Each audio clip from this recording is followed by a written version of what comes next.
All right, let's get this party started. We are picking up from where we left off last stream. Continuing on with the fourth stratum. Welcome on in, Ditto. Good to see you. Up late as usual, buddy. Don't think this is going to be the longest stream because I actually have to get up at like 11:30. And it is currently 2 a.m. But we'll see what we can do here. Yeah, while I was getting help with Kirsten applying thermal paste to my PC because the hardware's scary, it started to heat up a lot, and I noticed as I was hanging up that the battery is bulging, and I don't feel safe continuing to use that, so I'm out $200 and I gotta get myself a new phone tomorrow. So I'm doing that like just before work. Now, I have completed a bunch of quests here. Yeah, very no bueno.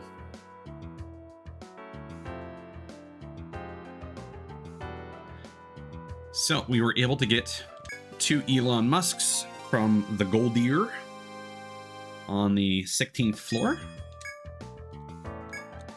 Wonder what kind of dish he's going to make with this. Some kind of seasoning? Anyway, thanks for the hard work. Well, anyway, thanks for the hard work anyway. That was a weird line. On the... What floor was this? The 11th floor, there was a war bowl down the shortcut path. You fight it. Then it's like, hey, maybe you should go down the hole. You didn't get the pearl yet. And then there was a hell bowl, which is just a yellow recolor. You fight that, and you got the pearl. Nothing too fancy.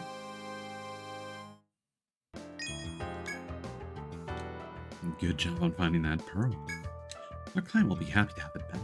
I can't believe a monster ate it, though. I heard some animals swallow stones for digestion, but I didn't know that was true. I guess that monster needed to do the same thing. Huh. Well, at least you found it. But for her sake, I think I'll leave out the details of how you got it back. And this, on the northwest side of floor 12, there were some ants that would spawn, and you had to basically avoid them to make your way to a door, and you'd find an ant's egg. And it was mating season. That's why the ants were freaking out. So the ants were just protecting their egg. If that's the case, no wonder they get more vicious. I'll warn the other explorers not to go near ants during this time of year. And then we did some chopping for Ian.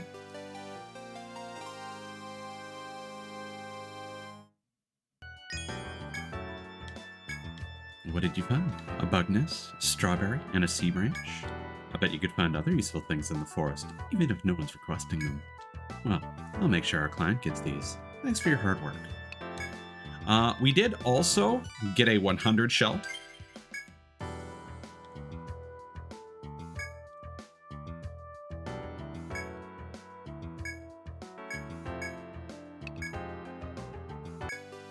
So glad to get all this stuff out of my inventory because I've been traveling with like 10 extra items I didn't need. Welcome back. Yeah, this is a 100 shell, all right. I'll make sure the client gets it. Oh, and I asked him what he needed one for. Turns out it's used in a festival at his home.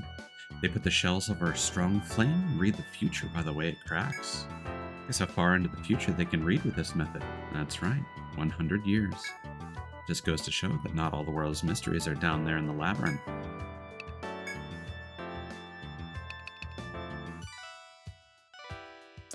We could probably do this, honestly. But I don't feel a need to show that on stream. I don't even remember what monster this was. I think it was one of the crabs. I think we'd want to send our mage to deal with that. And I have not gotten around to leveling Nuna yet, because the Ant Queen drops a material with a 10% chance allegedly, but I fought it a bunch of times and have not gotten that drop yet. That will give us a better katana, so I've been waiting for that. Hello, Indigo. It's got to be late if you're up, man. The Carpenter's Guild is lacking 3 hard shards and 5 steel chips in its current project. You know the Carpenter's Guild that puts up all the new buildings in town? They need you to mine some materials for decoration in one of their projects. They need 3 hard shards and 5 steel chips. Good luck mining that stuff. Work stoppage. Member of the Carpenter's Guild has had his construction project on B-17F disrupted by 3 monsters. So it turns out, the deeper you go into the forest, the higher the quality of the lumber. It's why the artisans of the Carpenter's Guild go down to the 17th floor to cut wood. Lately, though, monsters have been keeping them from getting the quality of wood they need. So their request is to you is to defeat 3 sickwoods so they can continue their work. They don't allow you to lie for that one, unlike some of the early game quests.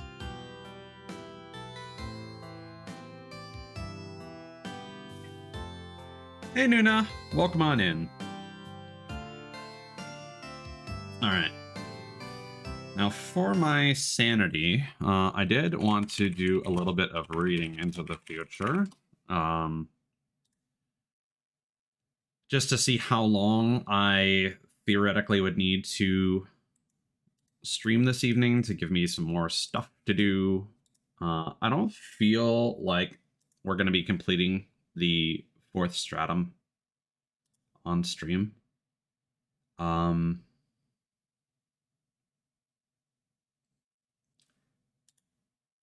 That said, does not look like there's a lot to explore beyond the 18th floor. But the 18th floor is kind of like a giant scavenger hunt, so we'll see what happens there. I'm pretty sure Nuna is talking about Ditto.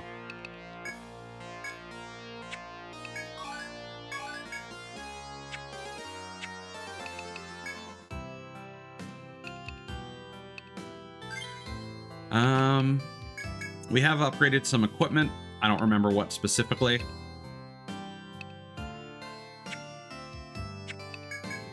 Skill-wise, we're stocking up and not spending a whole lot, to be completely honest, and we're still thriving. We did get Caduceus, so now I can send people to Horny Jail.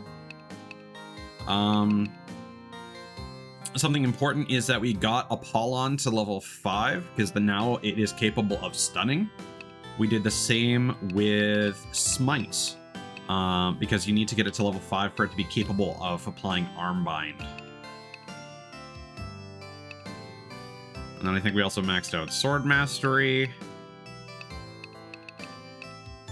And at this point, I'm just kind of deciding what I want to do with my skills next. Yeah, now I can do decent damage from the back line.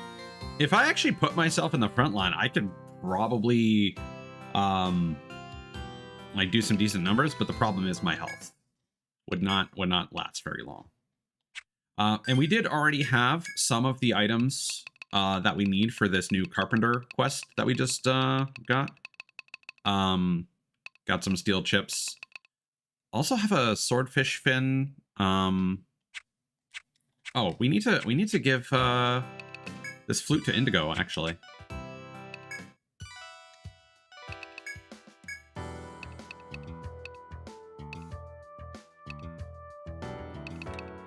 There you go. Instruments are exclusive items to the Troubadour that just give them a whole bunch of extra technique points. And for those of you who haven't been able to watch, we do have Nuna now, and we got Mod. Again, have not been leveling them yet because I just wanted to get a better katana for Nuna. Because the equipment is going to be what matters most on grinding these guys up. Like basically, I'm just going to go to the geomagnetic fields and just gradually train them up. They can probably manage on their own in the primitive jungle, or even maybe the Azure Rainforest at this point. That said, I have been thinking about how we're going to be doing Etrian Odyssey 2, and I would like to experiment with some. I'm not going to go too crazy, but the who is in the party is going to be changing a little bit in the next one, so something to look forward to.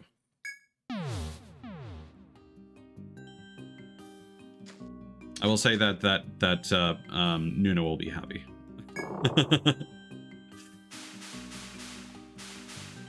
Okay, so again,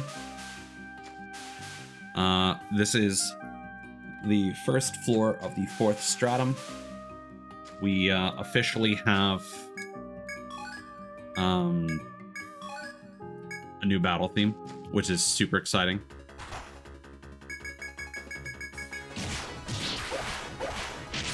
As I remarked last time, it's always something special when you get to the halfway point of a game and you get that second battle theme. Yeah, no worries, Nuna. I appreciate it all the same.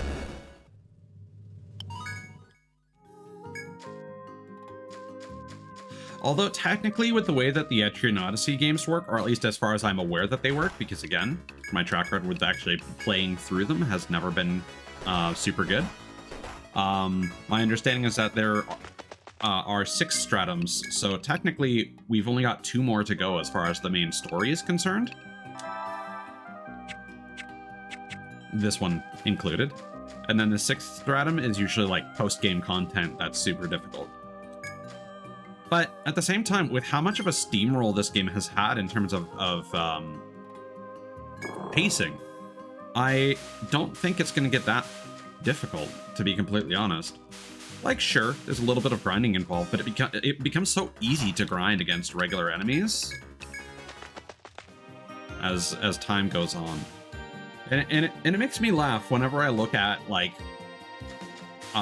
game FAQ threads or Reddit threads about, like, ooh, starting this game, what classes should I run? And it's like, I'm gradually learning that it really doesn't matter in the late game. You can really run anything you want, and do fine. It's really the early game where things are a bit of a struggle. Like, once you get to the 3rd stratum, you're doing fine.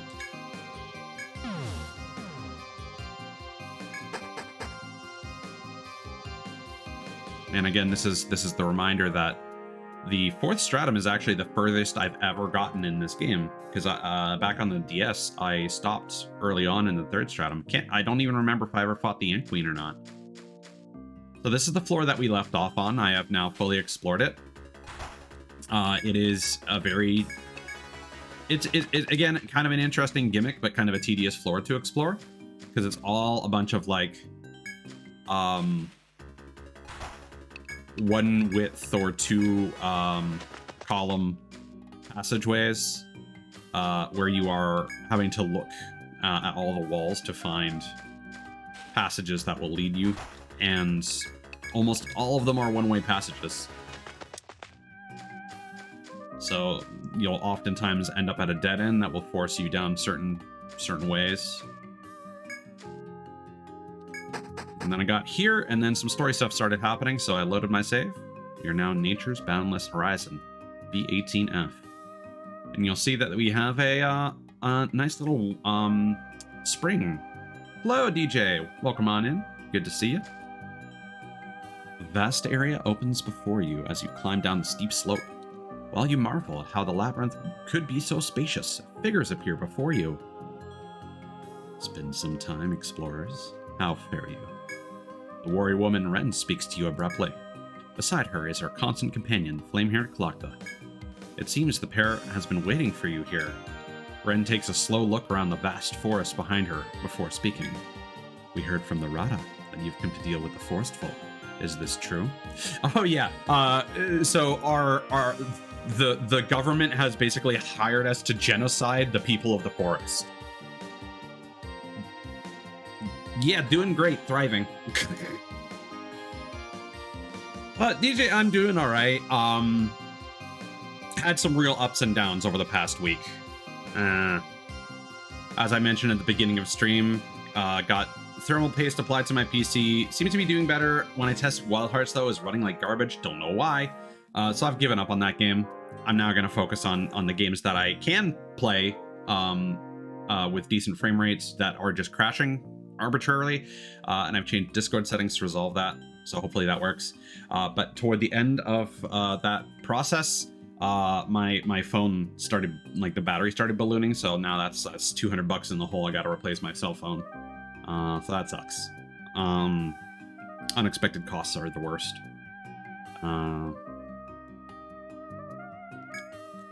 The question has a doubtful undercurrent, as if the Ronin is unsure of your skill.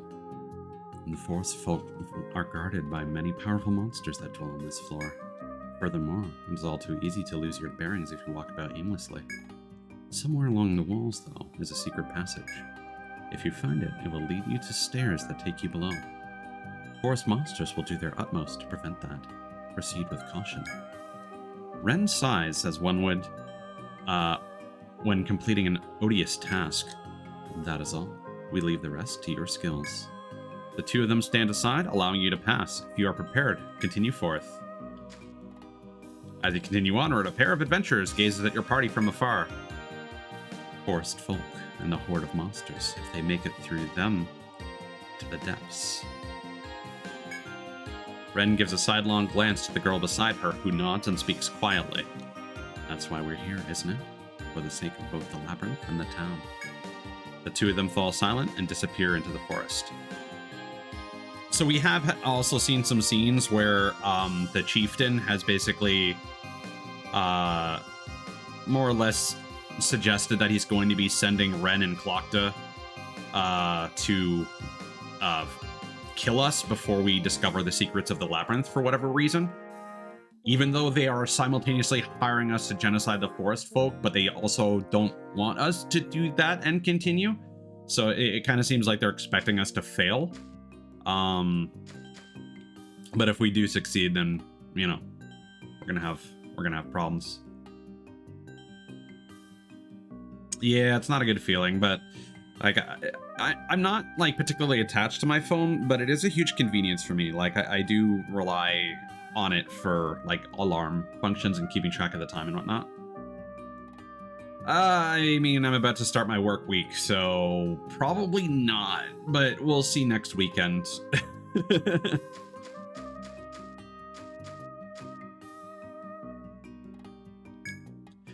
claw marks of a large beast can be seen on the tree before you. They seem fresh. It's possible that the beast who made them is still close at hand. There must be some beast in this stratum you have not yet encountered. Continue your exploration with great caution. So, apparently, this event here that we've just examined allegedly unlocks a secret passage on the 16th floor. I don't really know about that, but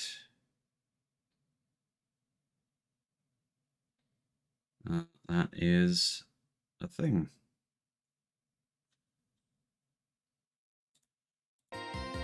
Because back on the 16th floor, there's a large period of open space over here, but this might be what we'll explore, you know, once we get another crystal, maybe, who knows. And then there's also a exit over here that we were able to find.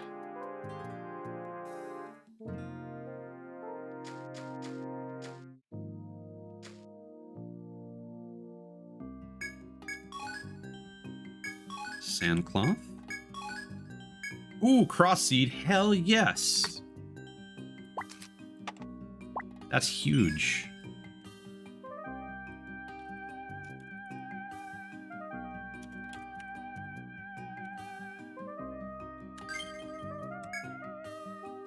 So if we aren't aware of that, cross seed is used to make the various elemental oils, which can provide elemental damage to your allies' basic physical attacks.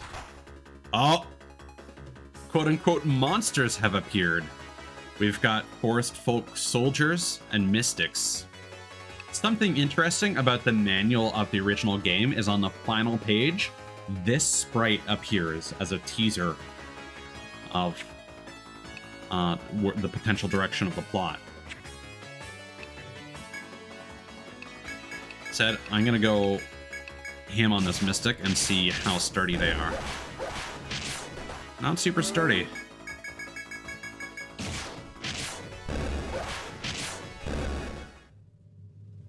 Ah, here's where we get the ink sticks from. Those are actually required for something in the store. So a big part of this floor, like I said, is kind of a scavenger hunt. So I am kind of guiding myself with a map here, just to highlight some points of interest.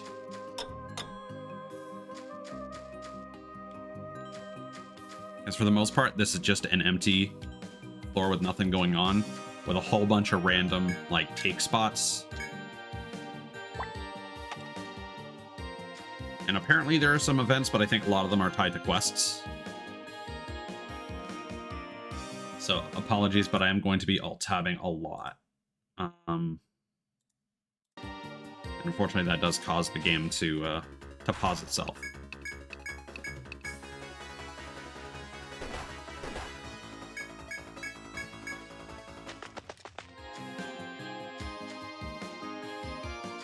And I'll focus on mapping this out better off stream. But for now, I just want to get a basic look at how this floor is structured. Hello, Anna. Welcome on in.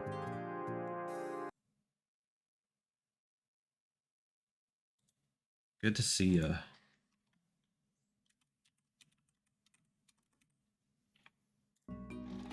Hope you're having a good night. Same goes for all of you, for that matter. I don't know if these warriors are going to drop anything good for us, but may as well see what we can get from. Hello, Becca. Oh, anime, were you watching, Anna? Wait, why are we getting the info on the warrior? Isn't that what we just fought? That's strange.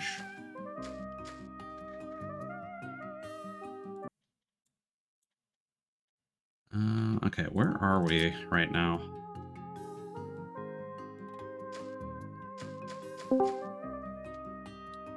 Hey. Hello, Kirsten. Welcome on in.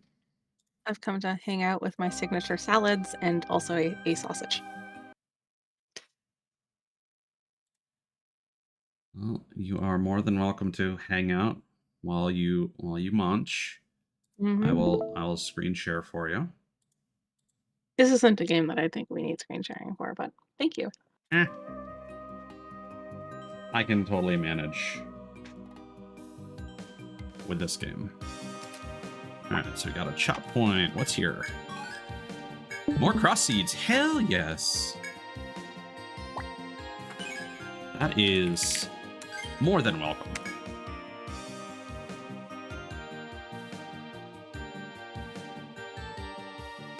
Indigo. Hey, chat. Check that everything is going good with my settings. Everything looks fine. Yeah, so for this floor, again, I don't know if you were lurking, Kirsten. I am consulting a map for this one. Mm-hmm. Just in the interest of everyone's time. Those don't look like animals. Hmm? So those don't look like animals. Ah, Danmachi. That's actually very appropriate, Anna. Where are you currently in Danmachi? Like, what season? What's out already, Cthulhos? Are you talking about Danmachi 5, or... I mean, there's a lot of previous seasons. Season 4 is hot. It is so good. Sorry, Kirsten, if you responded, I did not catch it. Where have you reached in your playthrough? I don't remember. I'm almost at the end of the Azure area, but Okay, I've been so busy. you So still haven't gotten to this stratum. Mhm. I'm close though. Yeah, so you'll be finding out why we are fighting these people soon. Yeah, they hate us. I'm aware. There's a bit more to it than that. They hate us. Oh, these guys drop hard shards. That's perfect, because that's what we need. And I was regretting using my mining opportunities on that earlier. But yeah, to talk about Danmachi for a moment, that's like Danmachi's an interesting series in that every season kind of has a different flavor to it, and some of them are like really, really good. Some of them leave something to be desired. But it is very much like an anime about dungeon crawling, and not like one of those isekai where it's like, oh, this is a bunch of like gamers who get to live up their dungeon crawling lives. It's an attempt at like contextualizing the concept of a dungeon crawler, and like how stats and leveling work. A world where a labyrinth can spawn monsters, and the society that raises up around that dungeon. Just like this. Exactly. It is so similar. I would not be surprised if Danmachi was inspired by Etrian Odyssey, or at least games like it. If we're completely honest, since it's Japanese in origin, very likely inspired by the wizardry games, which for some reason became a cult phenomenon in Japan. And now the modern wizardry games are actually made there primarily, no longer made by the Western developers that founded them. It's really interesting the way that Japan tends to recontextualize a lot of the like pen and paper tabletop genres into different things. Like you've got like combat books like Queen's Blade and stuff like that, and then you've got the dungeon crawling genre that has really kind of become, like, for the most part, a Japanese thing. Yeah, you don't see it outside of Japanese developers very often, if at all. Like, sometimes you see it in like the indie scene or whatever. But I feel like a lot of the indie developers doing dungeon crawling games aren't necessarily doing it very competently. Yeah. A lot of them are more about like the aesthetic. Like there's a game called Paper Sorcerer that has an interesting like hand-drawn visual style. Well, everything looks like it was drawn with like pen and pencil. But personally, just the look of like the gameplay and everything does not appeal to me, unfortunately. But to talk about Danmachi, but only in broad strokes, so like the first season does a phenomenal job of kind of establishing like what they're going for. The title doesn't. I would go so far as to say that the title of the series, the full title, is actually a disservice to the show. And the first season is definitely a lot of that. Again, the full title being "Is It Wrong to Try to Pick Up Girls in a Dungeon?" And like, don't get me wrong, the majority. Ooh, we have mined all the requested materials. Perfect. Nice. The majority of the party members do end up being women, which is, whatever. I mean, anime's gonna anime. But also, it's kind of fun that the entire party is ladies. I think what makes it work is that Bell doesn't have like a perverted thought in his head. He's very much dedicated to the grind, to the person that he is interested in, but more to the grind. Yes. Got the Sigma mentality. He does not, like, he obviously has eyes for a particular Mhm. character. Um and everyone else is just, well, they're more into him than he is into them. Apart from the height, the slapstick moments where it's like, oh no, he fell into the person's chest, womp womp. um and again, anime is gonna anime. um but for the most part, it is a very serious take on dungeon crawling, except for the few like comedy moments that are usually more fan service charged, which I could do without, but whatever, it's fine. I like It's not comedy. offensive. And again, not going to elaborate too much, but the second half of the fourth season has some really good moments with a character you get to see. You don't get to see enough of a more sensitive side of them, so that was really nice. um but the first season again is mostly just, establishing everything, the setting and whatnot, doing a great job of that. Establishing Belle's motivations, and then they get to the fight scene, and that is still like probably my favorite fight scene in anime ever. The Minotaur.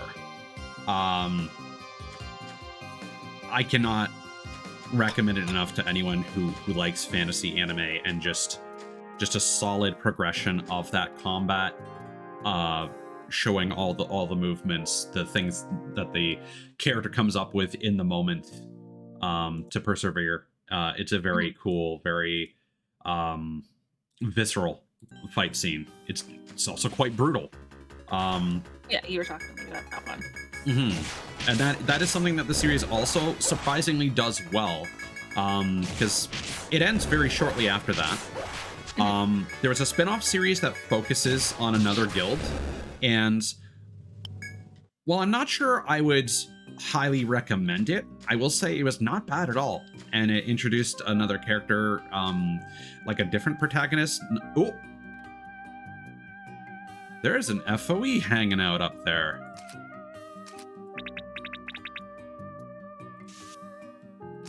Interesting. So apparently there are some just wandering around. Good to know. Good to know. Um, but yeah, it's always cool when you get to see an anime series, particularly a long running one, where they'll just be like, hey, let's focus on like a completely different cast of characters and show like their perspective on either the events of the story, or just like how these people are living out their lives and what their part of society is like. um Not something you get to enjoy very often. um I think it's kind of necessary sometimes to like contextualize the world that they live in.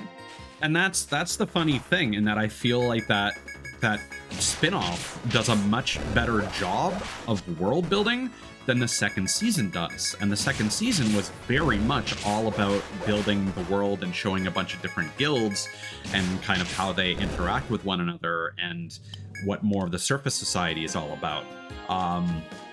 And it wasn't really pleasant. It for the most part, it was just a bunch of assholes being assholes to each other. um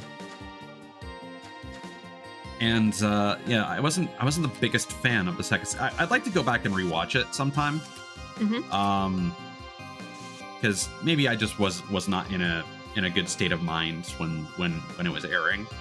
But I just remember it being a little tedious, and just kind of thinking to myself like, okay, can we get on to the next major story beat? I'm kind of over this, um like the events that are going on right now. um Refreshing water is dripping onto the stump.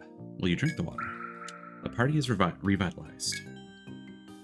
um it does also introduce some mechanics that again play into the concept of like, hey, this is a fantasy world with like level ups and stuff, and I thought that was really clever and fun. um it's kind of like if you had to contextualize the boost mechanic of this game, is the best way I can explain it while being vague. And then the third season. Now, the third season suffers in terms of its art and animation quality for whatever reason. Um, it focuses on showing a lot of different monsters, and they're not drawn very well or animated very well. However, it has some phenomenal emotional story beats. Again, like toward the end of that, there is an emotional moment that I would put on par with the Minotaur fight, which I was not expecting to be a thing at all.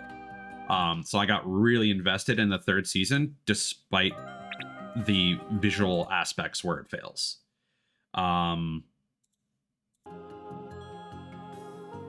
Sorry for skipping back and forth here. I'm just trying to see if some of the things that I have on this map are actually active yet, or if they're tied to later quests. I think for the most part they're tied to quests I can't do yet.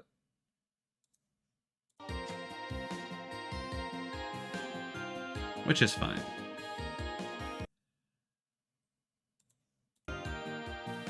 So I like the third season a lot, but I think the fourth season by far is the most interesting. The second half of the fourth season gets a little long in the tooth.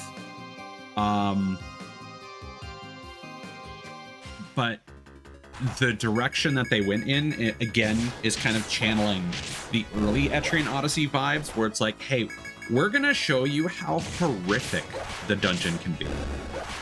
And like, it's got, like, right away, the first part of season 4 is like dungeon body horror is the best way I would explain it. And yeah, again, end of third season, and then pretty much the entirety of season 4 is like, yeah, we're gonna show you how brutal the dungeon can be. And for a show that, like, up until that point, you know, there was still this thought in your head that, hey, maybe this is all about just, you know, hitting on girls and this, you know, innocent little adventure boy having his fun little trek through the dungeon. No, shit gets serious. And it's wonderful for that. Okay. So I think we're pretty much done exploring the critical parts here. I'm just seeing if there's anything significant that I've missed.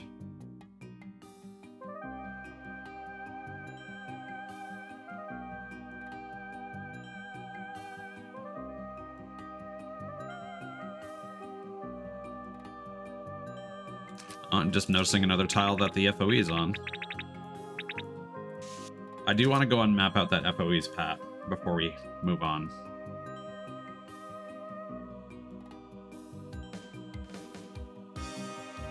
Might be worth doing.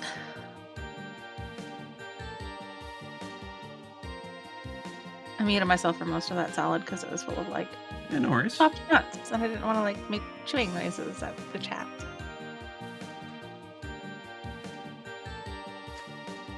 I didn't want to be, like, super rude. Hey guys, listen to me chew. That's more than fine. I also teased a little bit some of the plans that I discussed with you about what we may end up doing for Etrian Odyssey 2. Yeah.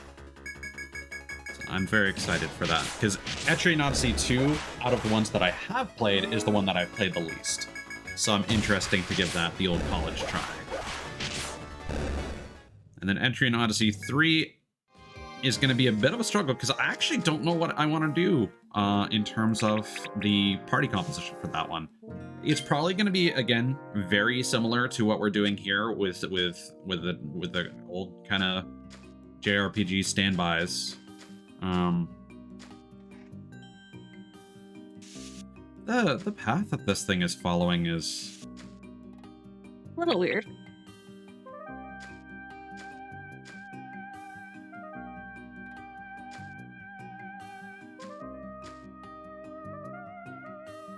it's over here now. Maybe it teleports.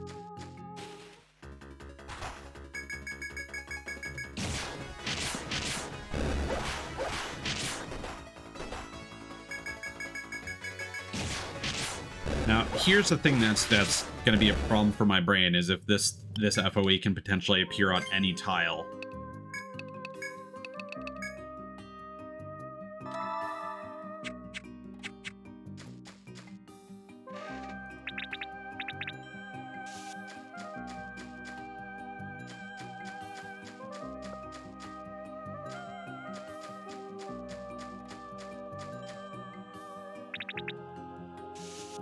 It almost seems like it's running from me. Oh. And it's okay, so it seems to run to the edge of the map and then it teleports. Oh. Well, Anna, I mean, you've been watching Danmachi. It's more or less what that's about, except without the backstory of the gods and goddesses. We are a party of adventurers. We are venturing into the Yggdrasil labyrinth to map it out and discover its mysteries and make a living with the things that we harvest inside and, you know, get from monster drops. You do not earn money from killing monsters. You only earn it from completing quests at the pub. And selling parts of monsters. And materials mined, taken, or chopped from the environment. An interesting thing that some people complained about is that quests apparently don't give you, well, shouldn't say apparently, they don't give you experience, but in later games they apparently remedy that. I don't see that as a big issue. I mean, you get experience while doing the quest. Yeah, experience is not a major issue. Early on, that might be you a just benefit. gotta trade log it for a bit. You'll be fine. But yeah, Anna, the main appeal here is that you get to make your own custom party. So we've got Spectacled Bear, we've got Gustavo, we've got Kirsten, we've got myself, and we've got Ice Thrasher, aka Iida Takimasu. I noticed he recently changed his name on Discord, and I'm like, oh, is the rebrand finally happening? I'm excited for that.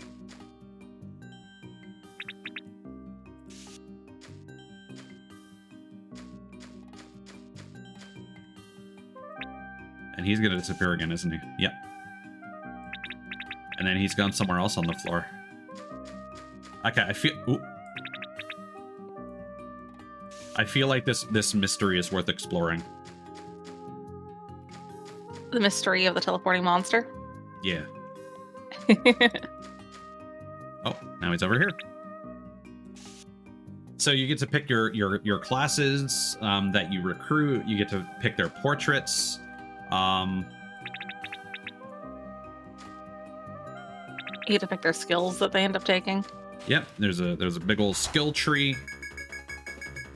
You can go down different paths, like the Gustavo, for example, we have using a sword, but he could also be using an axe. You're about to say here? Oh, I was just gonna say something and I don't even remember. It's fine. That happens. That happens. I went to go over my mouth. You kept going, and it just disappeared. Oh, it's one of my favorite games, Anna.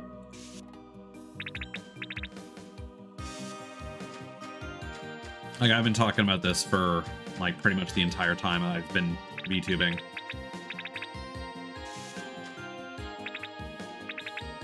Yeah, so it seems to go to a random tile, and then it just runs...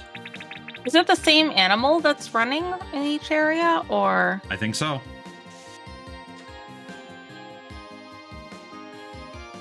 What tile? That went west.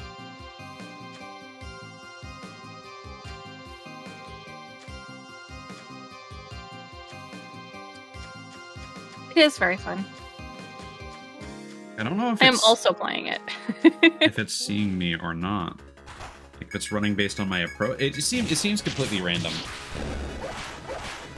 But yeah, and then the other core thing is, like, this was originally a DS series of games.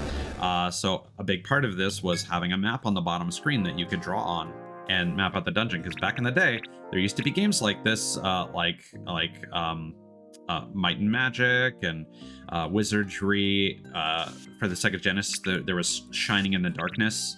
And you just always had to keep track of your maps on pen and paper.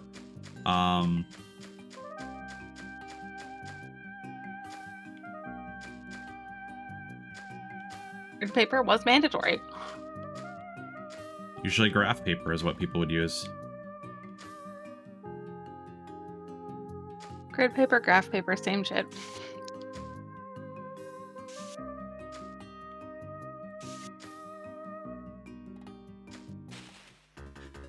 Phyllis did ask recently if there was a monster that didn't like eye contact and would either aggro on you, you know, based on if you looked at it, or I thought he was asking if there was like one that ran away. Turns out that there is. This is another piece of the puzzle in that the FOEs are basically wandering bosses. And they all have different behavioral sets. Yeah. For the most part, a lot of them behave in very similar ways. Either chase you or they patrol. But I feel like this one is kind of aware of our presence. Yeah. So I don't know how I'm supposed to sneak up on it. Maybe you're not. There's got to be some way.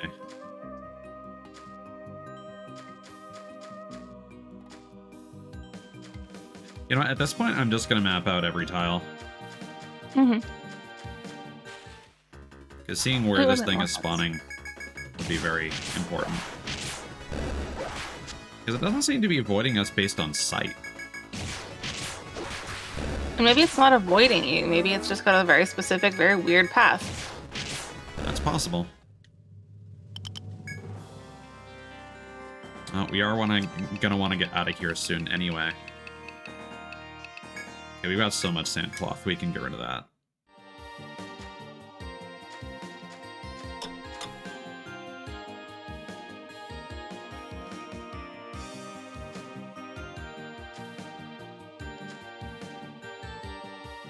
Now it's running that way.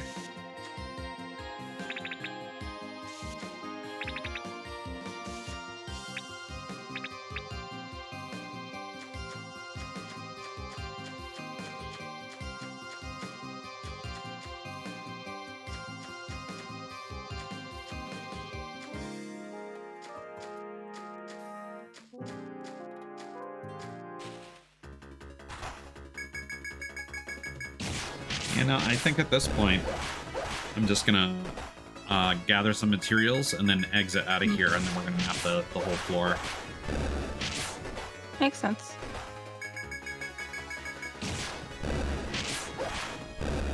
I'm curious if this actually might require like a survivalist skill or something to make yourself stealthy. To sneak like up the on field skills. Yeah. I mean, Survivalist has a bunch of them, but so does shit, what are they called? What are the ones on my party?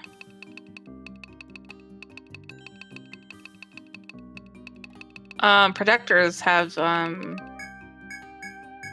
Stalker, which reduces enemy encounter. I don't know if it helps with anything else on that part. Got some peaches. I could eat a peach all day.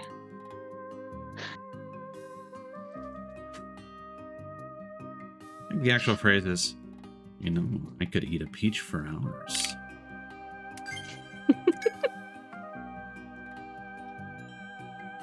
So gross. I need to start sharing like memes and puns that I think of on Twitter, just to have stuff on there.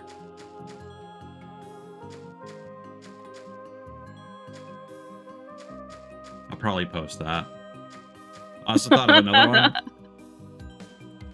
Very, very abrupt first entry, you know? Mm-hmm. I mean, if people are gonna keep calling me dad, I suppose I should, you know, people on Twitter should be aware of the dad jokes that I do tell.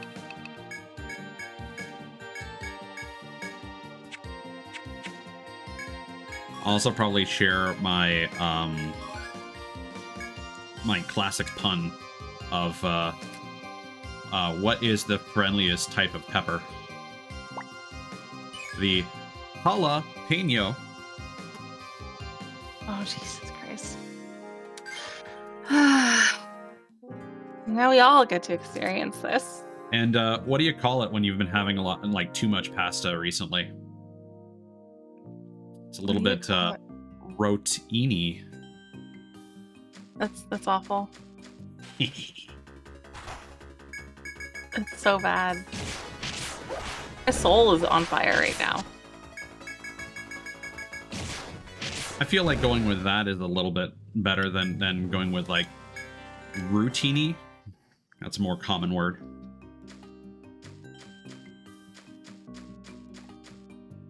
Can I just walk backwards and like moonwalk into this thing? No. Maybe. Is it not functional? Oh, we've done the mining? Oh, it's the taking that we haven't done yet. We should go up there before we escape. Oh, and it's gone. Yeah, I'll have to look into that. And see what's going on there.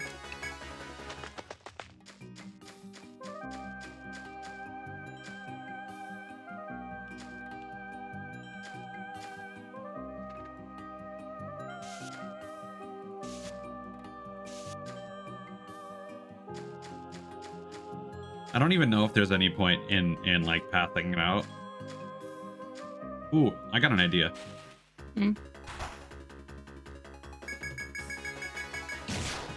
I think what I can do, if I start chasing it off, it seems to finish its escape at all costs once it starts moving.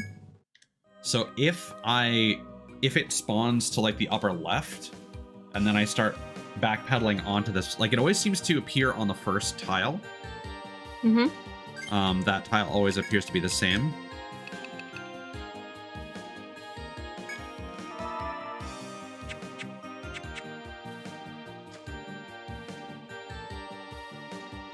So for my sanity, what I'm gonna do, I'm gonna drop that there.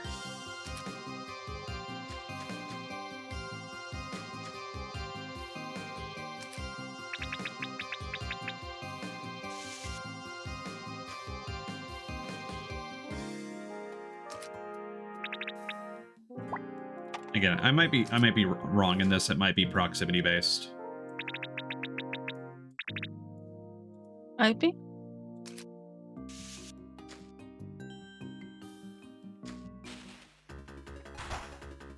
But I feel like there's a way that we can trick it into appearing like right in front of us based on our movements.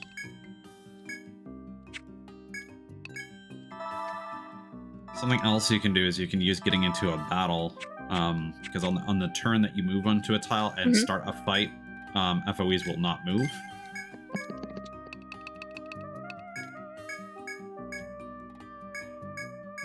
Maybe there's skills that lure things towards you to kind of like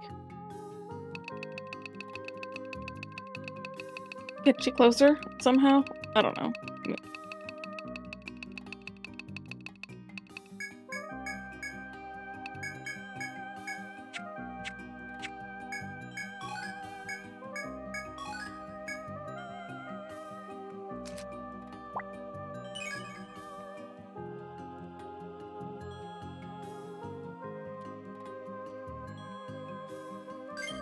A lot of cross seeds though, so that is very nice.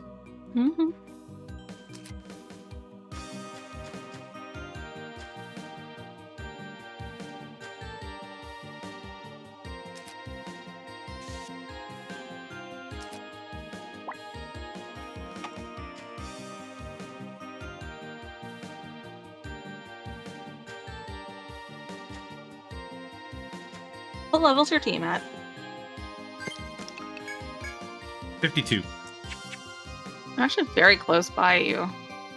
But I've been spending most of my time like doing the quests and like going back and entering the purple area.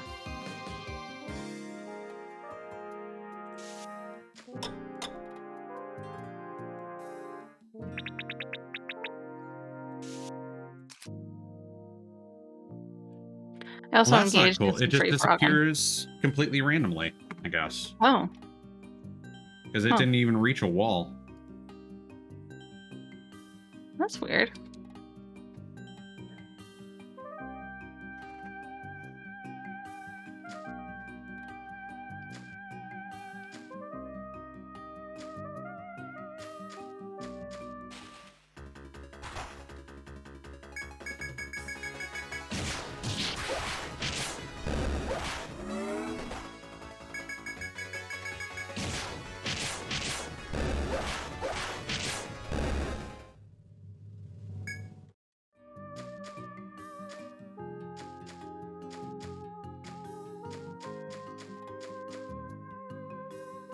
It teleported back to the same spot.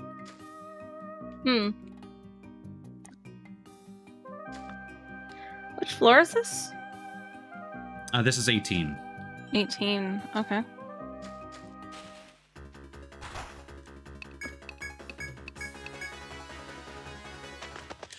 See, what I was hoping to happen there is, oops. That's a bud. That's one of those rare ones. Yeah.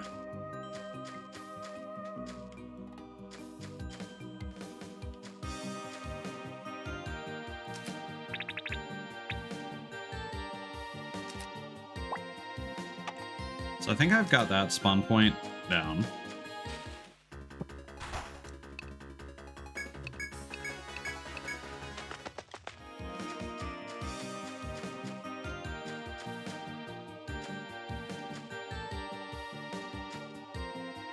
Okay, so I think it's a fool's errand to have all these tiles highlighted. Oh yeah. You need access to the other side of the map for that.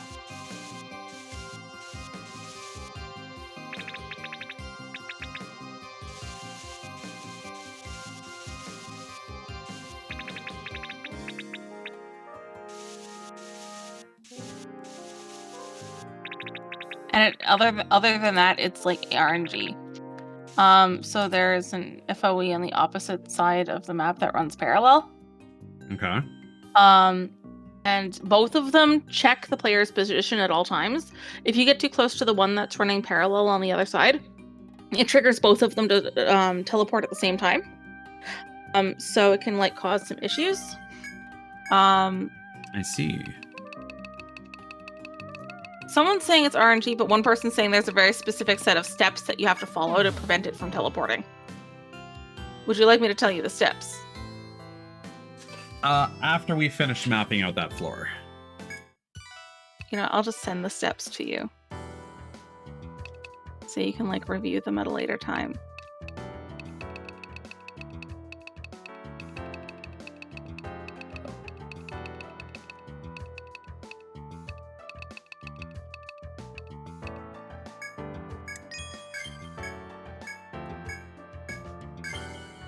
Alright, got some new armor we can get. Personally, I've been...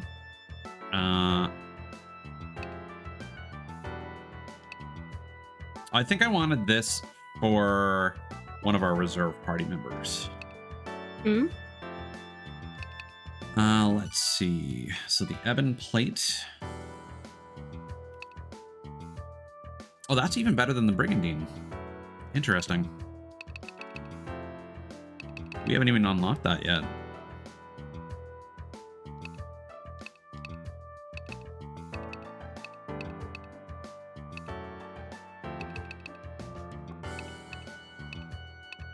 Cool.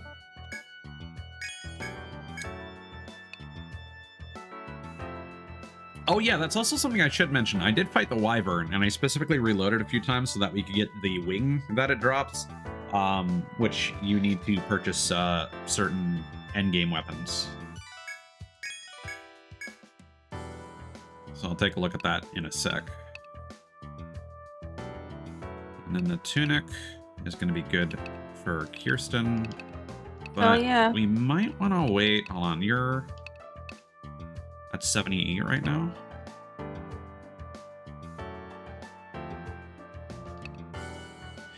I think for you, we'll wait until we get one of these other pieces of armor. Just leave me naked in the back of the party. I see how it is. I mean, I'm going to do this. I'm probably going to do the same for these guys.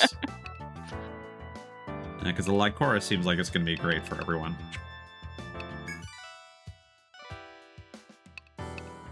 Yeah, some of these weapons like the Arcana Rod and the Arc Drawer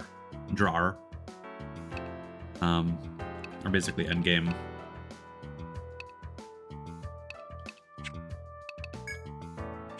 I forget what the wing unlocked, but it's in there somewhere. Okay, brigandine plate mail.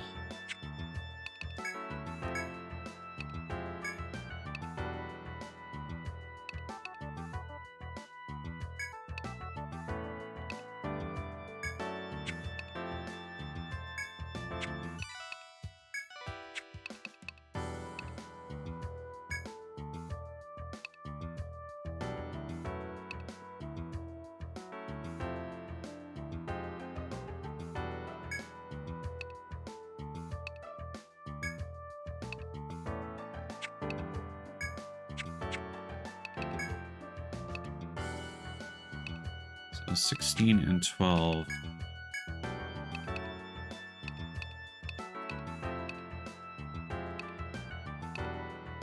No, we're just gonna sell those.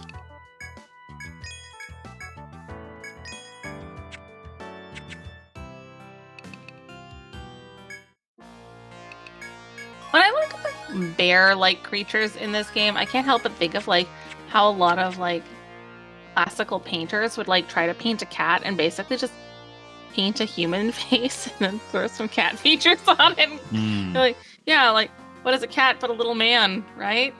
right. You made a significant number of contributions to our records, haven't you? Little by little, we begin to understand more about the labyrinth. Our ultimate goal is to find every last scrap of material in the forest. And for that to happen, we'll need your cooperation. I hope you'll continue your hard work. Huh, That isn't little- capitalist as fuck. Or... we need to harvest all the resources.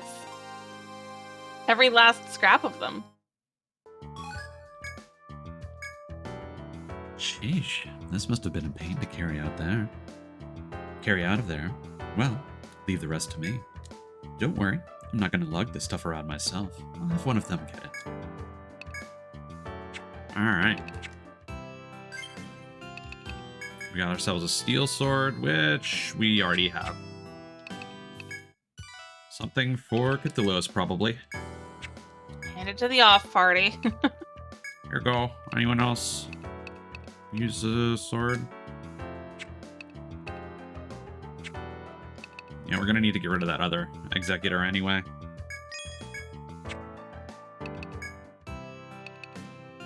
Okay. I think we bought our thread.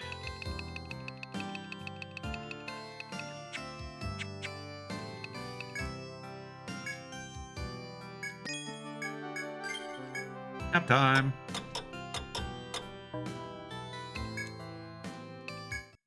All right, back in.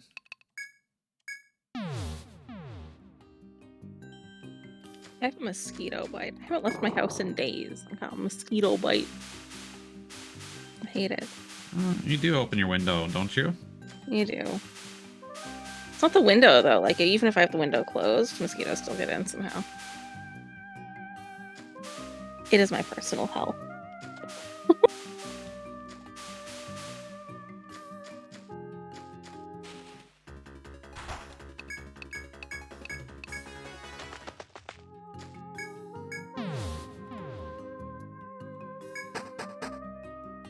I need to buy more like anti-itch lotion or something. Sorry, what lotion? Anti-itch lotions. Like Afterbite or something.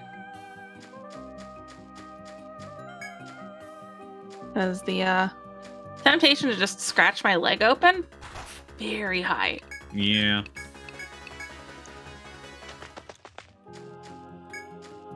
Like I really, really want to do it. I know it's not going to help. It's going to make it much worse.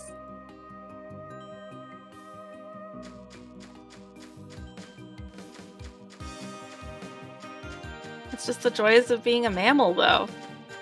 Sometimes we get an injury caused by a parasite of some sort, and we desperately desire to tear ourselves open for it.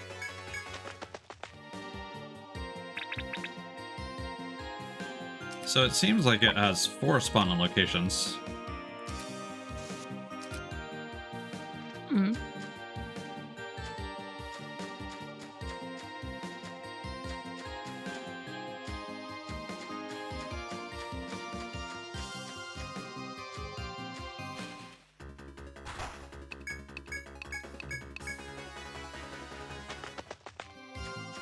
See, the thing is, Cthulhu's, like, scratching the periphery doesn't help the itch, like, at all. It doesn't make it feel any better.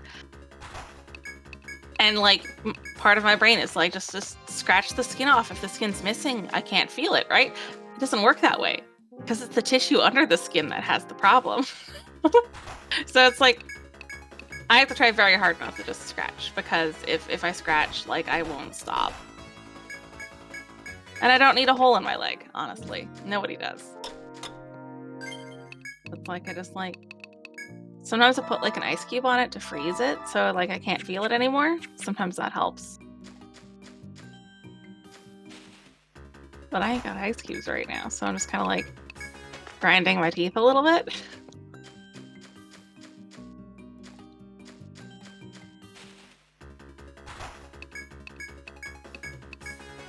Yeah, I feel like there's probably some way you can MacGyver.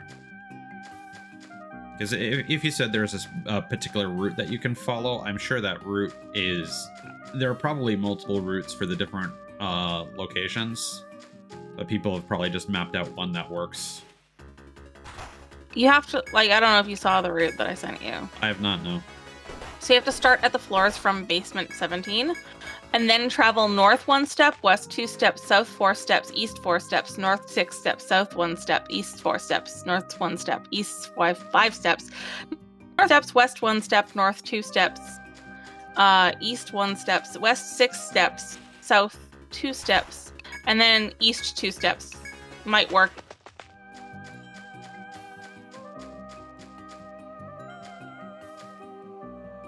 Inside the vast forest, you find a small secret passage at what seems like a dead end. It seems the monsters the girl spoke of are beyond here.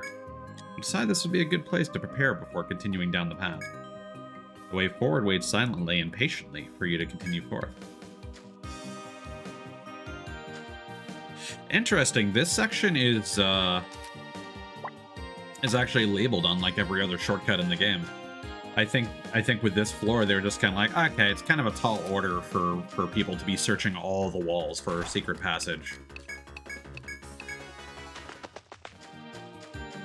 Which is strange, because like previously they've had stuff like the Ant Queen fight obscured behind.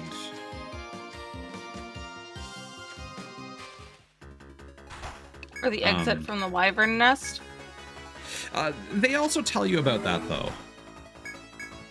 Yeah, but it's still kind of like up to, like you to look at the walls, and you're oftentimes several levels much too low to even like deign to handle that thing.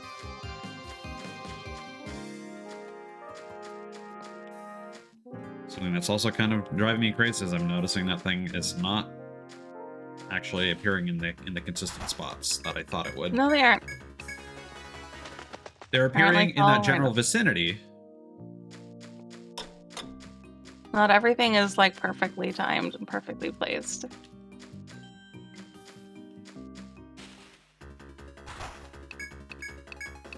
And it could very much be that it spawns in a different spot depending on where you are when it decides to teleport. Very likely.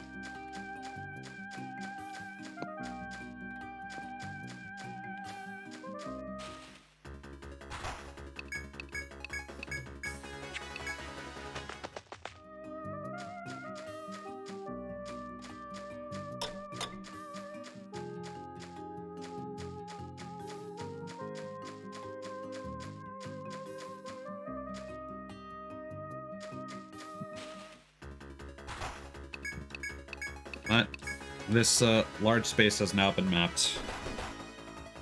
Congrats. And because we did it on foot, we're now guaranteed to have all the intel wherever it may happen to spawn.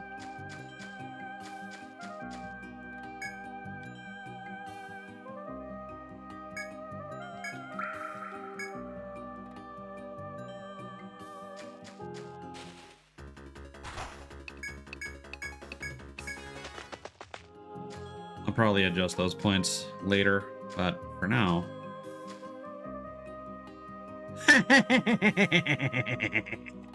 Oh shit, did you get it? Yeah. Was that just on like... It just happened to spawn here. So this is what they mean when they say it's partially RNG. Because the place that it teleports to, yeah, can be completely random. Bud has appeared. Hey bud, what's up? I don't know if this thing is actually strong or anything. I do know that the buds typically have a lot of health. If I recall correctly, they're fairly weak. Like, they're not gonna, like, wipe a team, usually. Well, we just did 1,000 damage with a single attack, so that's cool.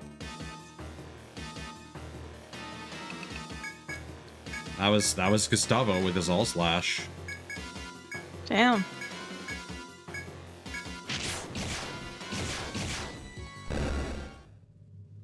And we got the medium leaf.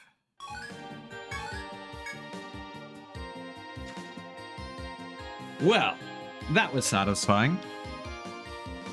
Just to share a little bit more, there are 3 of these enemies that appear in some of the games, if not all of them. There is the Sprout, the Bud, and the Clover. And the Sprout can appear on different random tiles as a random fight on floor 10. A lot of these tiles are apparently located at dead ends. However, the space where Ren and Klokta appeared down in E4, apparently those bottom 3 tiles there can all spawn. I think I ran onto it on the right-hand side, but I'm not 100%. Some people insist that it is exclusively the tile that Ren and Klokta were on. But I don't know if that's true or not. Either way, it took a while to run into that. I don't, Kirsten, have you even managed to run into it yet on your file? No, I spent almost an hour going back and forth over and over and over again. Didn't find anything. Yeah, Kirsten also set up an auto path in that room to just keep going over there, which I ended up, this is actually something I could have done on the 8th floor in the room with the spring, because there are no encounters there. You can just set up an auto path that loops back onto itself, and then just leave that going while 5 days pass by. There'll be a dialogue prompt each day. So you have to go. Yeah. But that's another way of automating that. A crack is here between the dense trees that your party can barely squeeze through. Continue forth. And there is an achievement for defeating the 3, let's call them buddies. Okay, so thankfully this is not a one-way shortcut.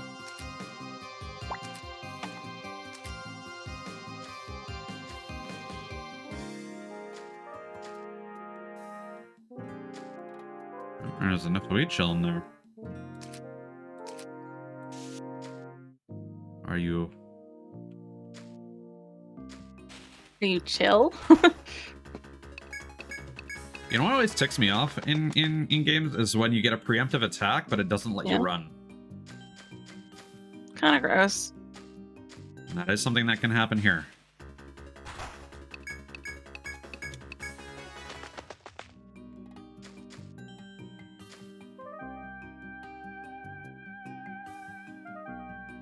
Oh, sorry. I just had a thought that I wanted to check.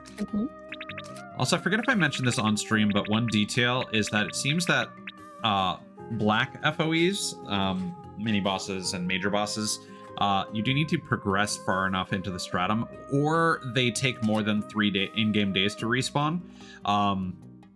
That is definitely a fact for the Ant Queen, because I did a quest, the one with the mating season, and after that, all the ants on the floor despawned. And the majority of them respawn after 3 days. The Ant Queen did not. It took much longer. Possibly 7 in-game days. Not 100% about that. I was resting at the end constantly to refresh mining spawns for one of the quests I was doing for the 4th stratum. And just checking if the Ant Queen was spawning, because I was annoyed, because that was like one of the things that I could still do off stream without progressing through story content. And the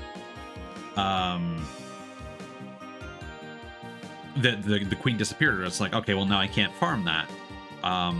So I just wanted to test, like, okay, how can I get her to respawn? But did not do the greatest job of keeping track of how many days it takes for them to respawn. But I'm going to say probably 7. Some people said 14. I don't know. I think it's just 7. A week seems right. In game.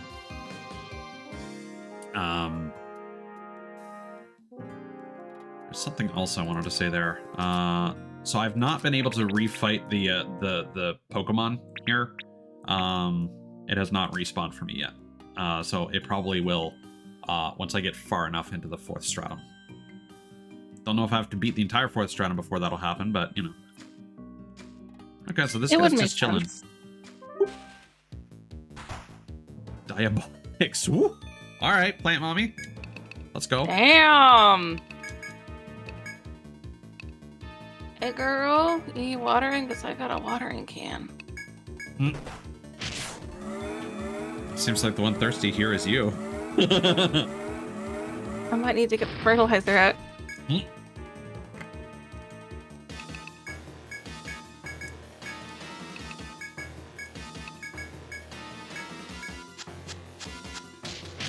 No, that sucks. So again, curses cause half of the damage you deal to be reflected back at you. Yeah, that's kind of scary when, like, my version of mod gets cursed. See, it's only a problem if there are multiple enemies, because if they hit multiple enemies, they will take multiple damage instances on themselves. And it's not based on the enemy's health, it's based on how much damage they do. So if they nuke a crowd of enemies, they are nuking themselves. Which is fun, and by fun I mean horrible. But we do what we can. Okay, so that was a one-way path. Oh, I hate the one-way paths. Because it's like, oh yay, I'm just gonna go map this out. Open this two-way path for me to walk through. And then it's like, no. You are officially stuck in here with whatever With whatever happens to be there. like so. Sir, I don't think you realize the gravity of your situation. I'm not stuck in here with you. You are stuck in here with me. Excuse me.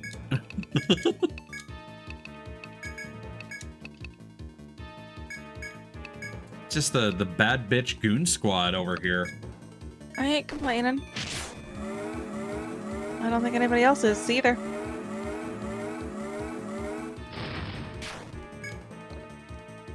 I mean, ice might. The curse is no bueno. It's fine, it's fine. Yeah, thankfully we don't have any Dalmatian VTubers in our party. Not yet.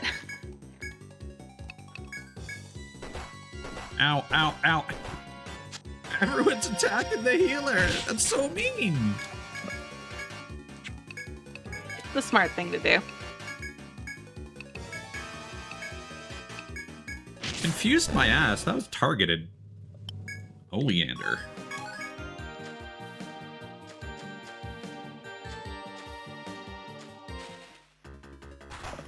What are these guys? Pixies. A cool little rock band, clearly. Those are the backup dancers. Alright, well, apparently we have been upgraded to child murderers. Ooh. This is a Japanese game. Those children are 300 years old.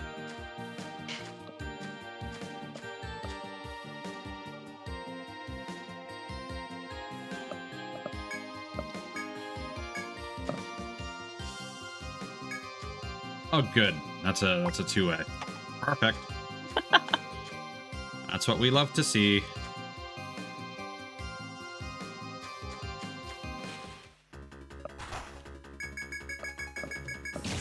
Well, the important thing is when the battle starts, it specifies a hostile pixie has appeared.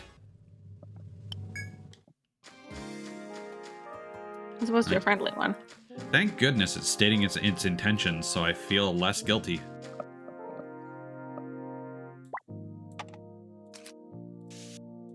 I don't think there's any such thing as like a good pixie.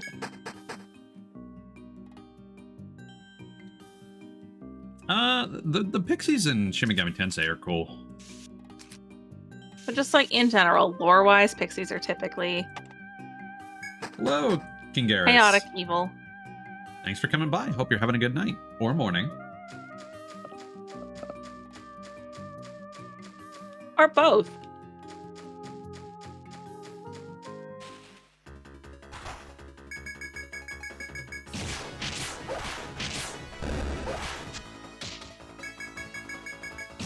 now that we've hit the next floor, I think we are going to get out of here because I want to know what's going on with that shortcut that we allegedly unlocked on the 16th floor.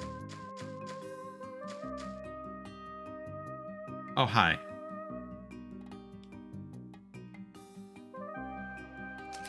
I'm gonna kill some more babes and babies. You get a bit of both in some of these fights. So that one was a one-way path. But I want that intel, so we're gonna fight it.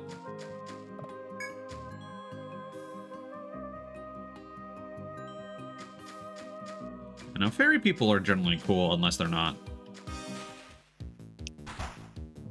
Fae are not cool. Fae are widely regarded as like chaotic evil.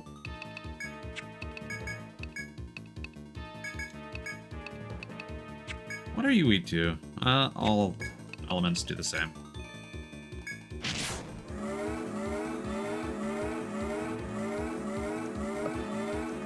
I think chaotic is an apt description, but I would say neutral more often than not. Please do not just absolutely obliterate me. Okay. We're good.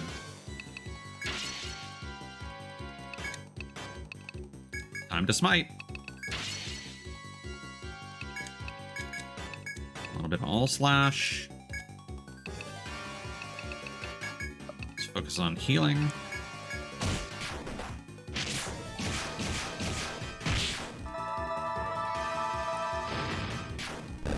Good stuff.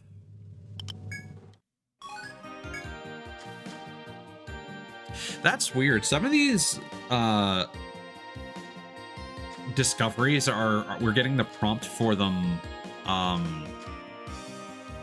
like multiple battles or like one battle after we've already seen them, because we got a red string from or maybe it was a red thread. Oh, maybe. It was. Okay. Yeah, the other thing was there's the soldiers and the warriors, and I thought those were the same enemy because they use a very similar sprite. All right, let's get out of here. Seems lazy. Let's accept some quests. Apothecary's request 1. A trainee at Sept Apothecary needs human test subjects for experimental petrification cure.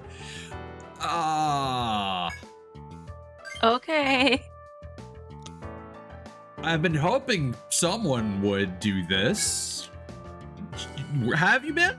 I think that's a little messed up, lady.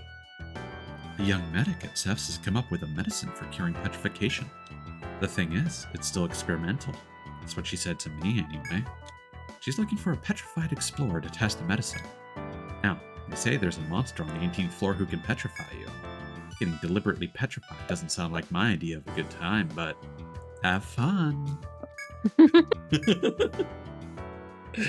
Okay, so apparently petrification is the one thing that well, okay, now here's the thing. Does it just want us to get petrified once, or does petrification actually subsist outside of battle and you have to go back to the apothecary to revive them?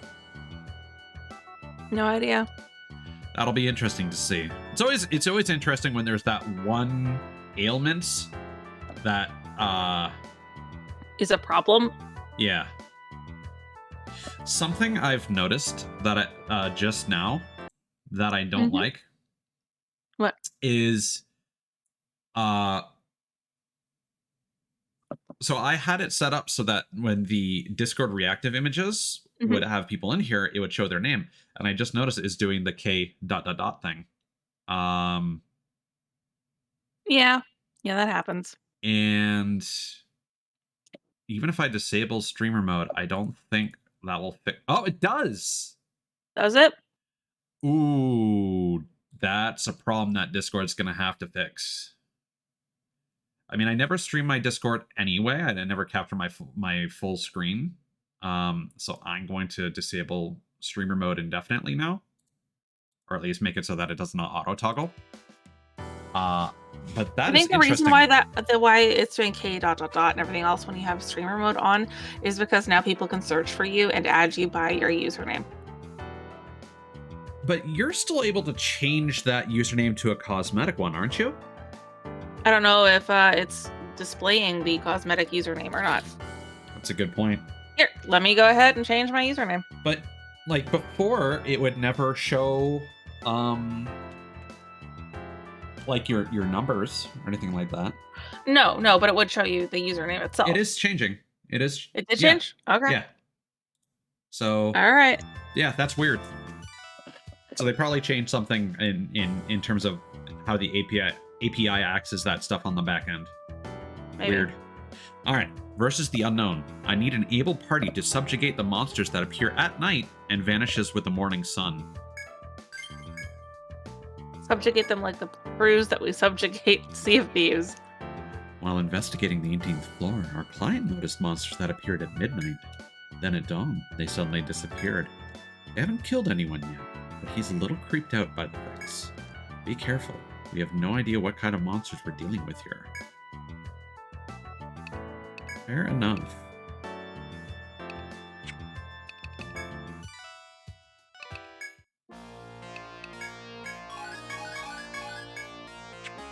Here's our record of all the crimes that we've committed on innocent forest folk. I'm sure the Rata enjoy that. I mean, they're asking you to go in there. You don't know the half of it, but you'll find out soon. Alright, so I think we're safe to sell this. Apparently there's a quest in Untold that requires you to fight the various plants. But I think in this one, we are free to sell these drops that we got.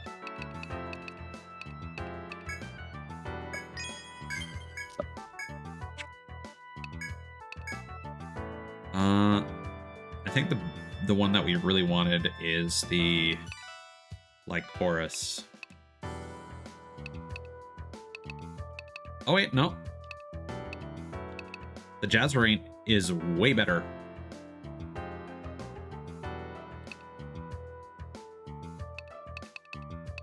For Kirsten, at least. Yeah, let's go. And then it's these guys that need to wait for the light chorus. Perfect. All right. We got you the clothing that you so desired. Oh, also, sorry, Cthulhu, I noticed your message a while ago. The Fae that you were reading about are good, but otherwise describes other Fae stories. Oh, yeah, saying that they're chaotic evil. Yeah. I would still say chaotic neutral. Chaotic for sure. They're definitely impish and mischievous at nature. But the thing is, Fae themselves are literally always trying to deceive people. They're not doing it I think they're just bored. They're not doing it because they're bored. They're doing it because they enjoy deceiving people. They enjoy sowing chaos, and they enjoy sowing misery, and they enjoy tricking people and causing hurt. Sure, there's probably some that are good, and they're not all Fae are evil. You can't trust any of them, though.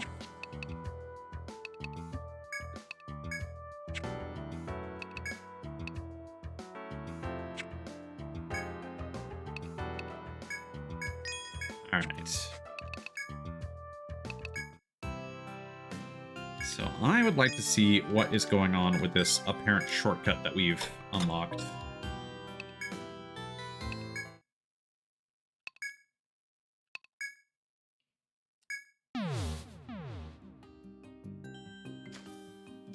Because there was a path over here. Oh, beyond the trees, you feel a cold wind blowing between them or something like that. Haven't you been here before? If so, there was certainly no such hole on your previous visit. Whatever lurks beyond is sure to be a fierce opponent. If you mean to continue, then take the utmost caution. Continue through the hole. Not just yet. Oh, it's not going to give us dialogue again. Oh well, it was on screen. Not going to sweat it.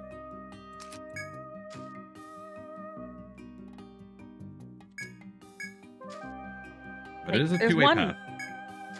There's one kind of Fae that comes to mind when I'm thinking about Fae that are not overtly evil, and it's brownies. Brownies are little dudes who specifically just want to help farmers grow crops. That's it. That's their whole thing. to hang out in fields and ensure crops are growing healthy.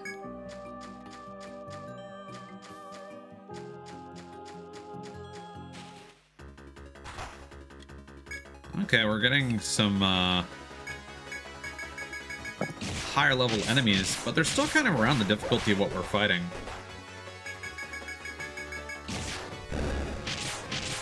Maybe they got different tricks up their sleeves? I think they're just slightly above the forest folk that we've been dealing with. Yeah, they're household fae. But their primary thing is that they like to hang out and help people's farming situations. And to be fair, when they were devised, when they were thought of, when they were, you know, dreamed into existence, most people lived on farms. Most people do not live on farms anymore.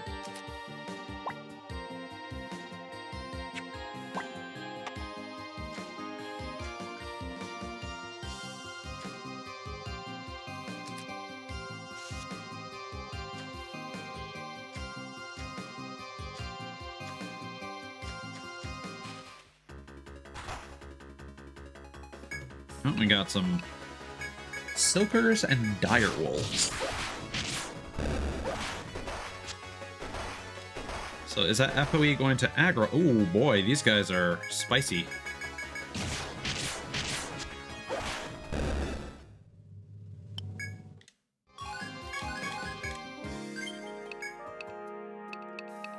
And here's the question, is that FOE going to continue aggroing on us? No, it stops. Okay. So is that the spot that it spawns on specifically? Yeah.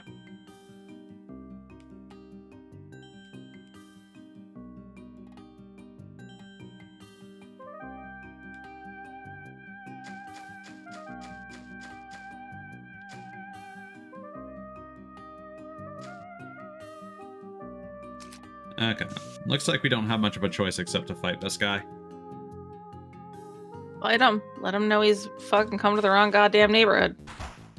De-solar. Alright. Again, what is a bear but a man with claws?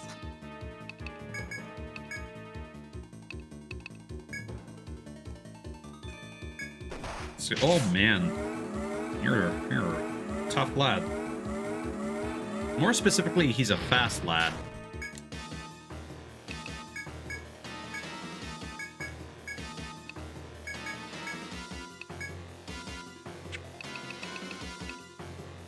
I think we want to get your health up as soon as possible. Sometimes I just like throw out the salve just because it's like nobody needs healing right now. But if I don't, somebody's gonna get hit and they're gonna fucking die.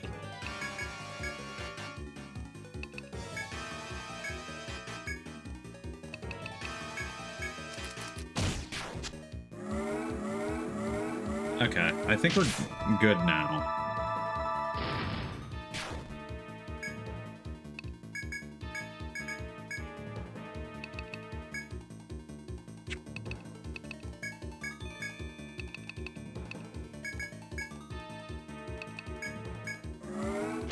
Oh, he's powered up.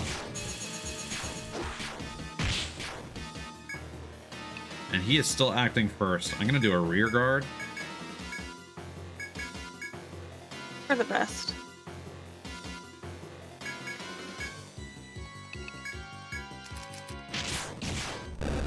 Perfect. Space Claw. I think we just killed Specs. Oh. Sorry, Specs. You're loved and appreciated. Also, there are more of those guys up top. So let's see how much of this place we can explore before we need to dip.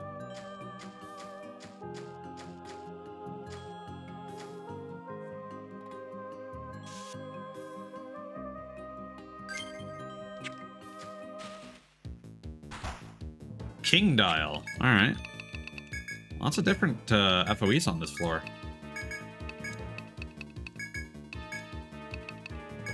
Probably doesn't like ice. Yeah, these guys are all really fast as well. That's not good.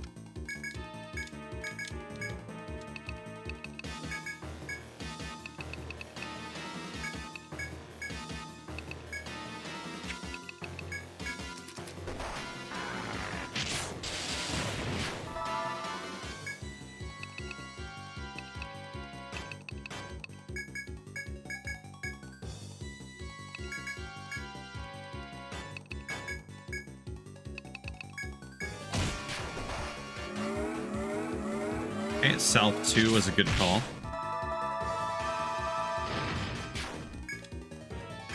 He seems decently resistant to magic of all kinds. Have a good night, Cthulhu. Sleep well, buddy.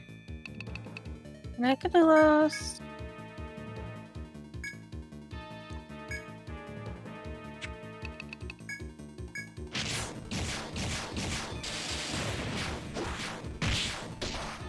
Oh. Did we run out of anything? No. You just got super swole all of a sudden.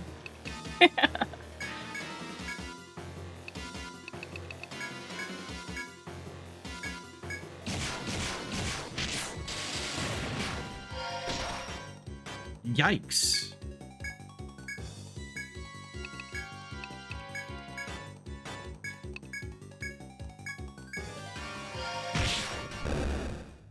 There we go. Oh, this guy drops the royal hide as well. Enter. Oh.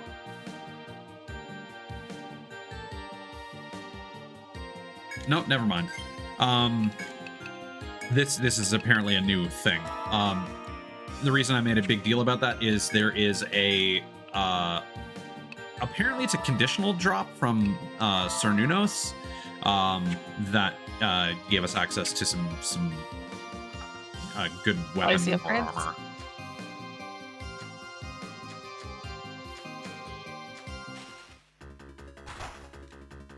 So I'm gonna attempt to map out this path here.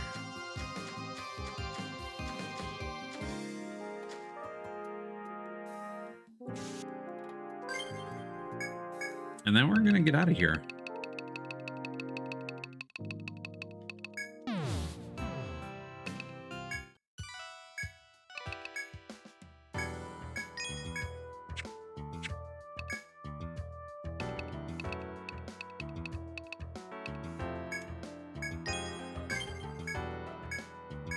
Ooh, new sword, new bow. Oh yeah.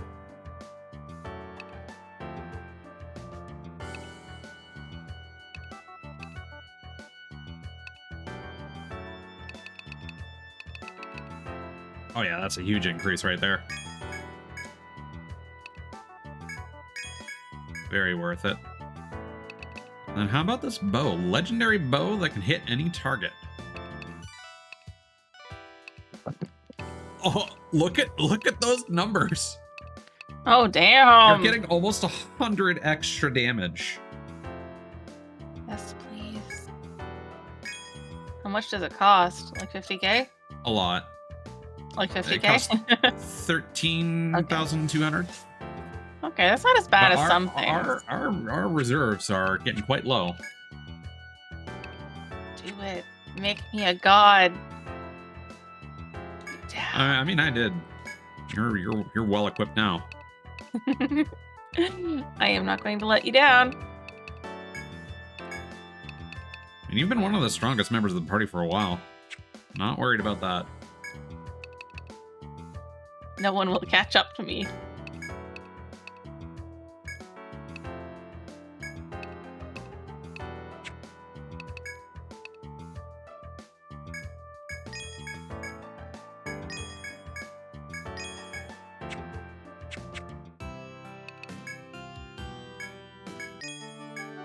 It's going to be a well-deserved nap, let me tell you.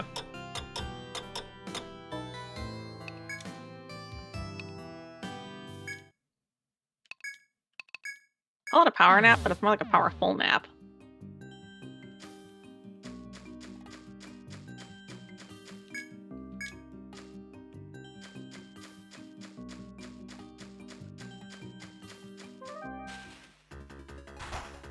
There is something fun about, fighting some difficult, like, hidden enemies like this, getting new gear that will then make it easier to continue fighting them, and so on and so forth.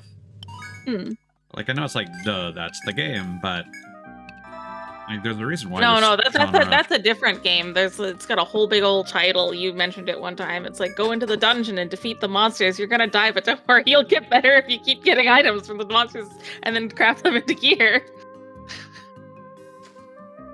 So I think it's not going to matter too much which direction we go in here. I'd like to start exploring the top, and then maybe we'll ambush the one on the bottom if we go all the way around. Hello, Dino Lich. All right. Is that what it's called? Yeah. Oh. I wouldn't want to fight that in a dark alley. And it's very near another FOE. Scary. Oh, I'm just realizing that those locations that we added for those other FOEs might not actually be correct because they could have all aggroed and followed us from the other side. So I'll probably have to correct that later. I wouldn't worry too much about it. You're strong enough to beat the shit out of it. You're strong enough to not worry about where it's standing. And thankfully, this guy is slower than the other ones. I mean, it's a fucking Dino Lich. I don't And think they move very quick. we are now terrified. I mean, it's a Dino Lich. There's a reason. And it is powering up. Everybody defend. Let's throw on a rear guard.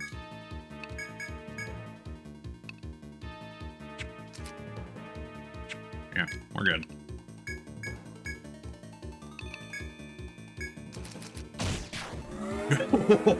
Oh, you're hitting almost 1.2k now. Nothing will stand in my way. As long as it isn't resistant to physical damage.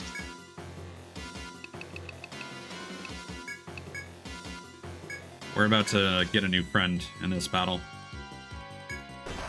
Fuck. Oh no, it's another one. All right. Oh.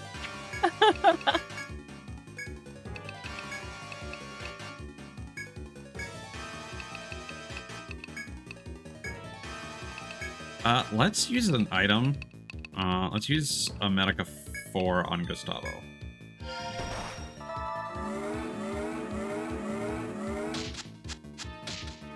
Okay, this is fine. We got Defender up. Let's do a front guard. Actually, no. I think we're fine.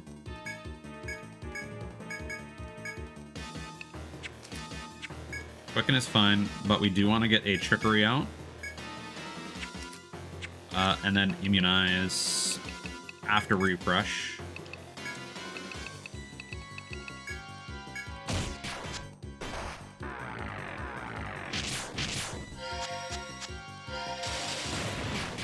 Okay, definitely not weak to lightning. That was good intel. Front guard.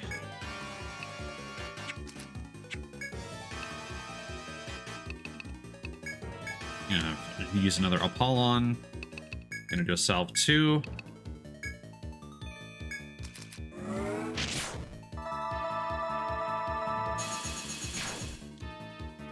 Oh my god. Did another one just fucking join? Yeah. I bet there's another one hiding in there. Could be. Okay, we desperately need to immunize.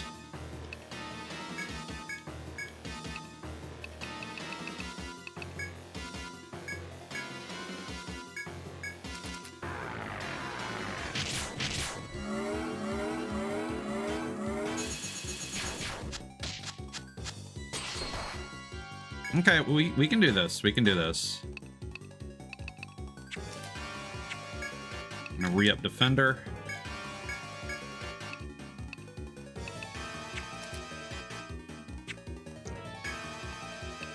We hit him with Trickery already. Oh, that charge lasts for multiple turns. That's not good.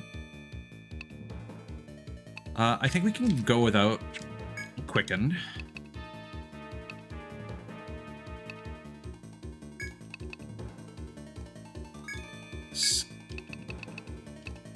Get Gustavo healed up.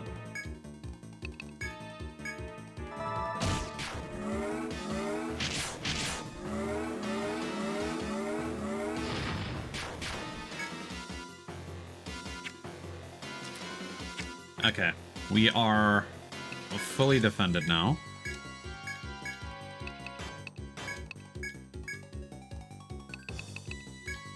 And get the terror off of Gustavo.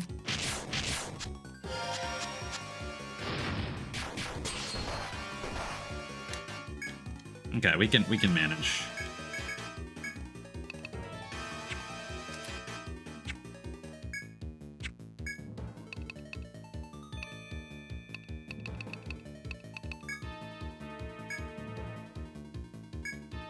We could probably try a disable, but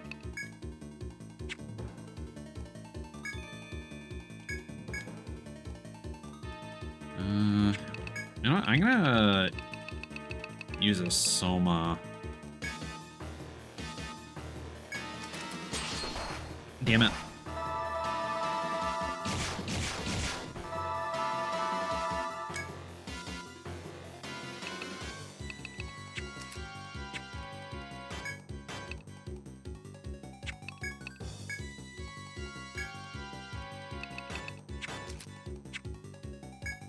Trickery's about to run out, so I'm gonna reapply that.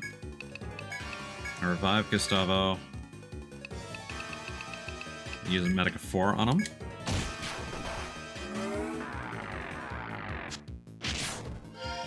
Oh, that didn't work.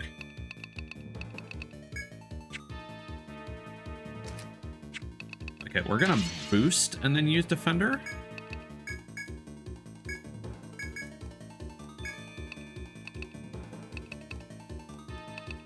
We're gonna first turn on me. We're gonna sell. We're gonna immunize, actually. No. First turn on ice. I will immunize, and then I will do a Medic 4.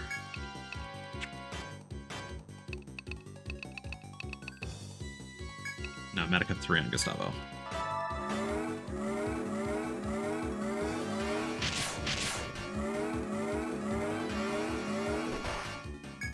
Okay, everything is fine.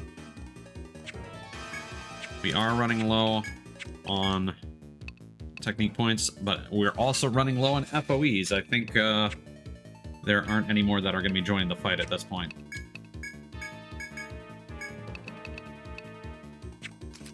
You got this. I know you do.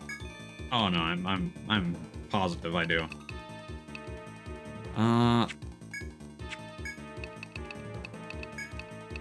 Queue up Apollon. Do a Salve 2. I'll have Ice throw an Amrita. Wait, I'm out of Amritas? Oh no, I got one left. Okay.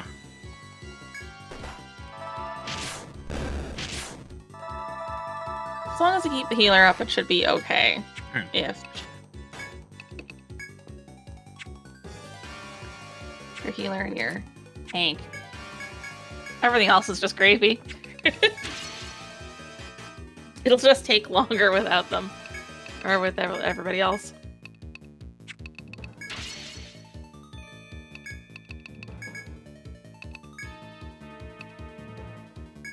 Yeah, that should be fine.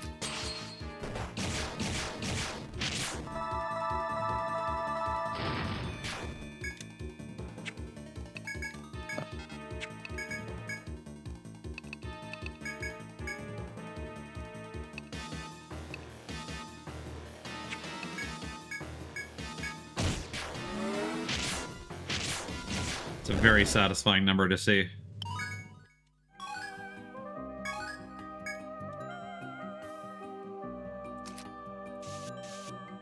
And yet we're just gonna get out of here immediately so he can save with that intel that we got.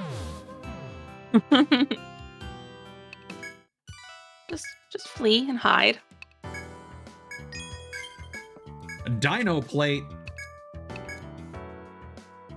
It's gonna do something, right? Cannot afford it. And it's for the mages. Hell yeah. Weird. Turn them into tanks. Put them in the front line. Give some physical resistance. Well, you say that. That might actually be viable for me. Put them in the front line. Let's go. It's not that much better than the light chorus we were gonna get soon. But Boo. it is still better though. Yes. Boo.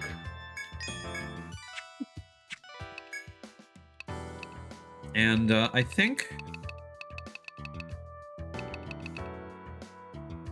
we are gonna buy some more Amrita, because those are sometimes necessary.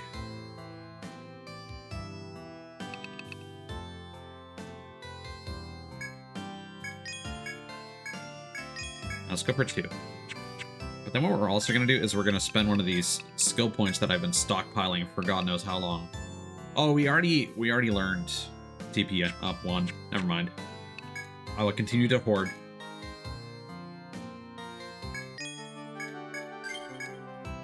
Alright, well, let's see what's going on with the rest of that floor, shall we?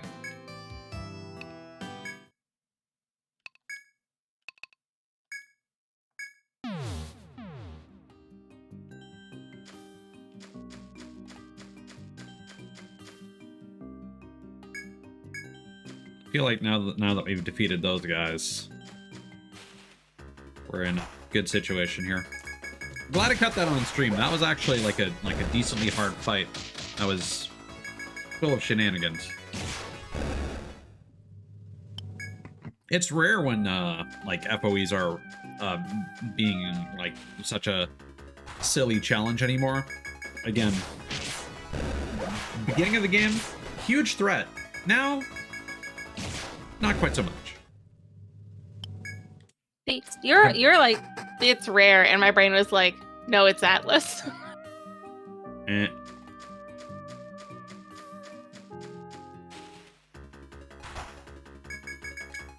Actually, you know what? Let's. This direwolf has a very strong multi-hit attack.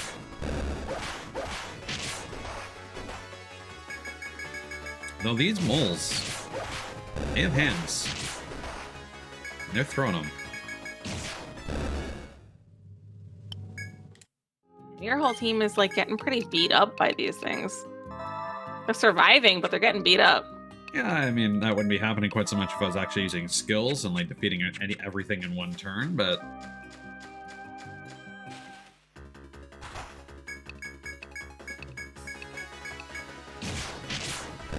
I'm curious what kind of materials or equipment we might be able to get from these, because it seems like this floor is a lot of like bonus stuff where it's like, hey, if you fight all these things and get their goodies, you're gonna get some really good armor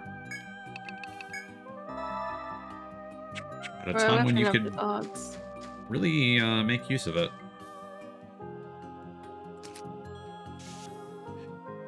All right, what are you gonna be? Oh, another king dial. All right.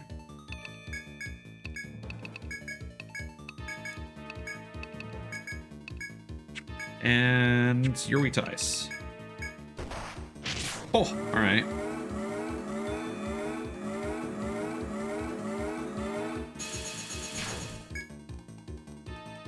Yeah, I'm noticing that the alchemists really struggle later on in the game.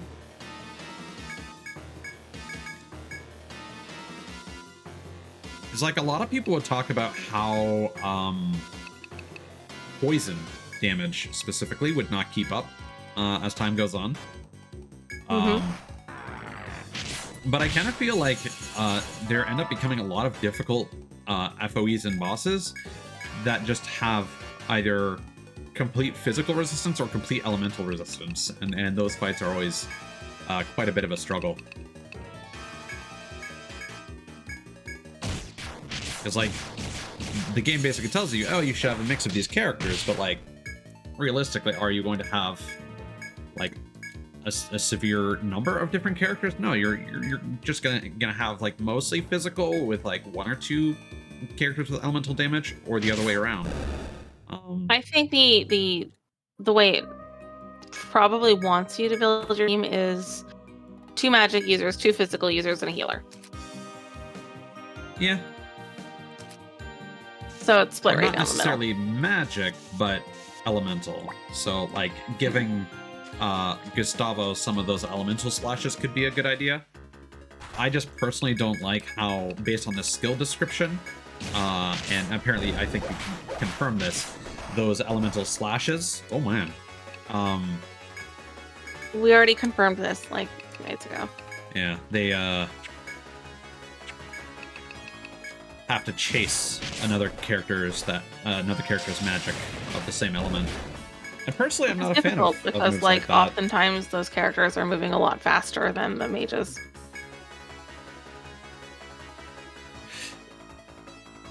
Does the move just not trigger then if their turn comes up first? I assume it's just a passive that I don't they have activate it for that turn, and they just wait until the mage does their stuff, and then they've been readied for it, and then they cast it. Like I was trying to say, I don't actually have that skill yet, so I wouldn't know. And I think the thing is if you did end up having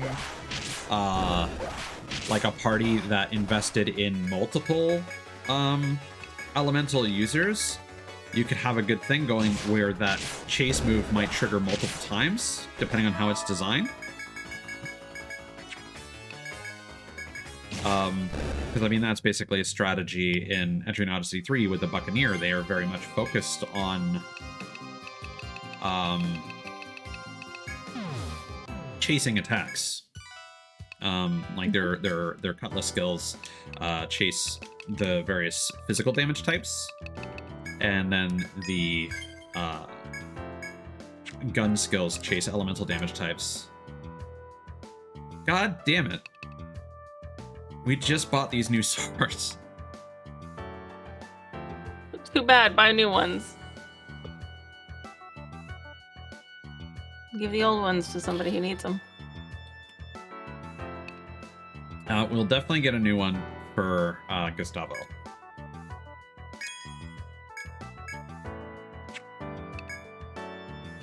And it's going to take a while before we get that dino plate for our mages, unfortunately.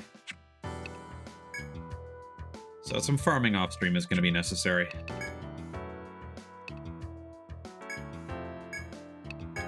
It's nice to be at a position where you could just like walk into a dungeon, like buck ass naked, beat the shit out of things with your bare fists, no technique points necessary, leave, put all that shit into Shalika's place and cash, and then just rinse and repeat indefinitely. Yeah. No, farming and grinding definitely has a good pace in this game.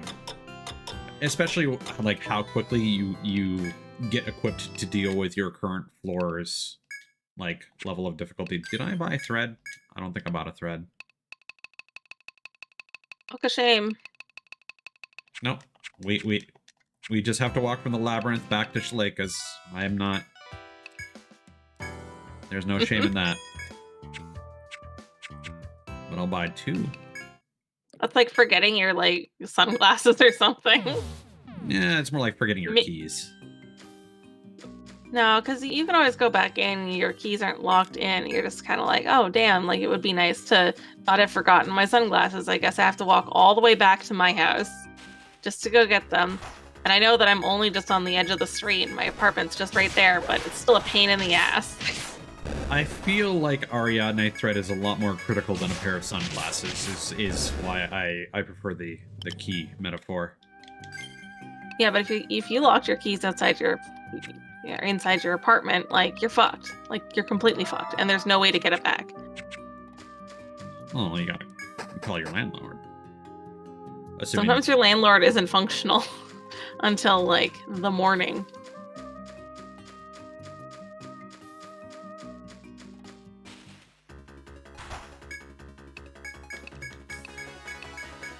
Now, if you live in a house, then yeah, now you gotta call a locksmith, but...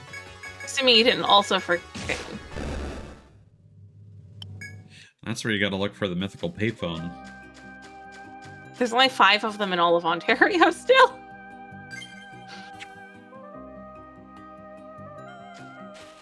This is gonna be another... Oh, it's another desolar What are these guys weak to? Fire? Okay. Also weak to being stunned. So weak to being a bitch.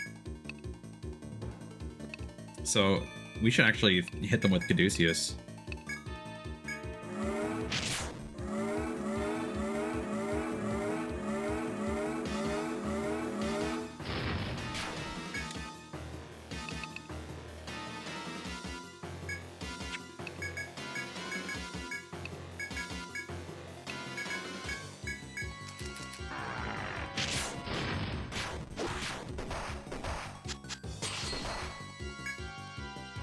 Yeah, that could have been bad if that actually was not defended.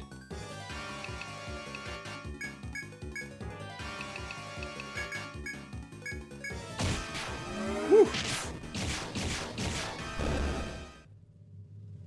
You know, that bow upgrade was huge. I feel very strong. Because Apollon is one of the strongest moves in the game, period. But then, like, multi-hit is also really good if your core attack stats are amazing. Which they are.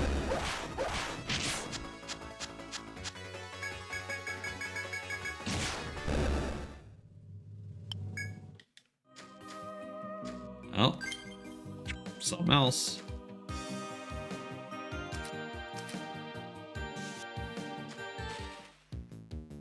No, not the King Dial. Most of the things that are in here have like really bad names, like D-Solar, like really? Like that's edgy as shit. It's just a bear. I know 12-year-old boys who are super into like edgelord aesthetics who would even be like, oh, that's a bit too edgy for me.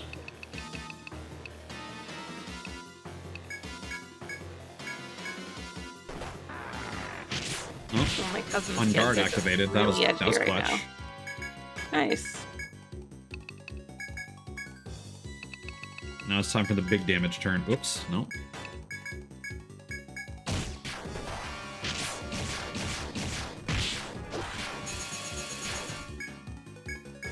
Oh yeah, he's toast.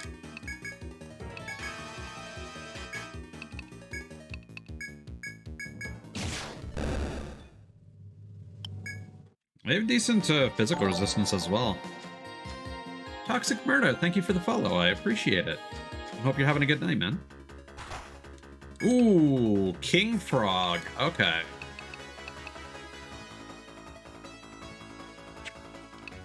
I don't trust these guys personally. Some of their frogs have some nasty ailments that they can throw on us.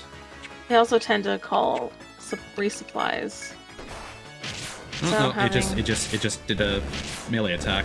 No big deal. Oh, okay. Ah, this is where the Rex throats come from. That's good. We needed those for something.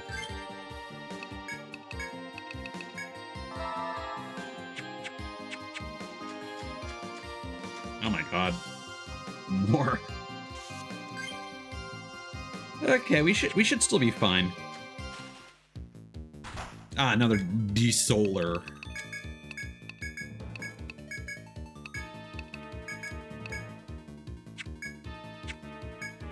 Fire. Let's go.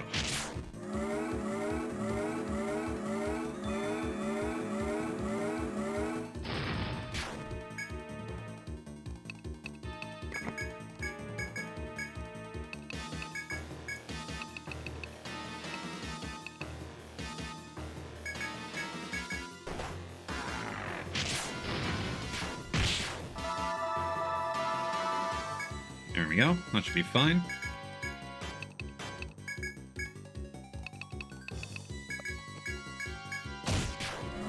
Whew. Every time.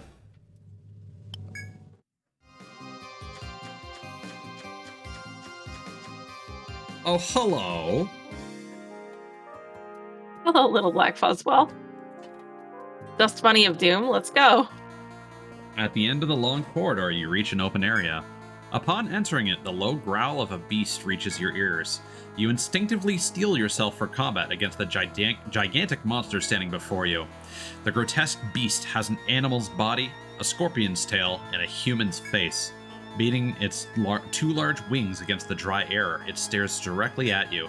Spying an escape route, you quickly weigh whether to run or stand and fight.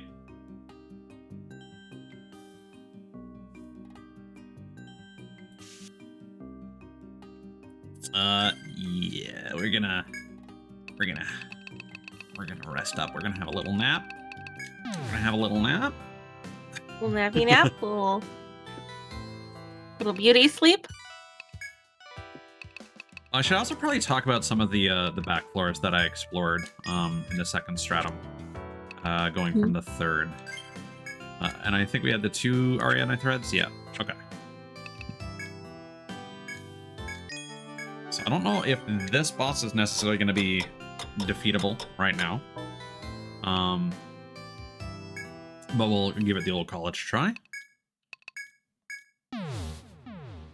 And just to take a look at some of the previous floors real quick. So there is a purple crystal door that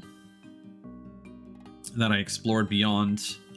We get some ants here guarding the path. Then we would go to the second stratum. There would be this long path with a ridiculous encounter rate and just a bunch of bats. Go along this path, a bunch of moas chase you. Again, some more moas here, and then we get to some damage floors, and then we get this fun situation where your party basically dies at the end of every one of these paths if you're not healing. So you go down here, salve everybody, go up here, go over here, salve, and so on. And you're like salving like 2 to 3 times. Yeah, like and if you don't have TP ups, you need Amrita, and then you make your way here.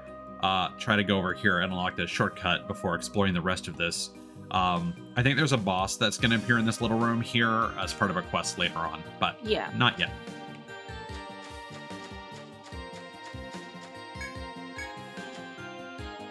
So that was fun to explore.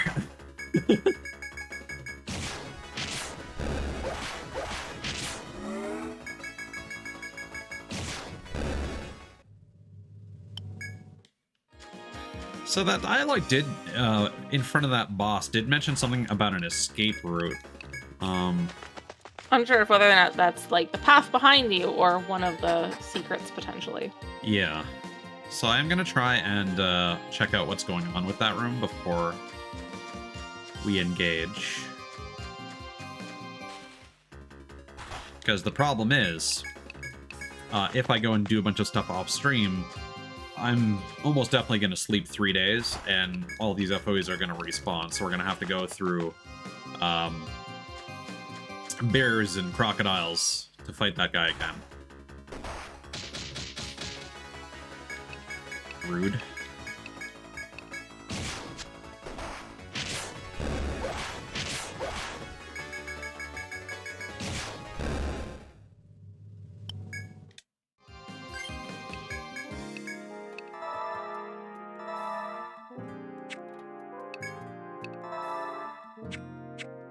I'm excited for August to rock around.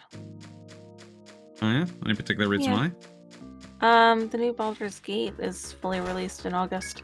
Oh, and they've been showing things. Oh. That's an awful name.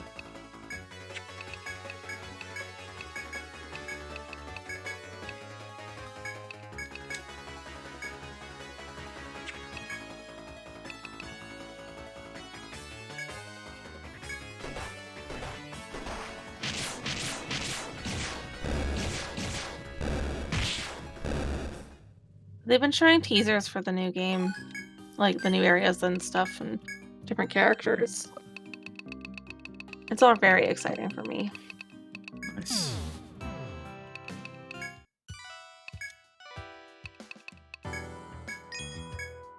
Yeah, I did see recently that they announced the release date, and I thought of you when I saw that. I'm glad that I am now synonymous with Baldur's Gate. I hope that they implement the same thing that they've been implementing with a lot of their games, where like multiple people can play on the same copy of the game, as long as they're friends on Steam. So if that's the case, then I'm going to I don't Oh, know, what other invite you to games have come they done play. that with? They did that with like all of the Divinity games. Huh. See, I kept And thinking that Divinity was a different nope, developer. nope. The developer of the Divinity games is doing Baldur's Gate 3 right now. Are they the people that did the original Baldur's Gate? I don't think they were the people that did the original Okay, then Baldur's Gate. that would be why. But the original Baldur's Gate does have that sharing game, the game share situation. Oh, interesting. So, I mean, it makes sense that Baldur's Gate 3 would, but it's a very intensive game. I don't know how functional that's gonna be. Especially given that they've had to up the overall requirements for Baldur's Gate 3 like twice already. And now it's like I made the new computer because it was like, yeah, after this update, you're gonna need a much more powerful computer to play it.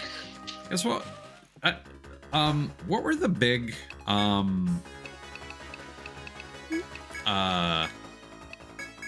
don't even know what to call these games anymore. The Western RPGs, because there's Path of Exile. It's one of the big ones right now, and then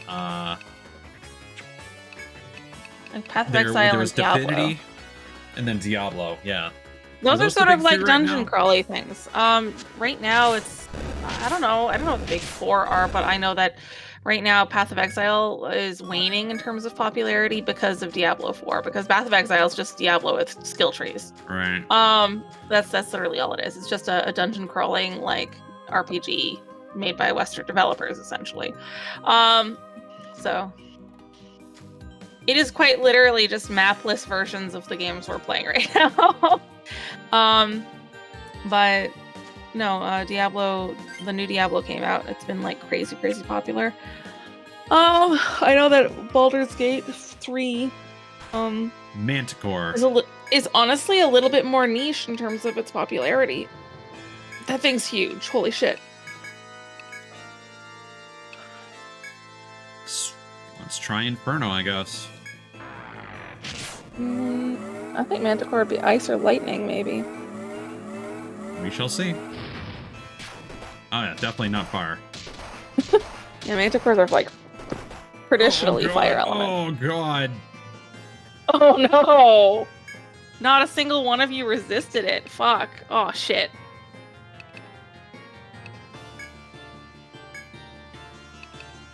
Fucking. Okay, we're gonna need to use a nectar.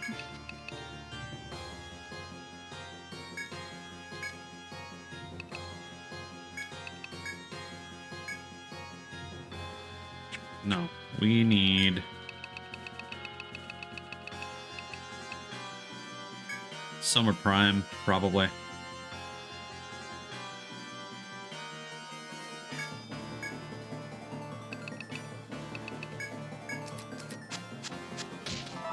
Jesus.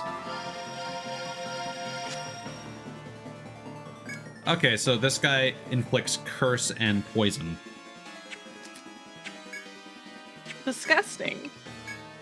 Tell me more. Health is nothing crazy, thankfully. I'm just gonna queue up a refresh every turn. It might be worth it. Okay, that sucks. It does random Ailments in general? And it seems the efficacy of terror could also potentially have an impact on whether your party is able to act or not. Yeah, sometimes they cause you to not act, but terror, like with certain things like terror, can be bad. Like some enemies can force you to do shit.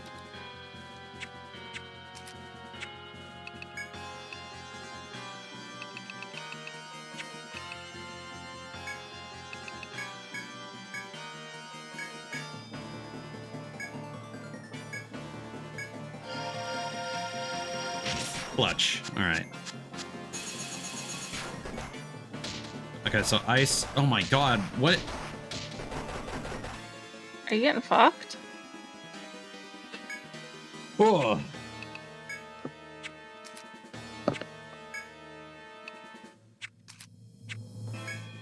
Okay, we need to defend.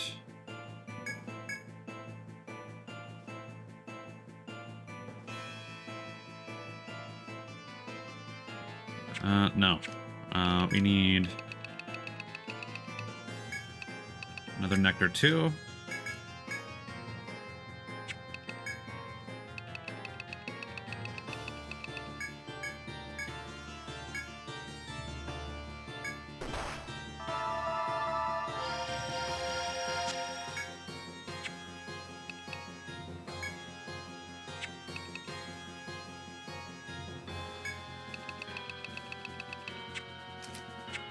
Okay, defender is gone.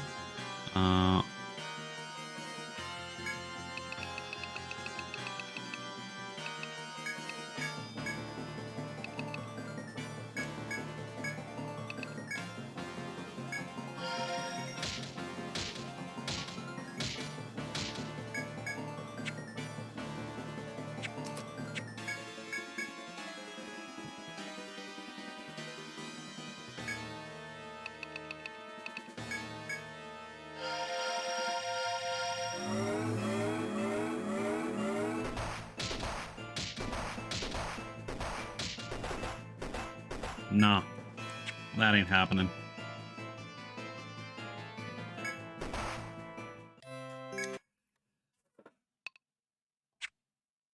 Hmm. You okay? Yeah. Why wouldn't I be? Oh. This is a video game. I'm just not sure what they expect you to do there. Queuing up a Die. solve every turn. I'm gonna do one more fight, and now that I know what I'm gonna be dealing with, I'm gonna queue up a salve on the first turn and just use defender to cover the party. Fair enough.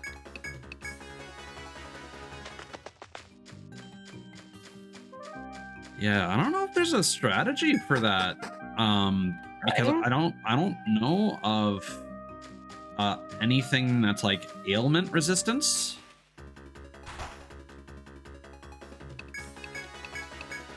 You can buy charms and stuff that make you resistant to certain kinds of ailments. Yeah, it increases resistance, but it doesn't make you immune, you know? But it might be necessary. So that was what? Poison, terror, Burst and terror. curse, and sleep. Because the terror attack was also putting people to sleep randomly. See, I'm not too worried about like sleep, because it's annoying, but it's not the worst that can happen. It just means you lose a turn sometimes too. The poison is definitely the biggest threat, as was terror. 100% agree on that one.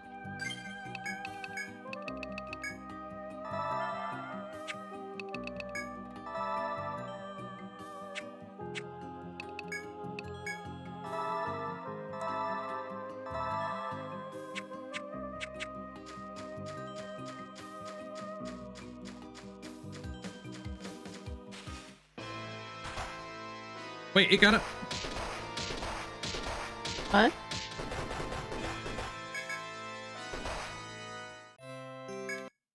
Okay, that fight is stupid.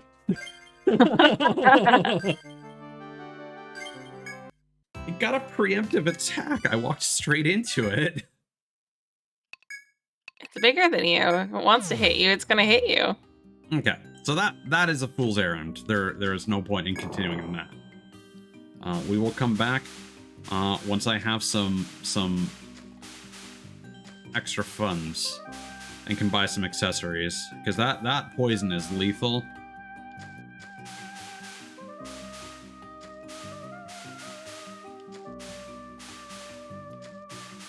Maybe there are accessories you can get later that do make you immune. Maybe. Could look up an accessory list or something. I think this is one of those situations where I really wish it straight up told you what the resistance it was providing you is. Like, is this 50%? Is this 20%? Yeah, that'd be nice. Because if I'm equipping something that's only going to give me like a 20% resistance to poison, that's not even worth it. I'd rather have the HP, right? Yeah. Or in my case, like the agility or defense. Because I'd have to remove boots or a shield or a charm. Yeah.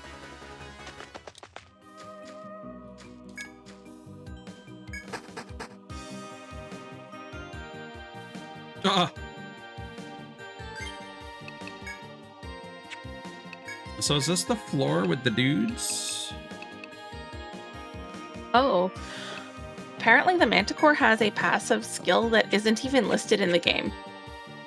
Nice. And it doesn't tell you this anywhere. It means that randomly the damage that you do to it is reduced by half. So sometimes you're like, oh, okay, so fire does nothing. No. Fire might do a whole lot. It's just that specific turn happened to be a 50% reduction.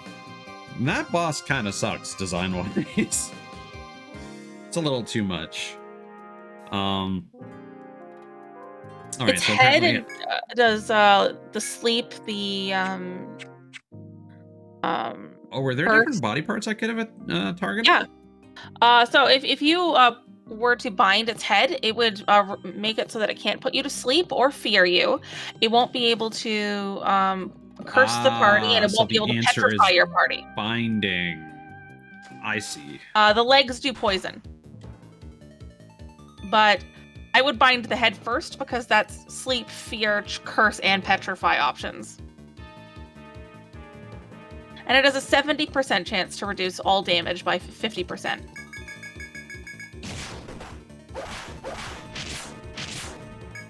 Do binds dissipate after a period of time? Yes. Okay. You got like 5 turns before they go away. So, knowing that, Smite may bind an enemy's arms. You needed to bind the head. Yeah, that's not going to be an option, unfortunately. It doesn't have arms, unfortunately. So that's not that is not true. It's got 4 arms. It just doesn't use those for anything. Those are legs. Those are legs. Caduceus is actually what we need. No? What was the disable? Okay. Disable's maxed out. Okay. Okay, so that'll reduce its ability to poison you as long as you get that in first, but it can still petrify, curse, fear, and sleep you. So the legs only do poison? Only do poison. Deals damage to the entire party and has a chance of poisoning on hits. So poison does the AoE attacks, or the legs also do AoE attacks. So yeah. Maybe it's time to pull Mod out and replace somebody with Mod so Mod can very helpfully curse the shit out of its fucking head.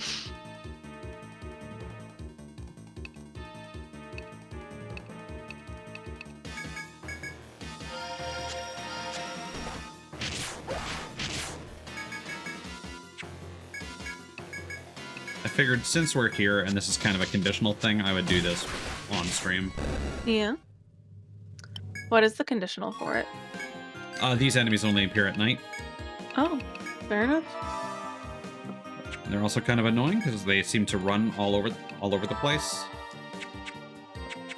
So you have to waste some of your nighttime chasing after stupid things.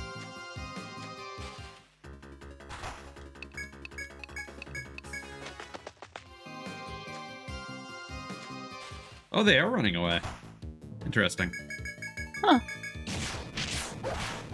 This guy ran straight into a wall.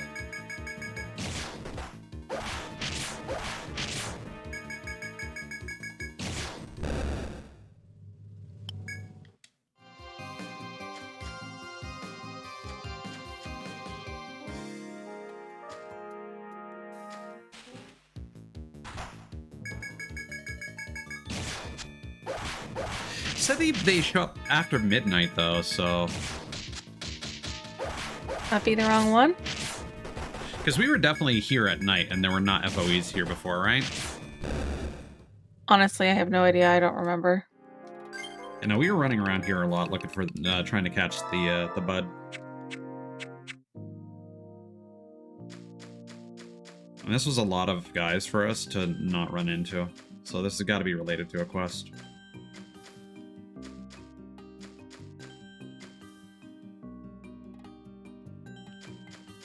Stop running.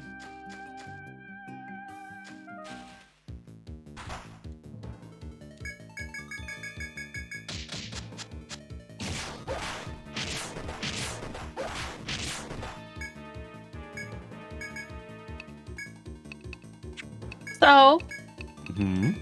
if you were to switch a certain sword user to an axe user, it would have the ability to silence the enemies. But you would have to put points into axes and then silencer. Yeah, I mean, I could do that, and then... It has a 52% chance at the max level. Where are you getting these numbers from? I'm getting the numbers from this. I'm going to send it to you. Etrian Odyssey Skill Simulator. It has all the information. Oh, that's super handy, actually. You're welcome. I was meaning to look up something like that anyway to plan out some builds. But I think what I'll do is I'll probably just look for a accessory to resist terror, and then just bind the feet. But look at that. So nice. It gives you all the information. See? Note, this is a chaser skill, meaning it only targets... meaning if the target is attacked with a fire magic, the character will follow up with Fire Slash. This skill only deals elemental damage, although the initial physical strike is physical. Provides you so much information. It gives you the percentages of everything. Like, this has been the data mine information that you've been looking for. Yeah.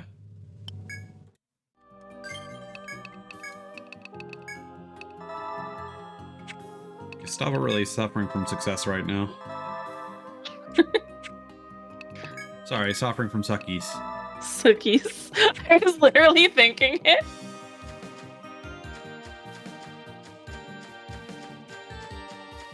If anyone's confused, there is a Daniel Thrasher skit about the key to suckies. Highly recommended. It's very good. It's very good.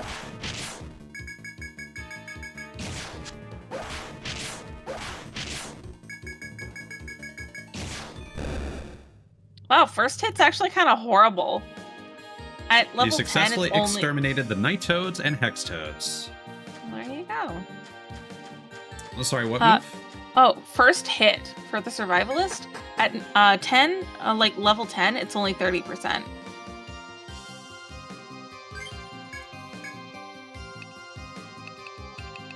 It has the chance of acting first on the next turn, regardless of speed.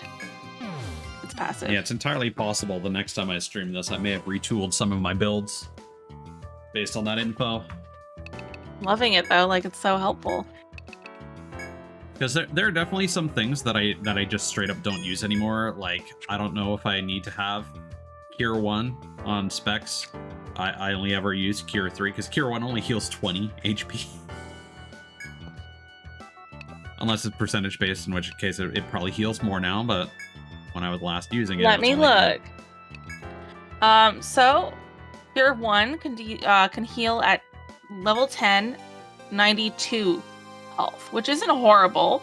That's like a good 30% for most of our characters at this point. That's 10 points of a limited resource that you're spending on not Cure 2. It only costs 6, so... In battle, it's useless at this stage of the game. Cure 2 costs 14 and can go up to 159. That's actually not better. That is almost That's better what at I'm level 1. That one scales very poorly. Oh, sorry. At level 10, it costs 41, not 14. Don't put that one at level 10. At 1. Why would you level Cure 2 up at all? Honestly, sure no you're not idea. I'm looking at Cure 2 right now. Weird. Cure Okay. 2, body part, head. Okay, I need to type, read dialogue. Skill, healing. Beat the monsters, did you? Our client will be relieved, I'm sure. Then again, if he's attacked by a different monster, this was all for nothing. Alright, we're good to go. Sorry, what were you reading? I was just reading off the stats for Cure 2. It's not a big deal. Sorry, it's just when there's dialogue on screen I gotta read. It's like there's stuff I'm not doing that I could be doing. Jesus Christ, that was a lot. Alright. Back to business.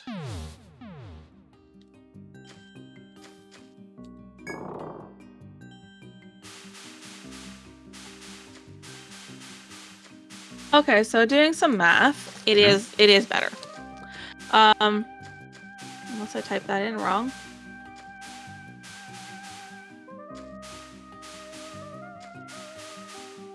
Or it's not better. It's more costly.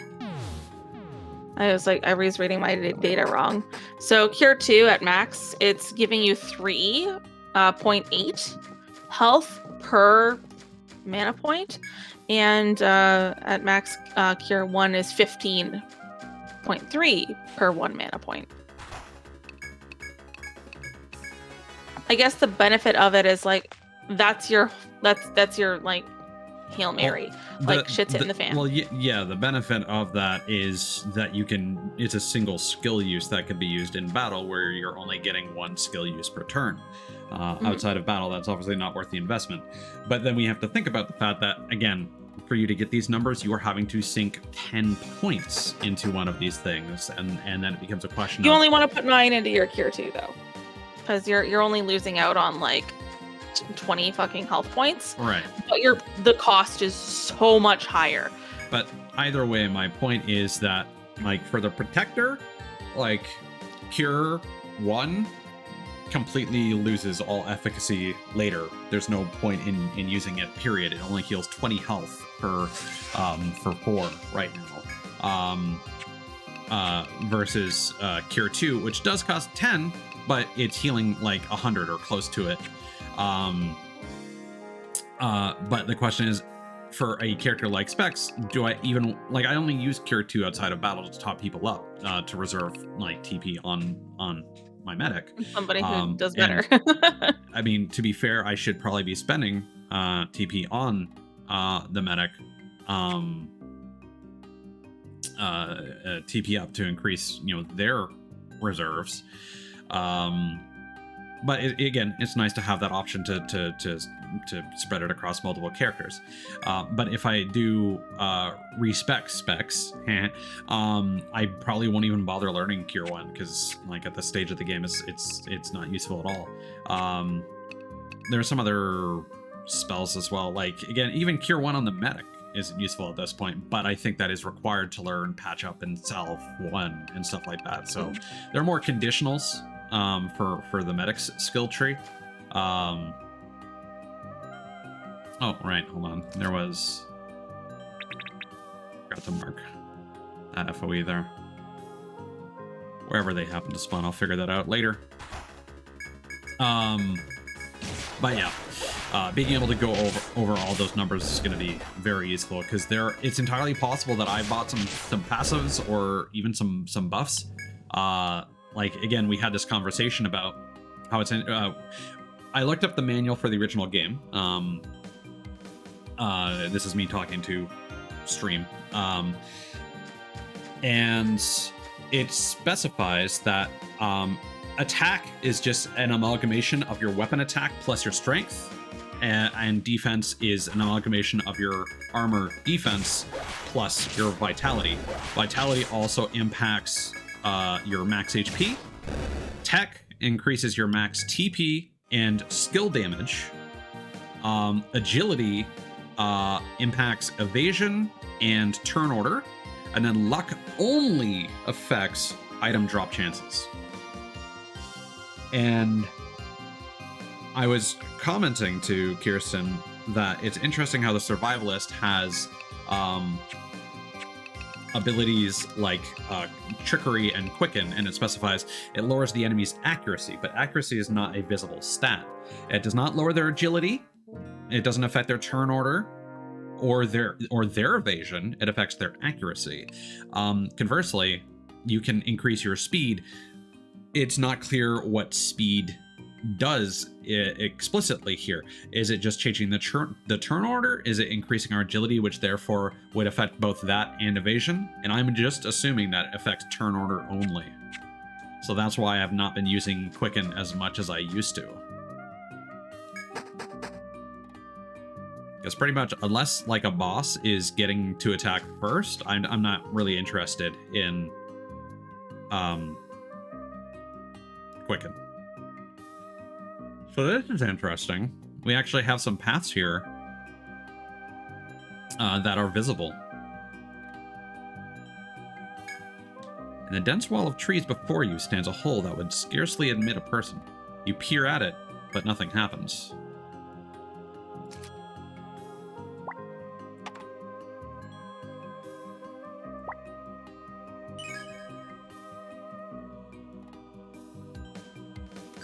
There we go. That's a very ambiguous.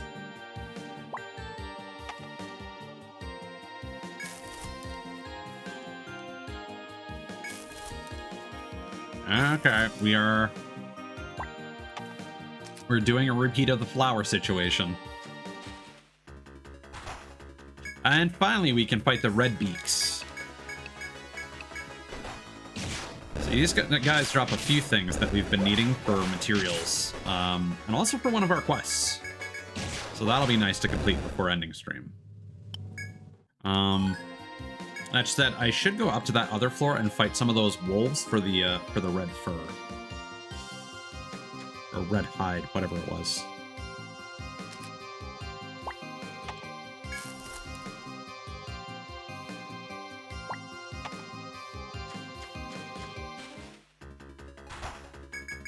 Thankfully, these guys don't seem to be super strong.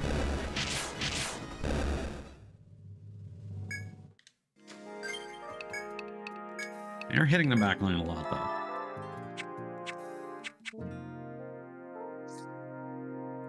Hey, Kirsten, you were streaming earlier. You were doing some art, some more stream avatars, I assume. Yeah. Did you do anything else besides the shrimp you were making? I also finished off the thing that I was making for Chief. Nice. The shrimp turned out nice, though, I think. That's good. Also, people were shitting on poison. Venom does insane amounts of damage. Ah, okay. So it might be worth unlearning poison to invest in venom instead. Both of them are actually really good. At level 10, it's only costing 6, and it has a 250% chance, poison, just base poison. 250% chance to inflict that poison, and the poison is 255 damage per turn. That's pretty good. For a passive thing, that's like having an extra person hitting it with no skill. Yes. So I'm definitely gonna take a look at that and reevaluate some of our builds and reevaluate some of the shit people talk about certain skills.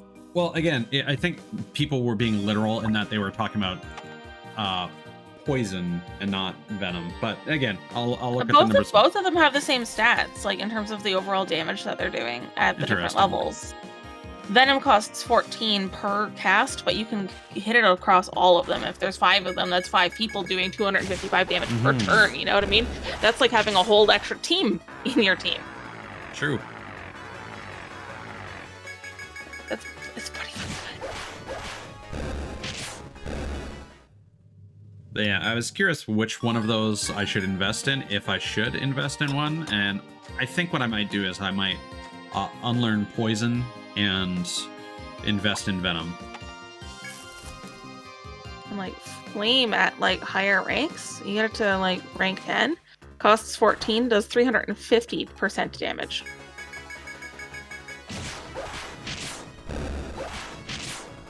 It's pretty good. Okay, it's possible that my mapping method is about to start backfiring on me here.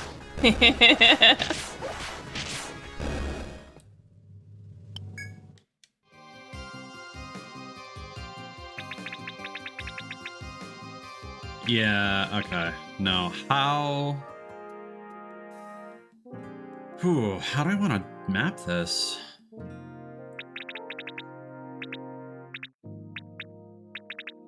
I think we're still fine with this setup, as long as I'm clear that the arrows must always, because what I did with the flowers, for example, is the arrows always point at each other. There's this one like demo arrow where it just sends you to this random spot here. That's kind of the only exception. But then there are ones that send you to a certain location, and then there isn't a flower that will take you back, and I was marking those with X's. And the ones that I hadn't yet done, I would mark with an O to be like, hey, you need to go back and verify this later.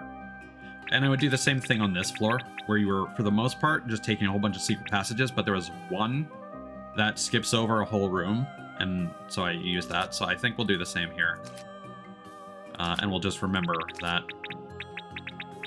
at least on this floor so far, like this, it doesn't have a companion arrow, so that means it goes all the way over here, and we'll just have to remember that that's the case.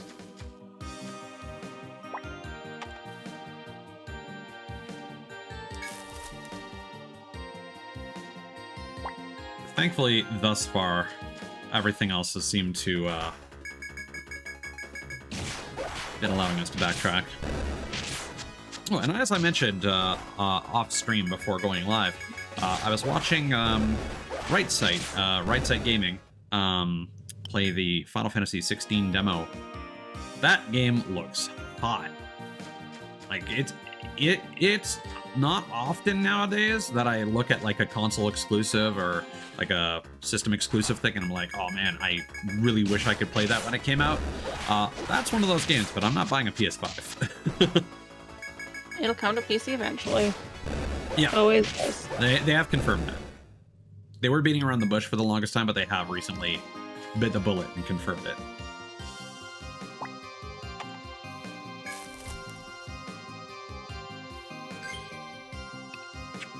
I just wish that there was a PC demo. But again, exclusivity and all that, I get it. There will be eventually.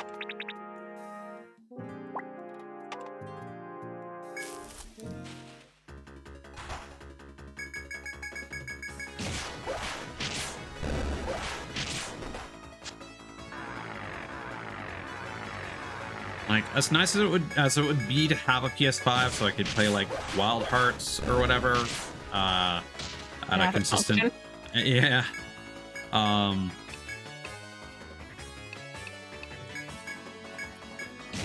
I just playing through capture delay is just not fun, and I don't feel like I've been considering getting a bunch of stuff so that I could have a proper like HDMI switch for my various devices and whatnot, but I don't know if I want to. I'll figure it out eventually, but right now there's other stuff I'd rather do first. Okay, where are we going here? Oh man, this layout. Yeah, this desert biome has pretty horseshit layouts, honestly. So there we go. That's a dead end. So mechanically, this is still working out fairly similarly. Oh, we forgot to heal specs. That's...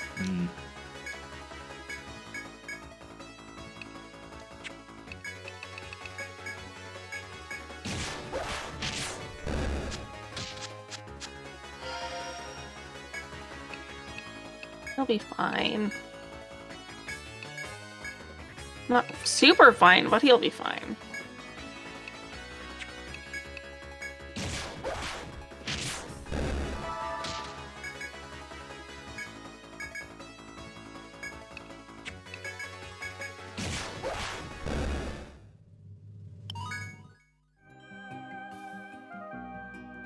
Because the next floor is actually the last, so we could potentially complete this stratum, which would be really nice.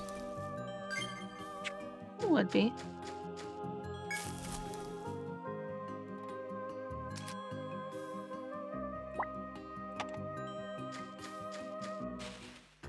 like, although this is somewhat annoying to navigate, I do appreciate that it's relatively fast.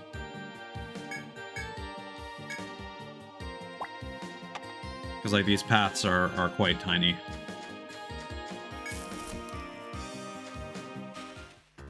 I'm not a fan of the shifting sands area. I really like it. I think it's actually my favorite stratum.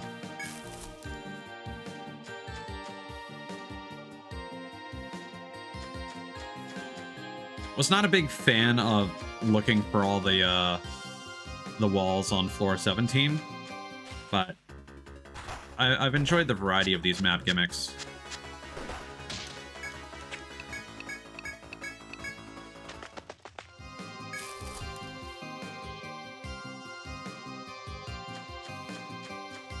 I needed to double check this anyway because we just established that there are in fact dead ends, and I did not check that one properly.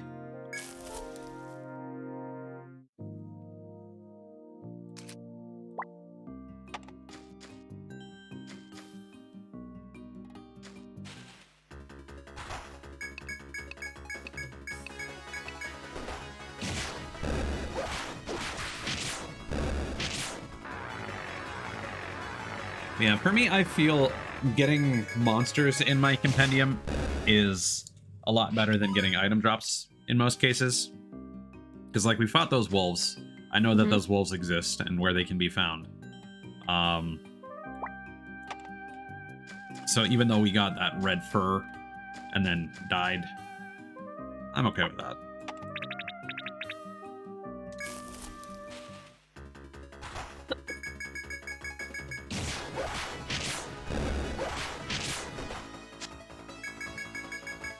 And thankfully, I don't have to explore that entire floor just to fight those wolves. It's entirely possible they might show up on floor 16 as well. Oh, found an FOE.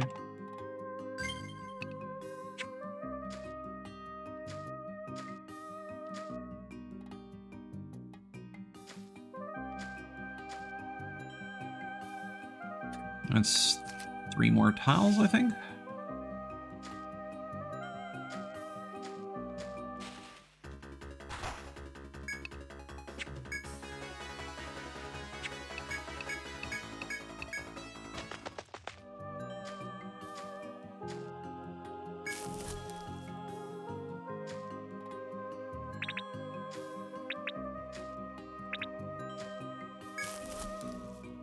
Okay, so this guy's chill and he just wanders.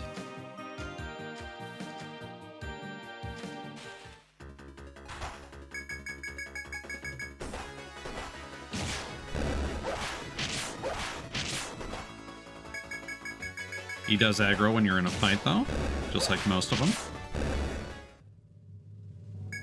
I think there's a couple of them that patiently wait their turn to kick your ass.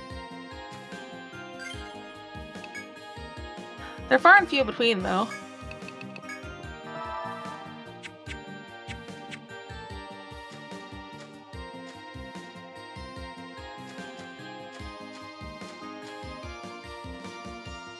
I think they did like a really good job with the PC port for this one. Oh yeah, no, it's phenomenal. There are still some issues because this was a Switch port as well. They targeted Switch performance exclusively, so everything has only been up-resed for 1080p resolutions specifically. And they might not be visible, but apparently there is still some artifacting on these character portraits. So there is, for whatever reason, the mod community for this game is based off of a website called Game Banana, instead of like Nexus mods or whatever. And there is a 4K mod there, and they mentioned that they specifically resolve the issues with like sprite upscaling and whatnot. That would result in artifacting if you were to play this on. There are a little bit of like, even you don't need a high quality monitor. I don't have a high quality monitor, but like I can see that there are some artifacts in the male medic that you like. His hair has some artifacts around the edges.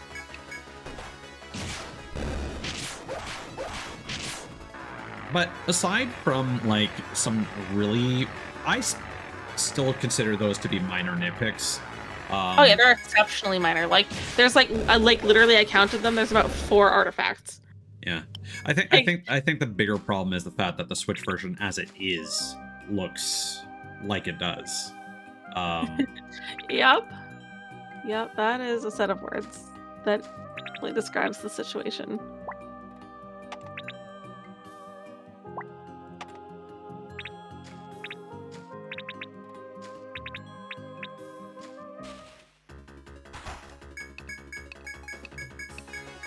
But like, I think the most impressive thing is just how good the controls work. Oh yeah, and they like seamlessly go from one control to the next. Like if I decide I'm going to pull up my tablet and use Steam Link Play, it actually functions really, really well, like immaculately well. Like I was surprised. I was like, oh my god, oh shit, this is like the only game I've ever played that like felt good on the Steam Link.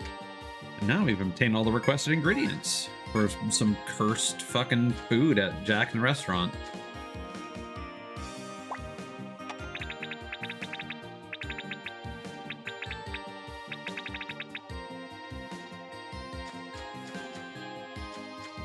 I think my biggest problem is just that there isn't an option to keep the game running when you tab out. And again, not a deal breaker by any means, but it would be nice. It'd be nice. Just because it's necessary doesn't mean it's necessary.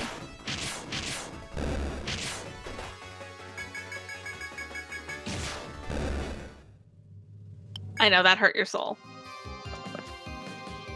After getting through the Forest Folk's passageway, you sense a dreadful presence ahead.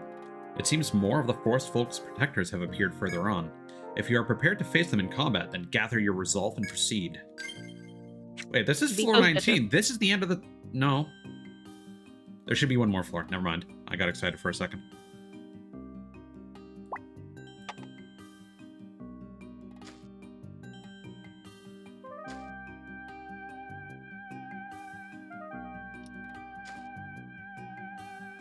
Hey guys. Just gonna scope out your den here. Don't mind me, I'm just sweeping.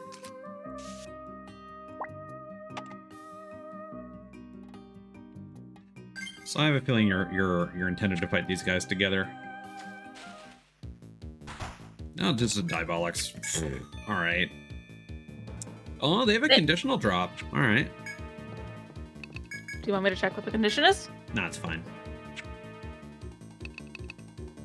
I'm gonna wait to boost until the second one joins the fight. Good plan.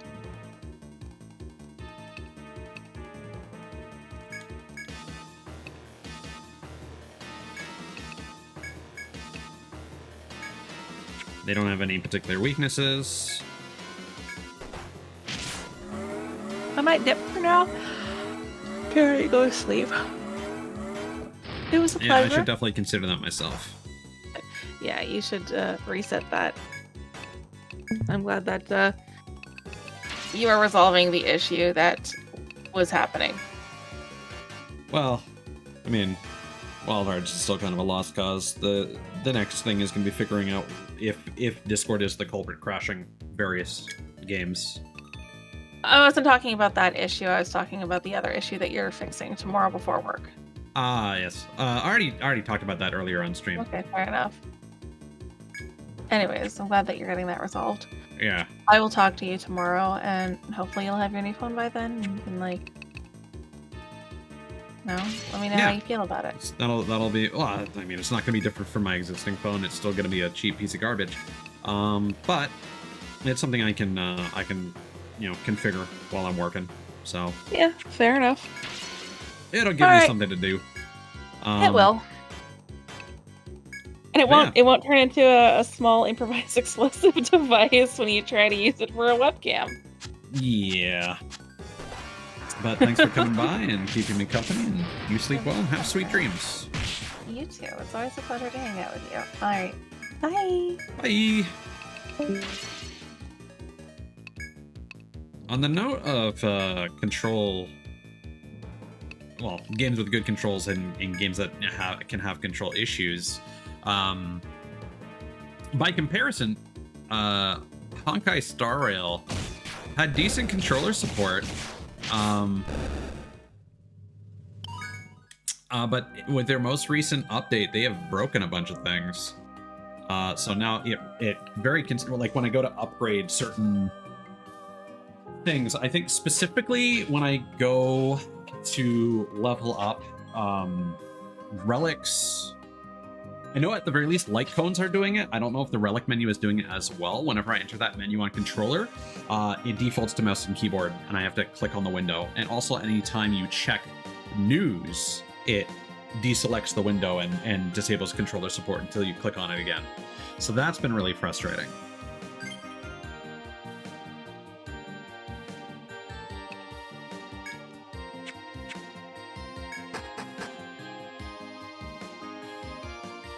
Gold wings for the pilgrims.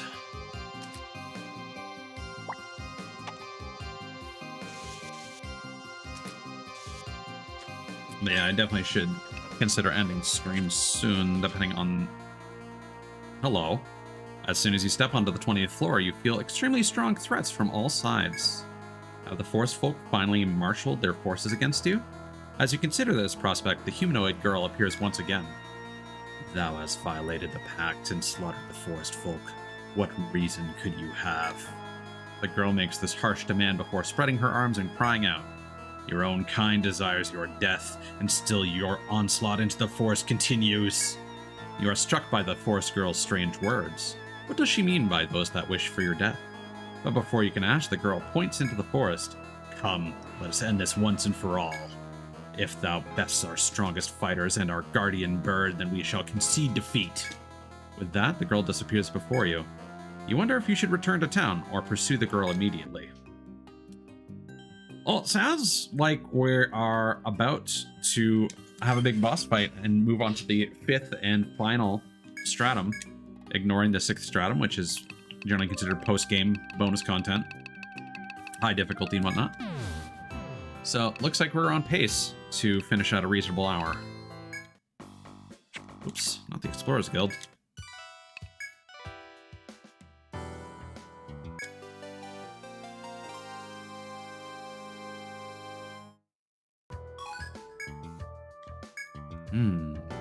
These are going to be used as ingredients in food?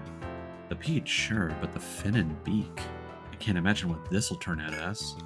Guess any chef who can make something good out of these ingredients is worth his salt. But I'm not sure the regular customers would be brave enough to try it. The Diamond Charm. Etria's most luxurious woman has decided her life cannot be complete without a Kulinon. That sucks, because I had one of those and I had a thought to keep it, but I sold it. It is a rare mining result in the Sandy Barrens.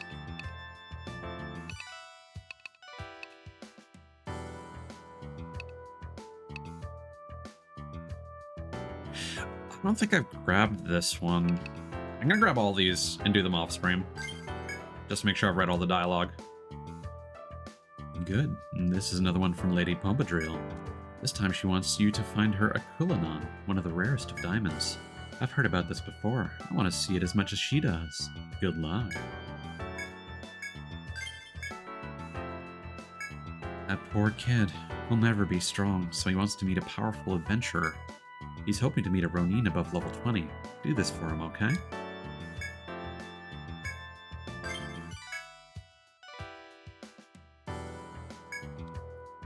It's another ordeal from the head of the Explorers Guild. This time he wants you to defeat the Killclaw by yourself. All I know about it is its name, but I think the name says it all. Keep your wits about you out there and come back safe. So I'm going to trigger that dialogue at the Explorers Guild. Heard you accepted the ordeal I posted. Remember what I told you all that time ago about going into the forest? If you're going to ignore what I said then, you've got to have the necessary skills. This is not actually what we're going to be rocking. Only one adventurer has ever come back alive from this trial. Keep that in mind. If If I'm not mistaken, you're a member of Tigers, correct? I heard you volunteered for the Explorers Guild's ordeal. You do understand the difference between bravery and recklessness, yes? To my knowledge, only one adventurer has ever overcome this trial. That honor goes to the one called Ren, also known as the Ronin of Ice. Know your own limitations. Defeat does not always mean disgrace. Alright, so we got that dialogue.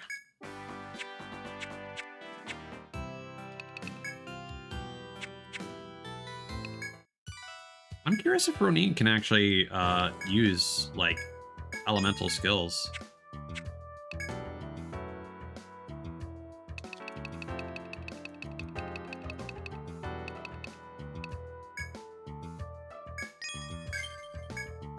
Blade Whip, Fairy Robe, Sandy Pin, and Fairy Boot. Oh, a whole bunch of stuff. Okay. We got the Tiger Boot, which we should probably throw on...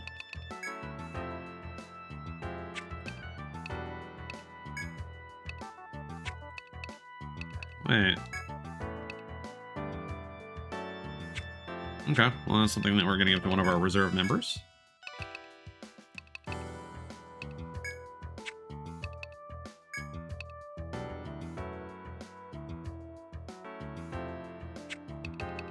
Probably makes the most sense for our Troubadour.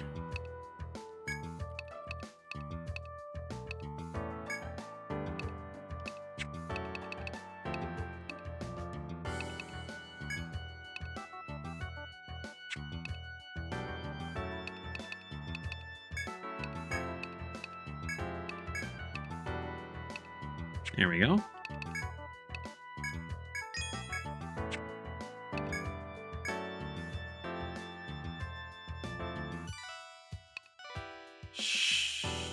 Shigedo. Shigedo? That's, Strange spelling on that one. Fairy Boots. Are worse. The Sandy Pin is really good.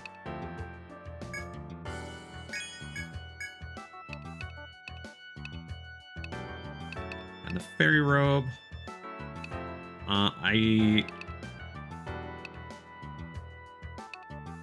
don't think we're going to buy that, because we can get the Dino Plate before long.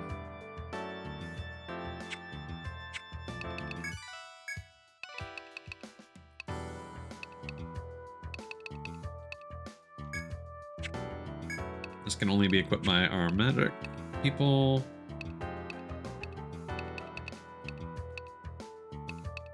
We do not have a spare alchemist, so we're going to sell that.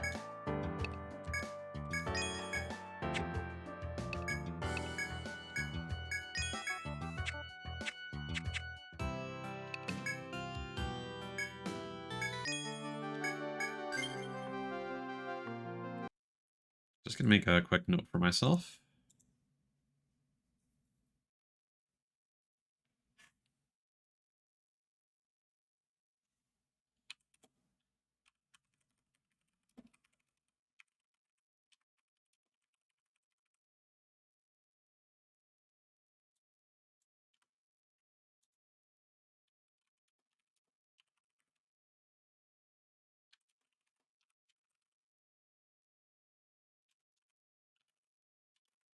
Just various points of cleanup.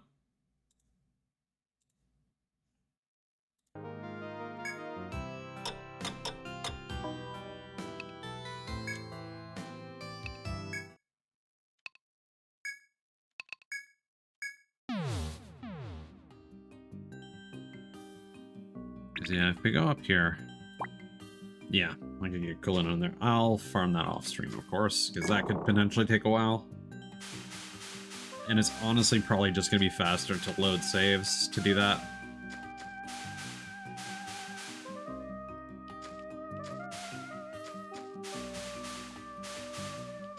Normally what you would do is just have a bunch of survivalists with nothing but gathering skills.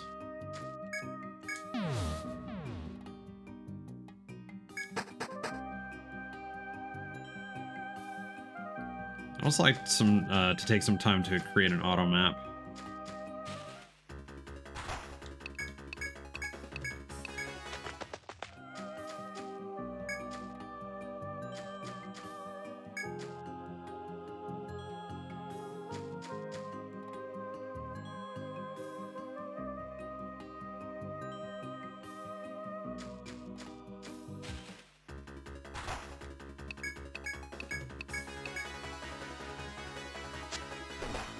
That's frustrating.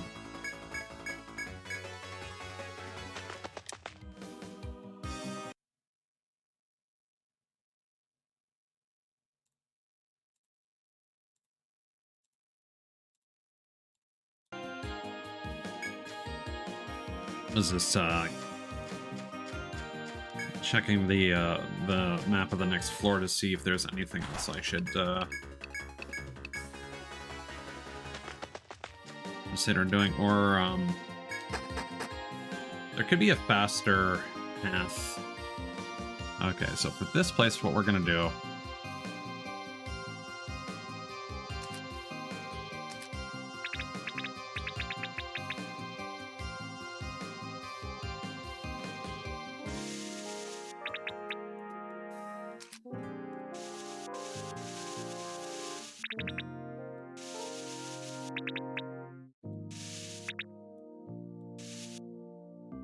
There we go.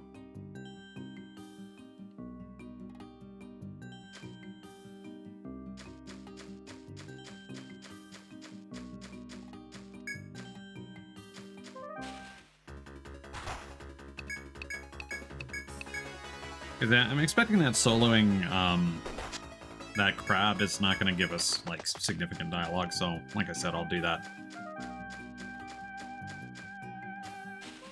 off stream now that we've got all the sort of setup dialogue for it.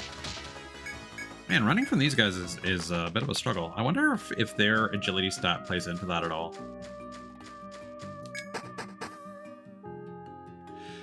Okay, let's take a look at the path here.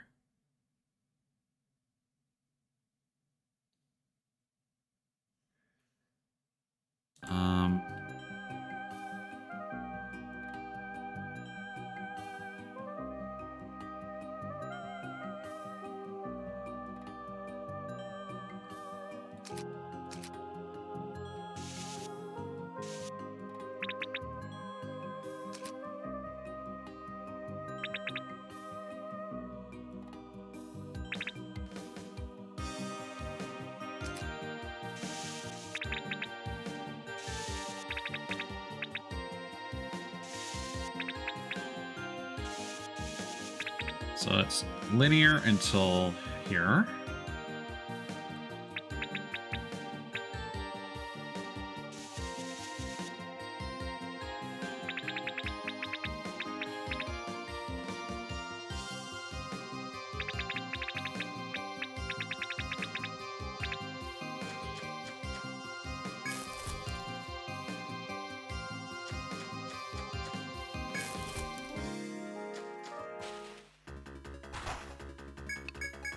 I think we still need some of these red feathers and plumes and whatnot, so I'll keep fighting these guys.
So I think that guy's just going to follow that path back and forth.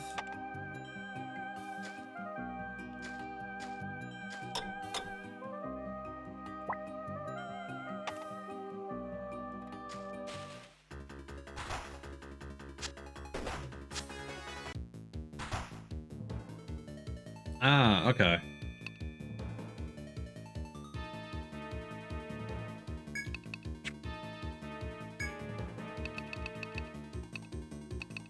So the sick wood. That makes sense.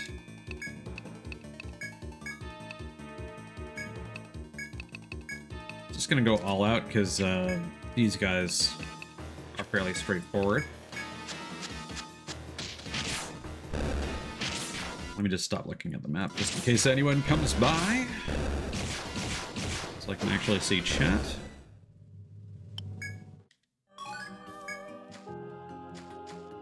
Okay, so now we can explore that. So that's probably going to guide us back to the main path.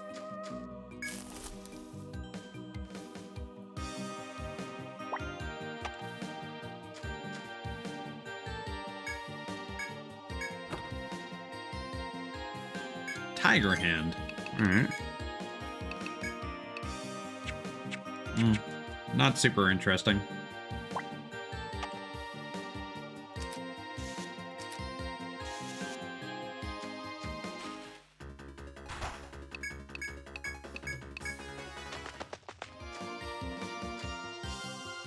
I do enjoy how the new battle theme kicks in at a point where the narrative changes a lot. Yeah, so that is a dead end. There's another one of those we found, right? Yeah. Okay, so we've now explored that. So now we can adjust this.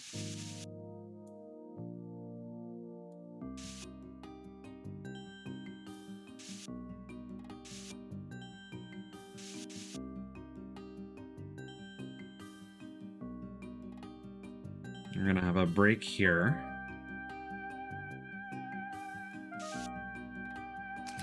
And then we're gonna create another path here.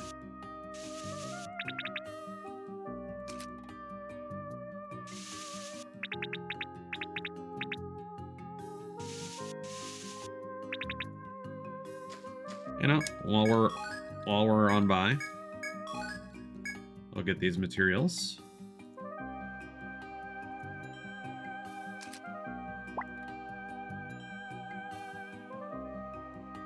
Would do some mining if we came across one of those. Probably should have done that on the previous floor. But it's fine.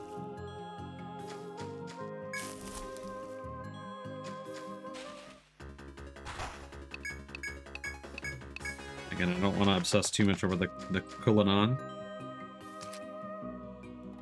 Okay, so that goes down here, and there's a cut point. We've just expended our cuts for the day, so that's fine.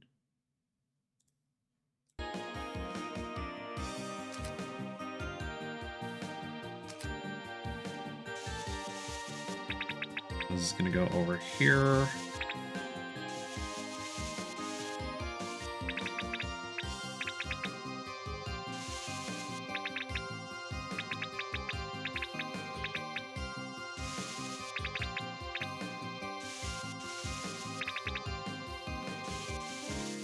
Oops.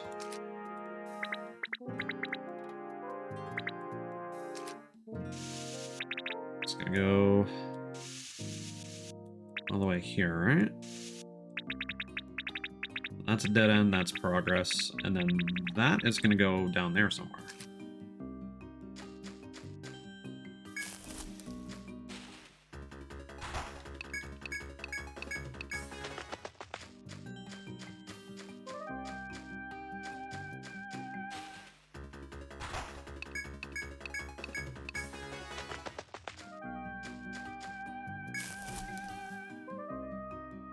Honestly, for the more confusing layouts, the auto path helps a lot with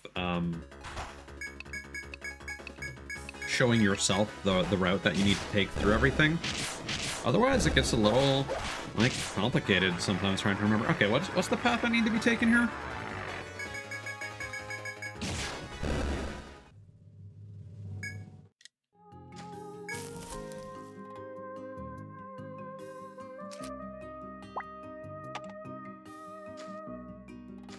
More treasure in this room. Money. We actually really need that right now.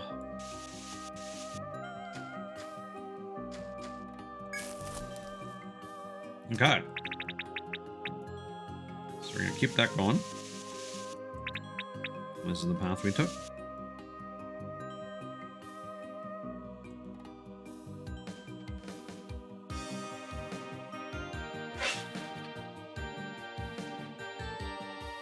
Now, I'm gonna stop the auto path here for the time being, I think.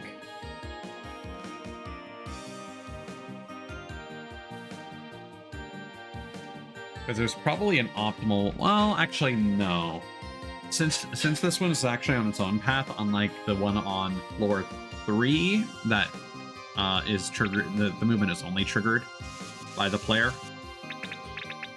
There's no point in editing this path to make room.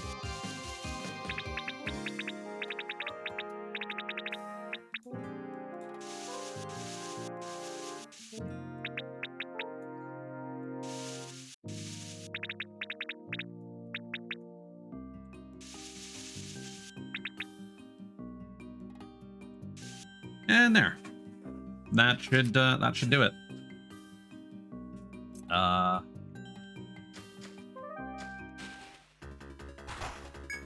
We still got 2 extra paths to map out. And then we can finish this stratum, hopefully, without much difficulty. I really hope it's not just a case where, like, the entire floor is aggro against us, because that would just be a little boring.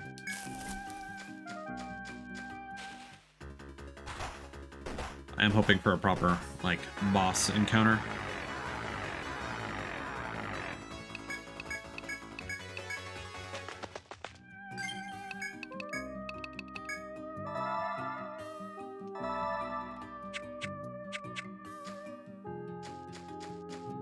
I also had a random thought where when you get a game over and it says you can keep your map and exploration data, I wonder if that allows you to keep your discoveries or not. Okay, so for this, I'm going to look ahead real quick. Okay, this is fine. So what this does is this takes us all the way over here.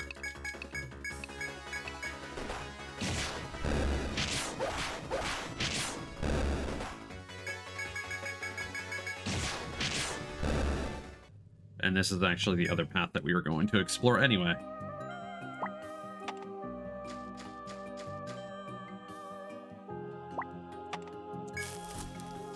There. Floor has been successfully mapped.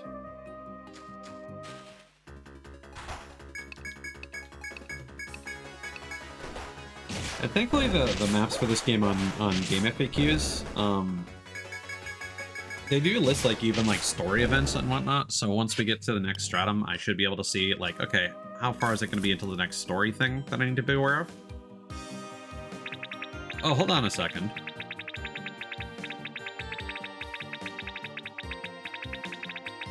Oh, no, that's way better. Hold up a sec.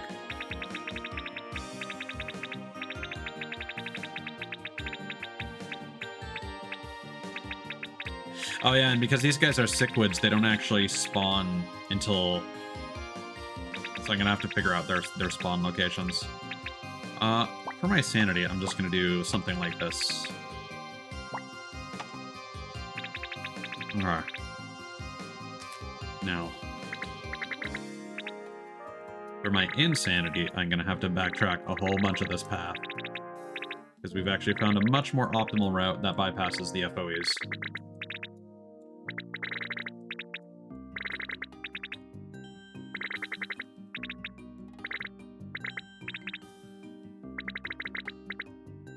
There we go.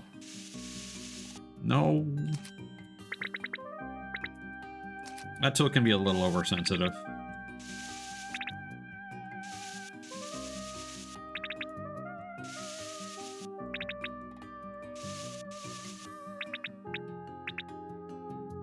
Wait.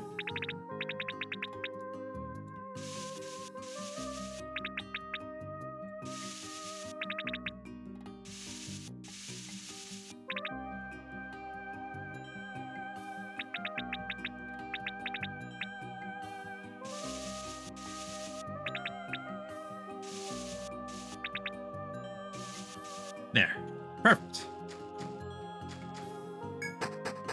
It's a well-made path right there. Oh, hi.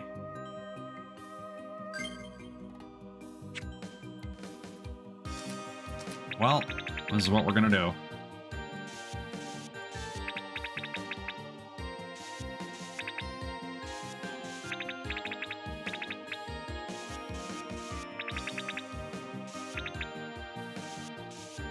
So it seems like the important thing is we need to fight their bird, which is probably this guy here.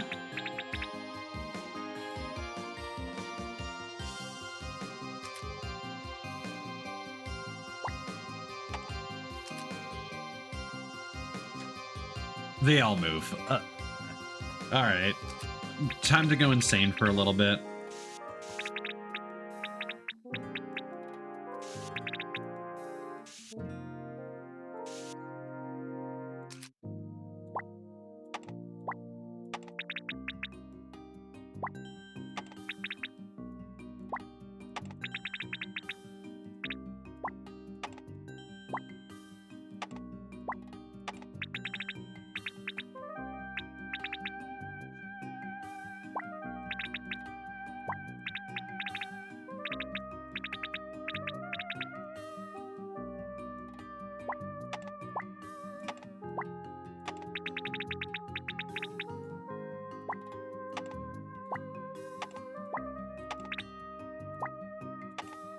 Okay.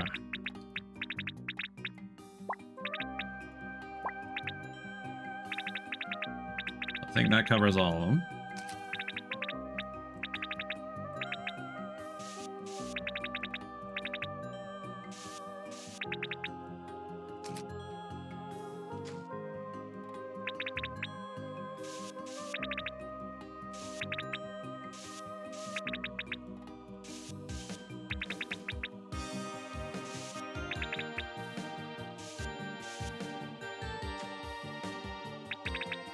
Hopefully they don't have like huge paths.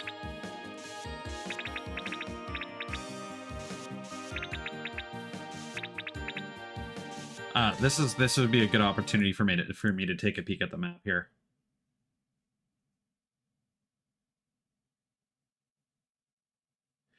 Yeah, so the one in the center is definitely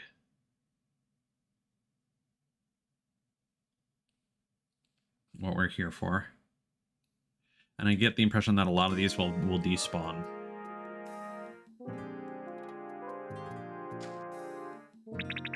After we beat the bird.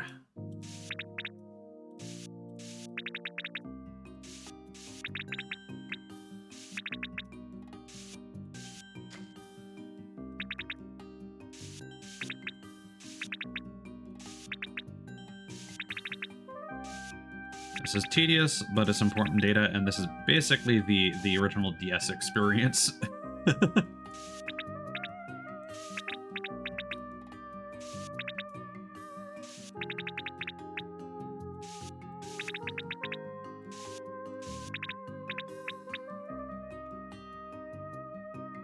Oh, I'm getting turned around.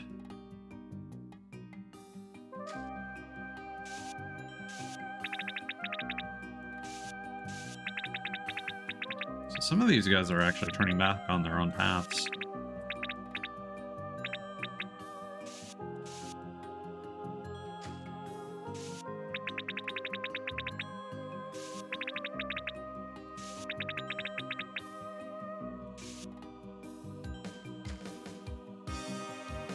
Oh, I got close enough to aggro that guy.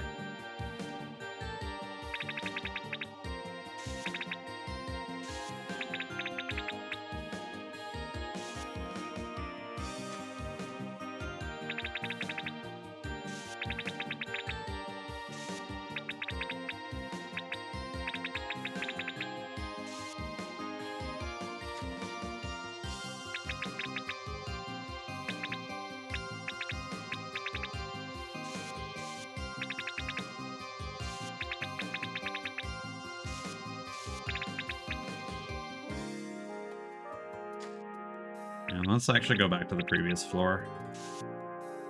Reset these positions here.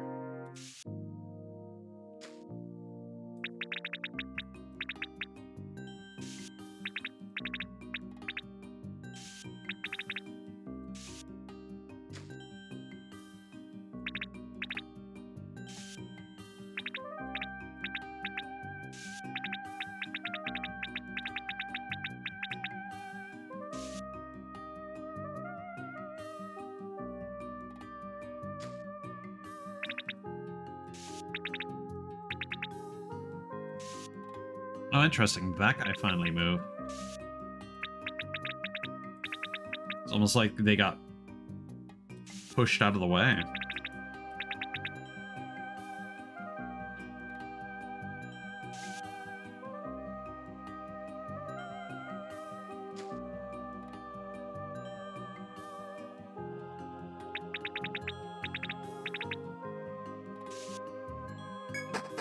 Okay, let's ascend.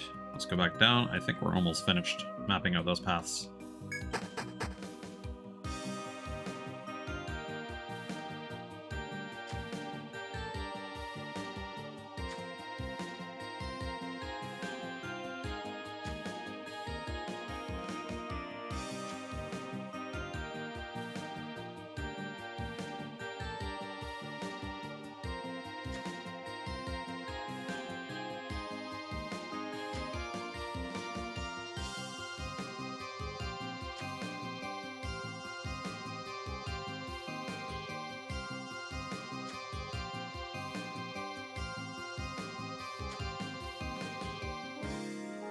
So this guy actually goes here, if he doesn't aggro.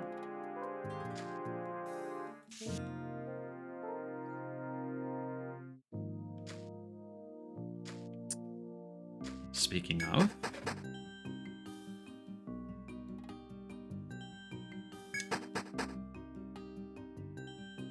just trying to figure out how I can map that out safely.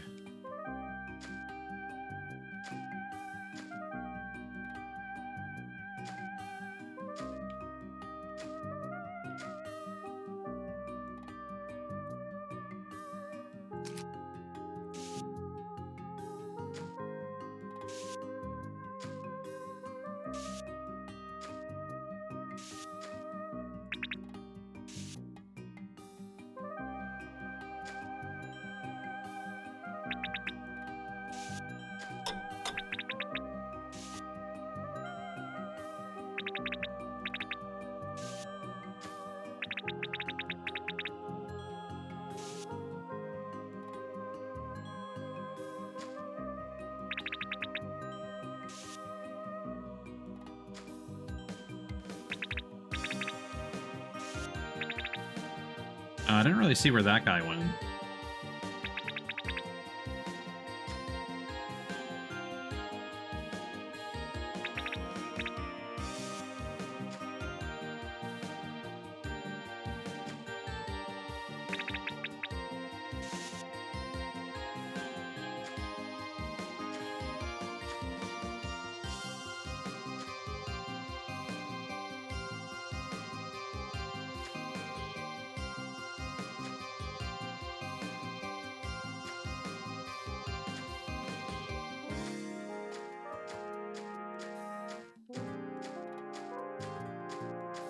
Interesting. There are no random encounters here.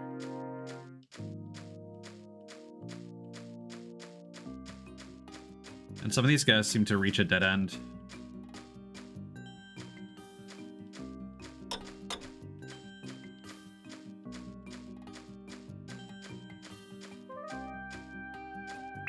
Oh, I noticed that there's an extra path there.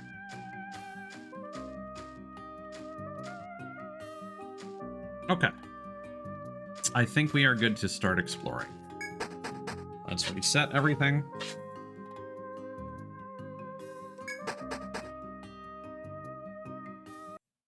Okay.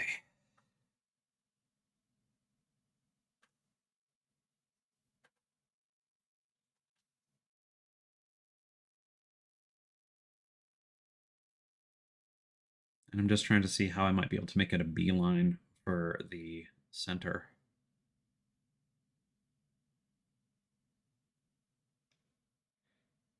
So I think what we want to do is go right and then north.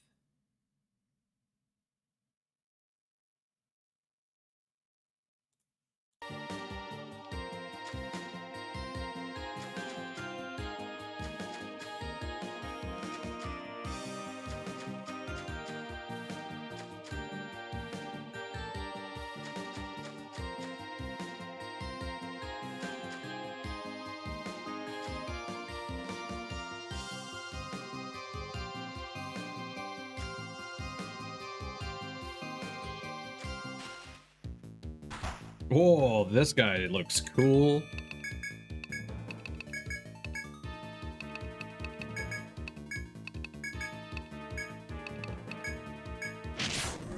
I'm trying to focus on the original enemies here, because a lot of them are just the Cruella and Diabolics that we've already run into.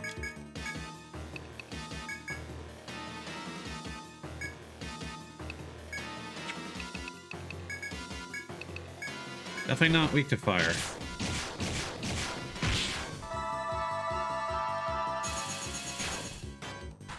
Like so. No particular weaknesses.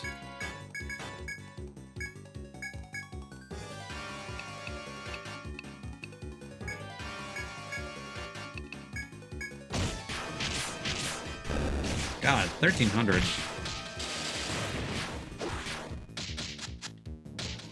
Okay, we're confused. That's not good. Honestly, we can probably just finish this in one turn with Kirsten and myself. Perfect. And we got a conditional drop somehow. That's really nice.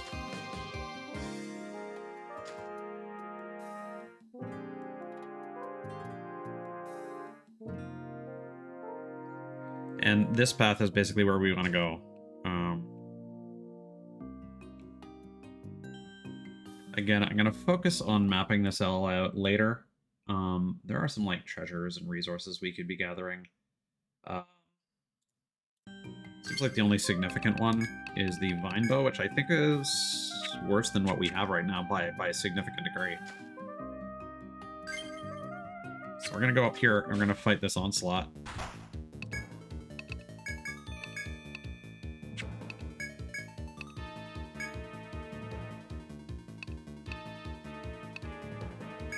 I'm going to quicken us this time, actually.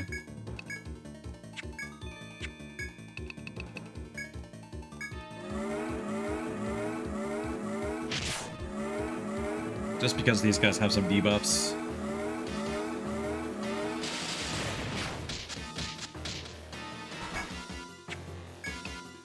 Oh, that's the ogre? Oh, that's the guy I was originally trying to run into. Okay, so we're basically good for this floor in terms of new stuff.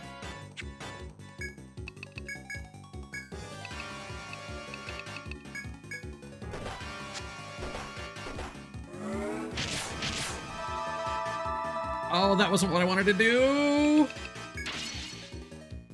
Oh, we're in trouble. I wanted to refresh. Somehow we survived that. I'm impressed. Okay, we still got all our buffs though. Now we can start smiting.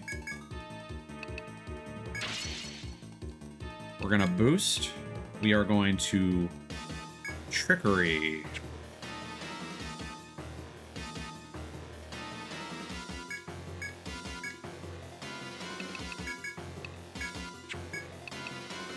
Again, no particular weaknesses.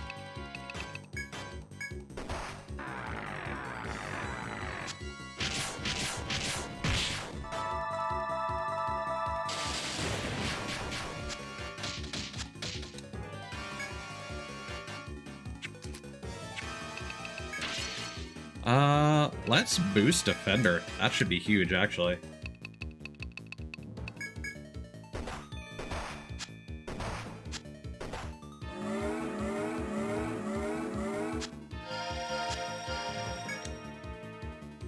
They're not entering the fight. That's interesting.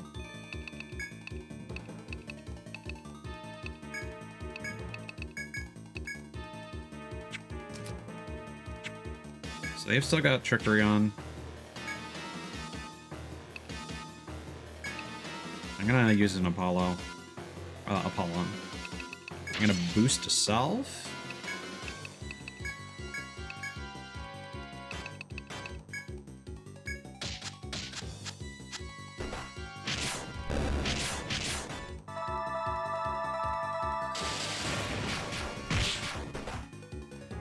Oh no. Oh, this is bad.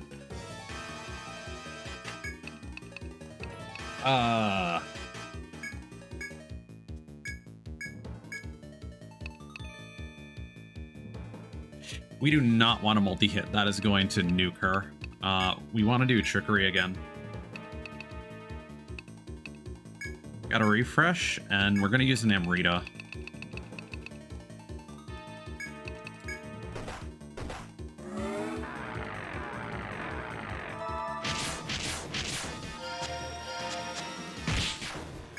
I'm just really hoping I don't get cursed again, because that's going to be a big problem.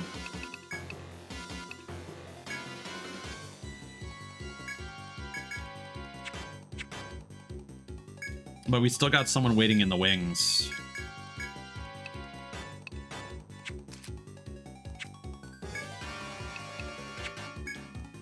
Yeah, trickery is still active. Not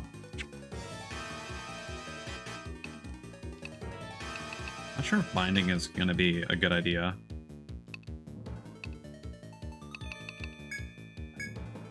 Let's get some damage downrange. Do a salve.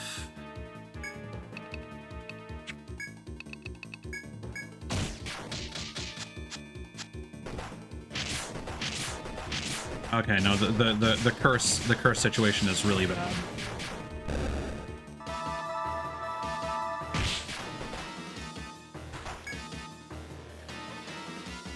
Okay, we need to get her out of here.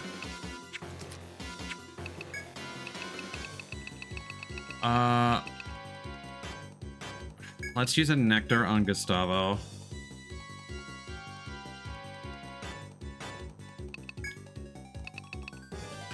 Medica 4 on Specs. Refresh on everyone else.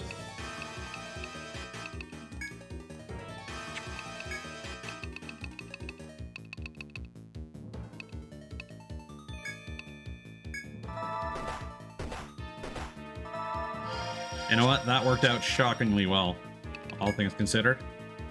We are no longer fighting anything else. We need to re-up Defender immediately. We're gonna all slash. We're gonna pull on the big boy. We're gonna salve 2. We need to immunize next turn. Damn it.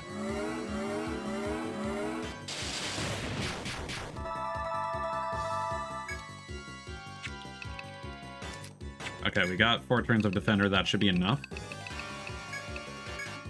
And a Nectar Gustavo. Trickery is going to run out.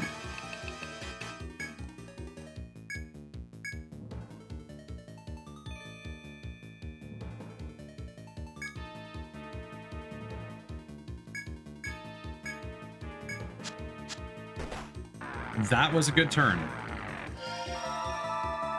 Honestly, re-upping Trickery, that could be super clutch. We have no more magic. Let us focus on getting you out of there before you curse us again.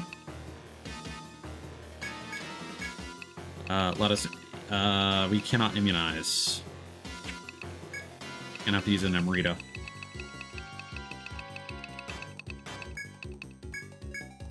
Definitely gonna need to restock after this fight.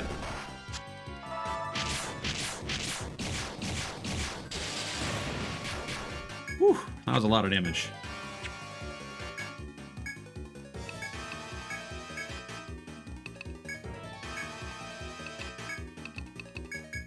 Okay, we're now at a point where this fight should be more than manageable.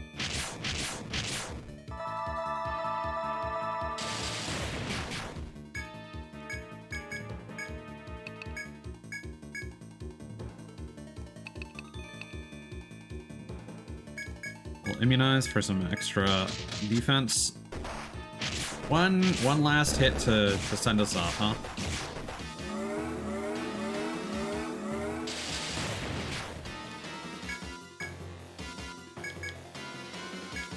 I'm gonna first turn refresh.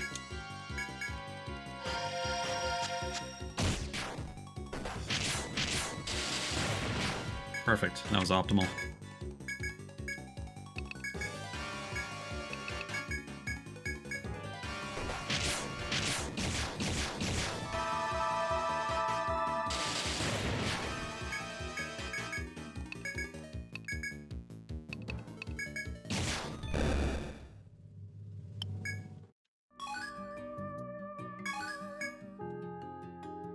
Okay, that looks like it might have been the conditional drop from the ogre.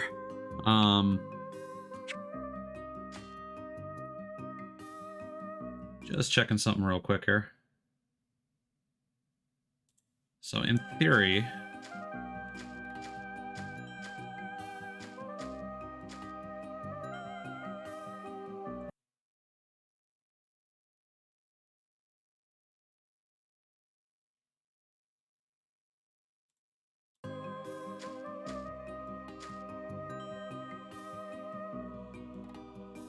okay. We are getting out of here.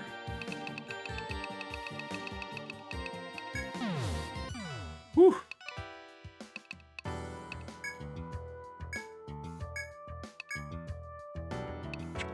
Oh, wait, all our quests are full.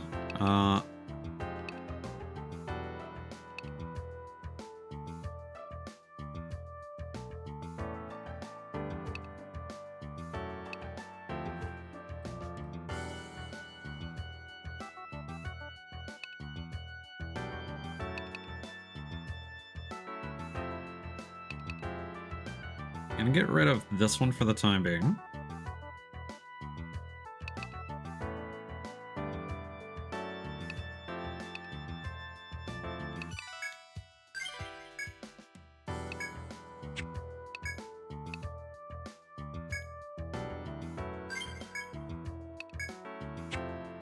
Okay.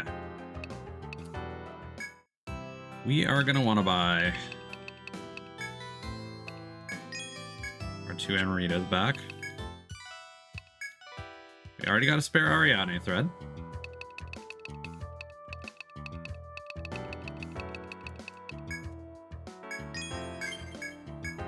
Heaven Bow. Alright, we got a whole bunch of new stuff. Some of these might be super sick. So we got a couple new bows to choose between. Oh, that's worse. And that's worse than the Fail Not. I wonder what we got. It must have been one of the FOEs that we fought on 16 that gave us that. And then armor. So the Brigandine, I think, is officially weaker than everything we have. We finally got the Lycoris. And then this is some conditional stuff that we're gonna get later. So I think for now, for our mages, it's between the Dino Plate and the Lycoris. We're gonna save it for the Dino Plate. Because physical resist would be, like, hella good. And I can justify 25k per piece. Actually.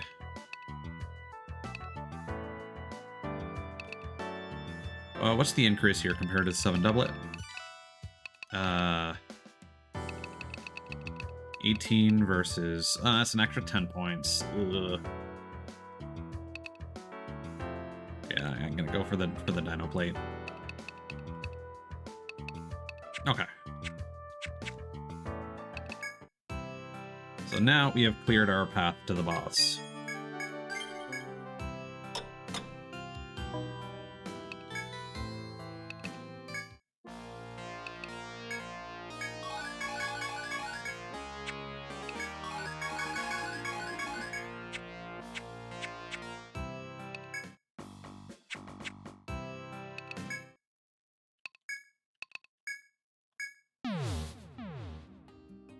Whew. Almost done.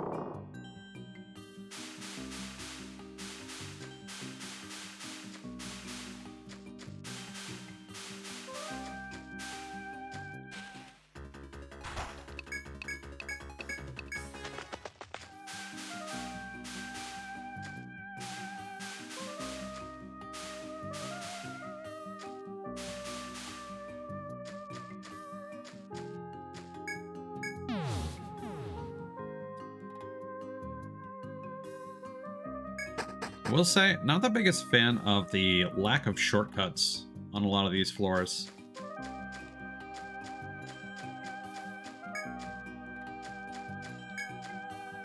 It's the biggest problem with this unusual map format.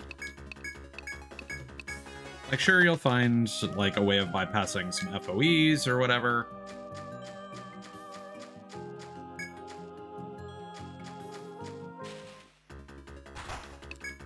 But for the most part, you are having to slog through all these.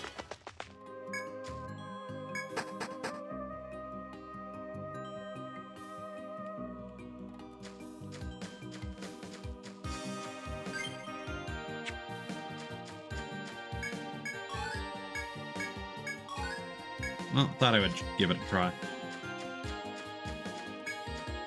No diamonds.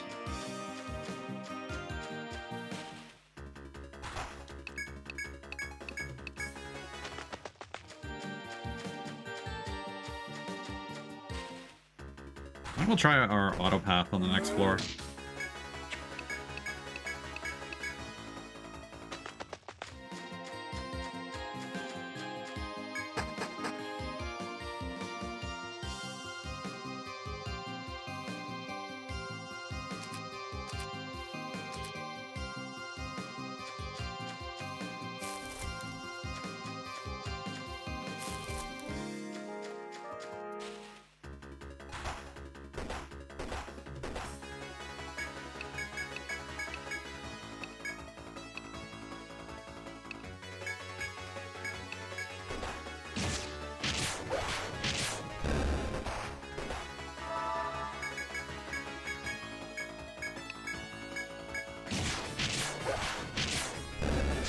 Not a fan of how much damage they're focusing on one character at a time.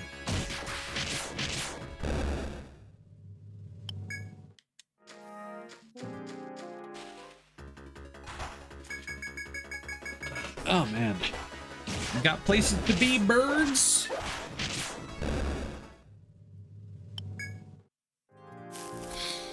They know we're coming for Big Bird. Clearly.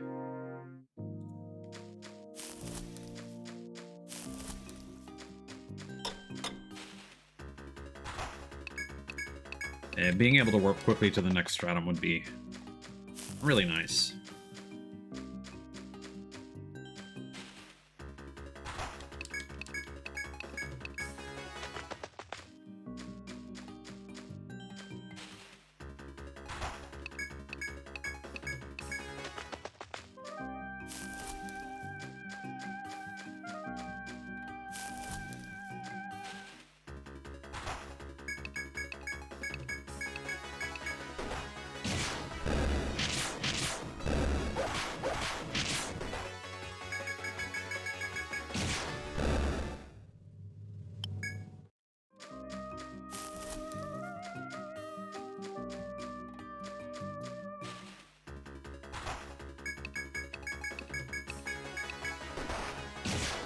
Hopefully the bird boss is going to be a similar pushover to the other individual FOEs that we've been fighting.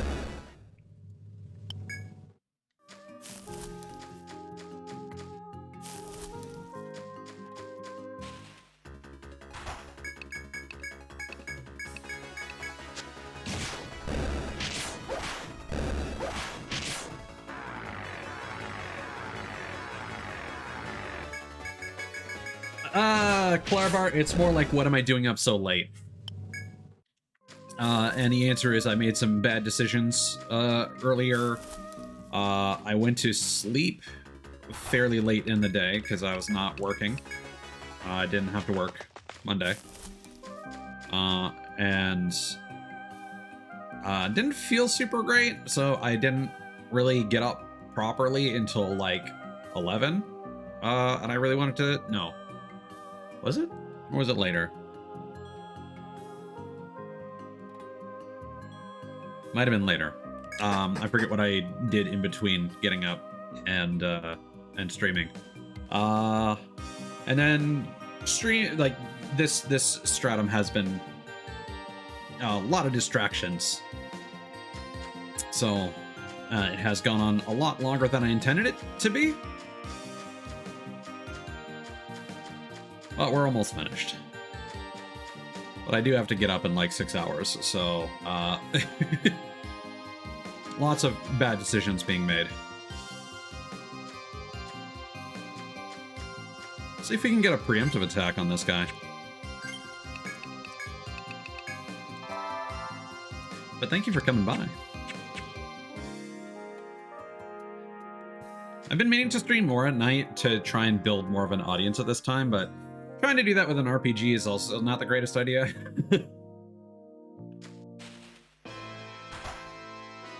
Alright. Okay, that's a name. Iwaro Penelep. Iwaro Penelep. Alright.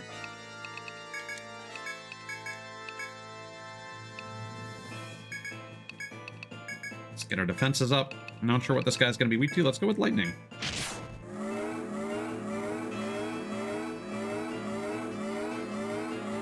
Kind of feels like an Aztec name, almost like Quetzalcoatl or something like that. I don't think it is, based on the spelling, but could be. Okay, so Volt, definitely not effective. Let's try... Oh, and it wants to be fast, so let's fight fire with fire and quicken.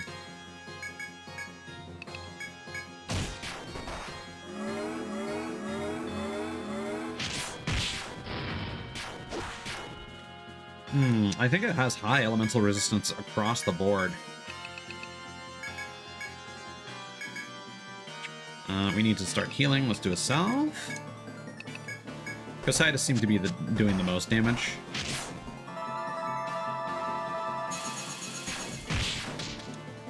Yeah, not by a lot, but...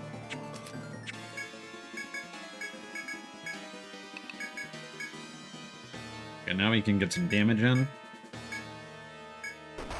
I should probably look into increasing salve too. Because 129 is starting to not cut it.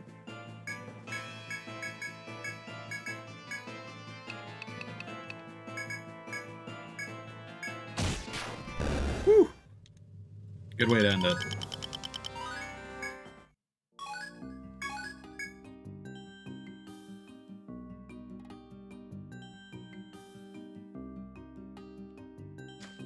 Oh. Wait. He respawns?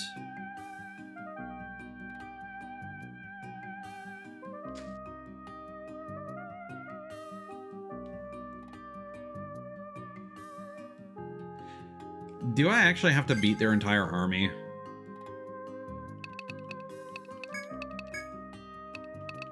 Okay. Let's get self too. Up to 5.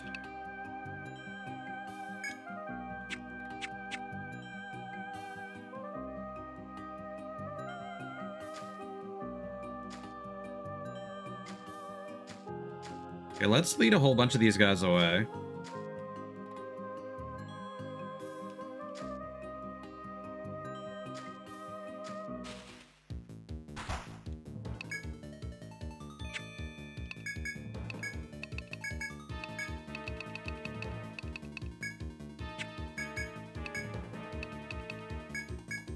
I'm gonna queue up a refresh. What are you weak to again? Nothing particular.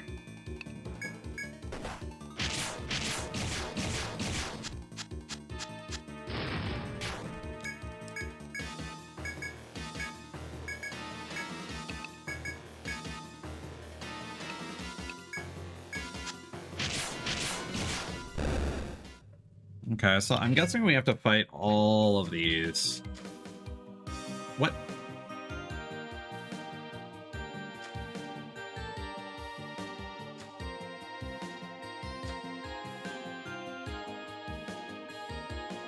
Oh, it teleported and is now moving around. Oh, another one of these guys. Ugh. Okay. I'm gonna save my boost for the next turn. Do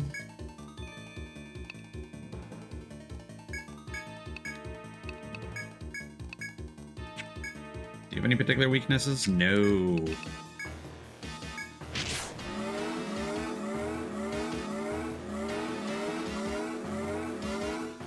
You know, we're starting to get some good numbers for damage.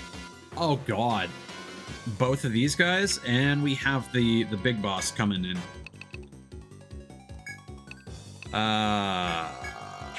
Alright. Boost into all slash. We're gonna boost trickery.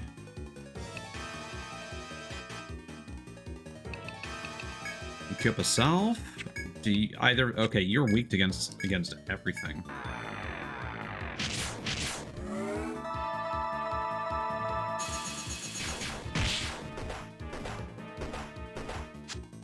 Okay, my party's a little too fast right now. We're gonna try boosting a smite.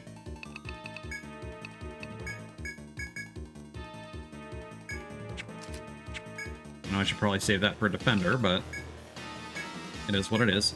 I'm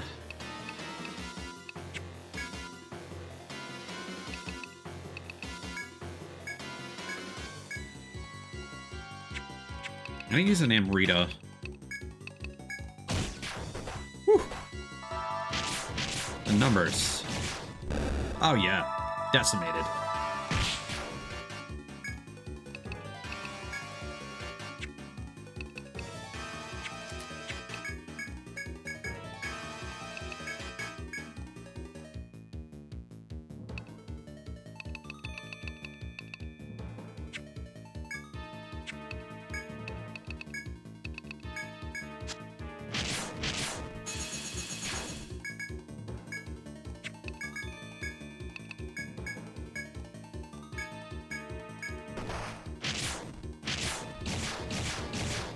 Okay, so now this guy's just using his very large health bar to kind of stall, and that will become a problem soon.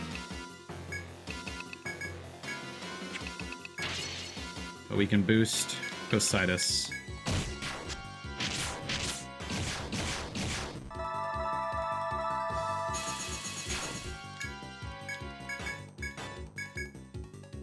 And hopefully finish this guy off.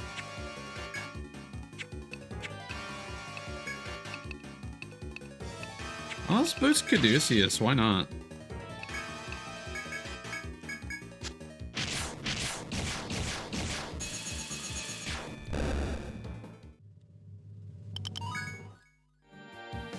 Okay. Let's get out of here, because we are low on a bunch of stuff now. And this stream will just have to keep going for a bit more. Because I want to make sure I can play this off stream without stumbling into any, like, story stuff or anything important. Wyvern mail and a red cape. Is that any good? Nope.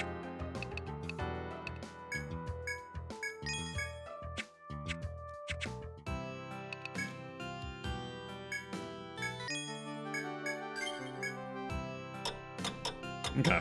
So let's try and clean up all those forest folk and then fight the bird again and see if that is sufficient to appease the challenge. I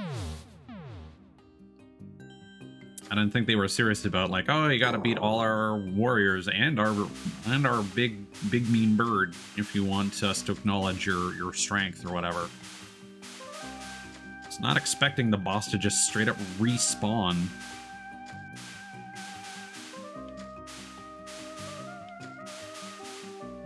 It would have been fine with, like, nothing happening and then just kind of being like, oh yeah, I'll figure it out. But to respawn that thing, that's rude.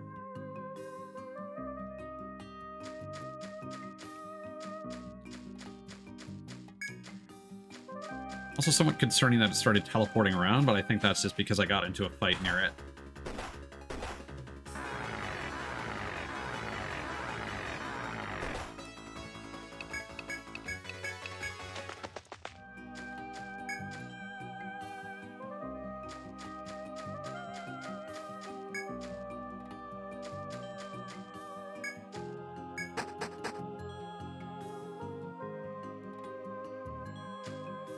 Well, we can go mining again, I guess. See if we get lucky and get some diamonds. Nope.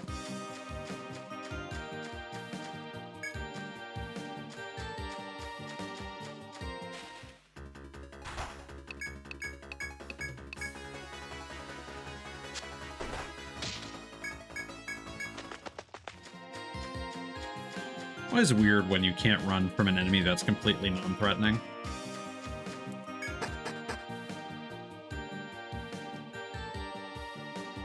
Okay.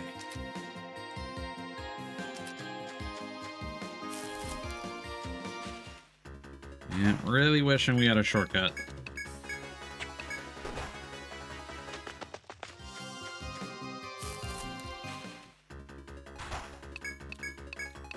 Because the encounter rate here, for no good reason, is super high.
Alright.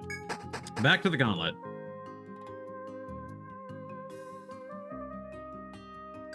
Oh, a bunch of them respawned?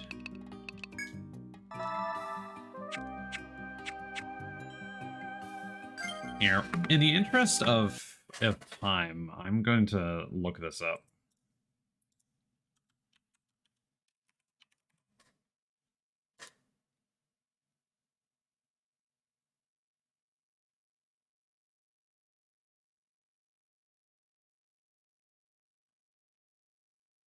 Okay, yeah. So, sure enough, every other FOE has to be dead.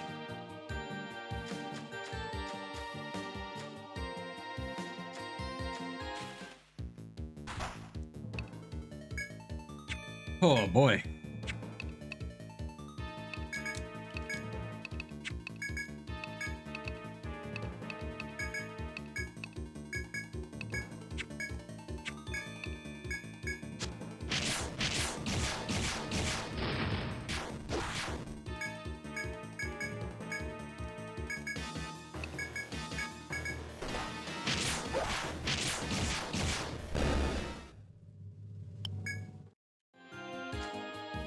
And given that we now know that they respawn, means I probably can't leave and come back in.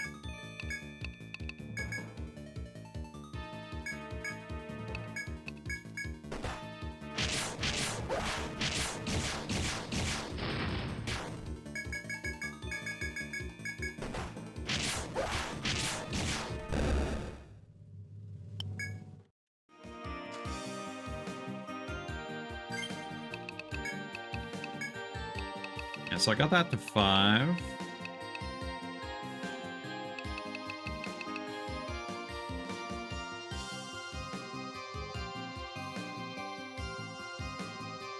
Yeah, I think the things I'm going to focus on next are Salve, TP up, TP regen, Caduceus, then Immunize, I guess.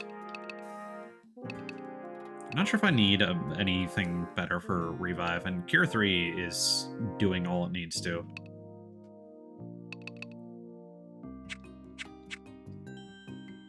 And that'll probably be good for my endgame build for the medic.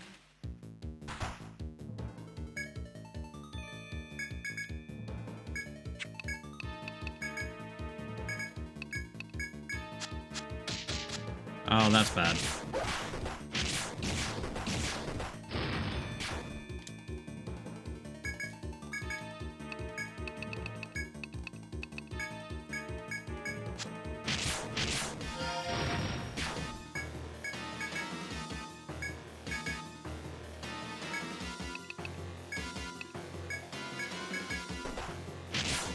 I need to be careful as well, because apparently the boss will venture the entire floor and try to join the fights that you're in.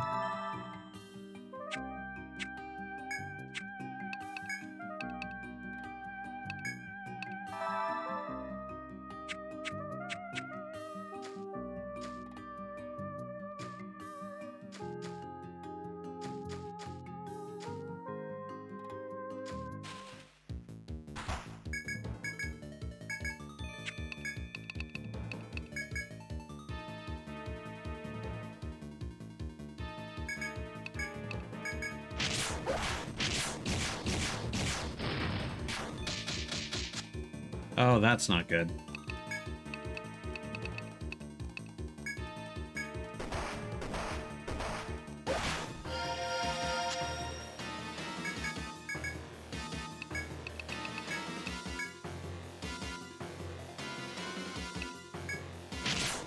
Oh, why did I do that?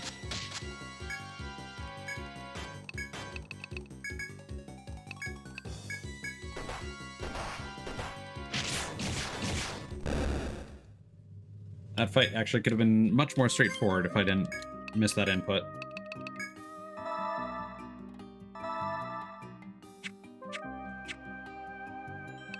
Yeah, no, the TP problem is actually becoming huge.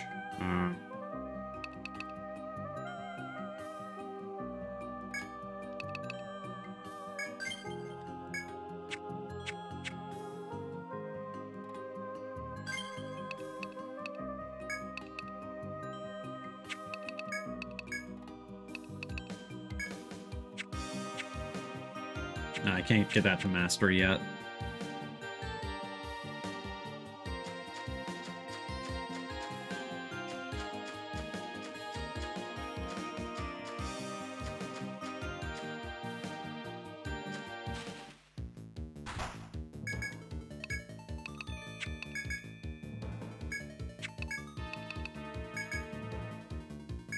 Multi-hit is doing good for me, but it's so expensive.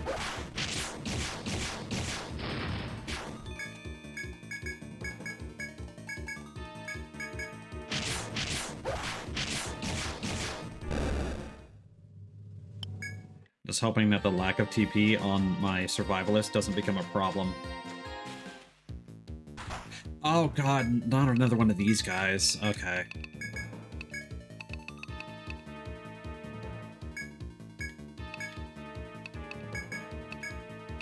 No, I'm gonna have to go all out, unfortunately. Hopefully that one behind him is not a hunter.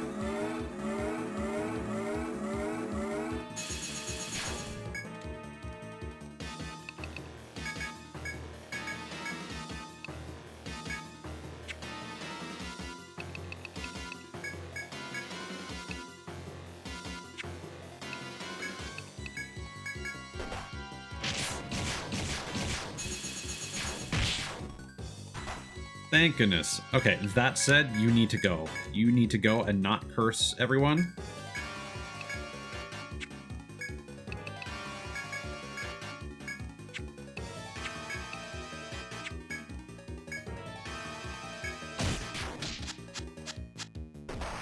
Okay, thankfully, I did salve instead of refresh again. That sucks.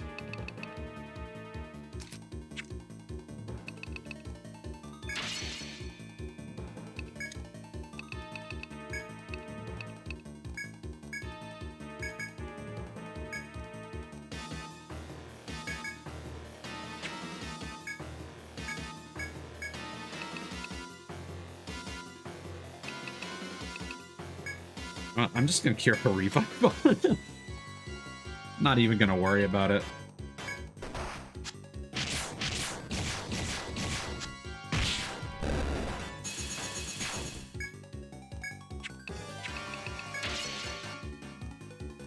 Okay, I see that we've got some friends behind us here.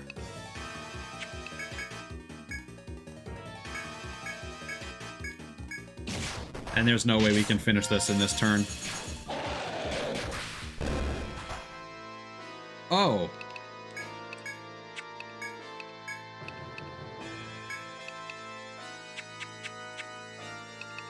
Can we flee?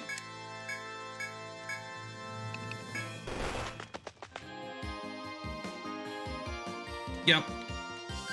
That was a good decision.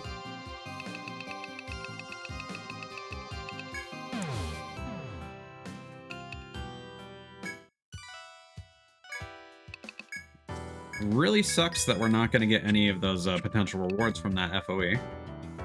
But as long as it stays dead, that's fine by me.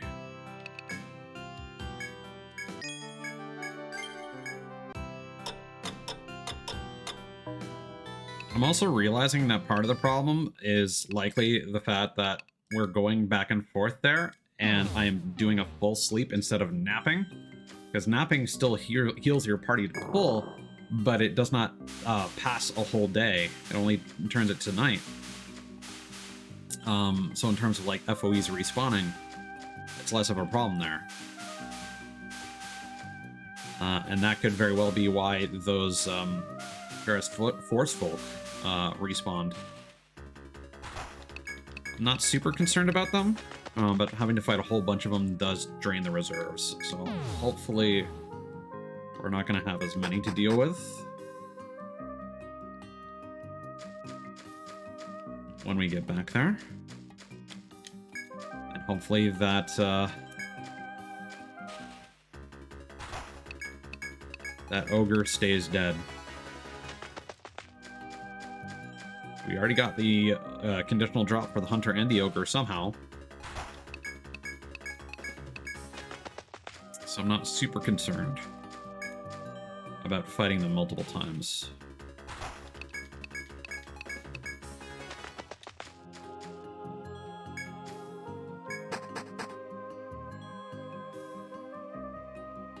I hope when this bird eventually respawns on that floor that it does not have the same gimmick.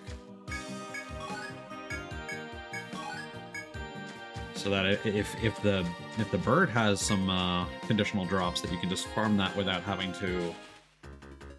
Or I suppose if it keeps respawning, that would actually make it easier to farm. I don't know.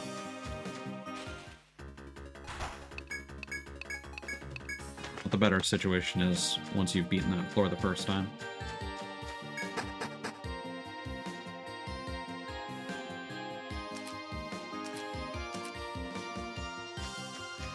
But this is definitely a day for bad decisions.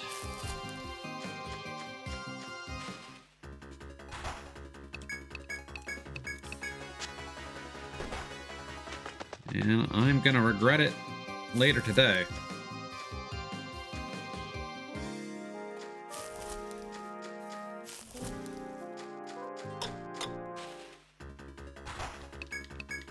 But it will be satisfying to have more game to play on my own off stream without having to worry about significant stuff happening.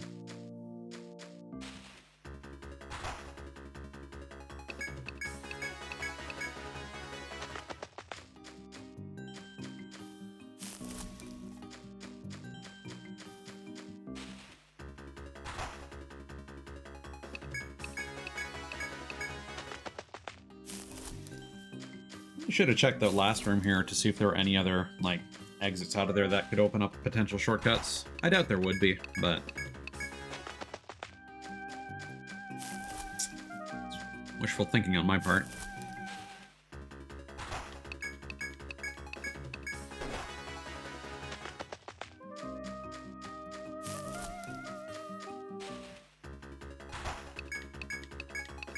Whew, is that encounter rate?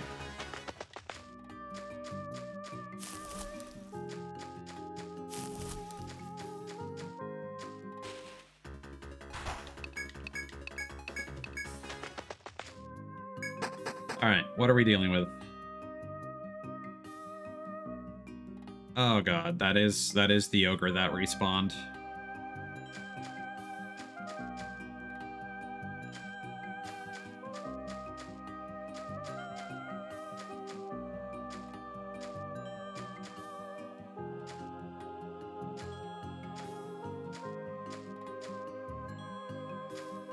Oh, hi.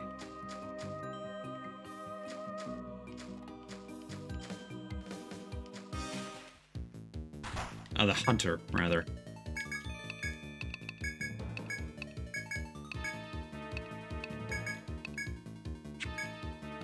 You don't have any particular resistances. Weaknesses, rather.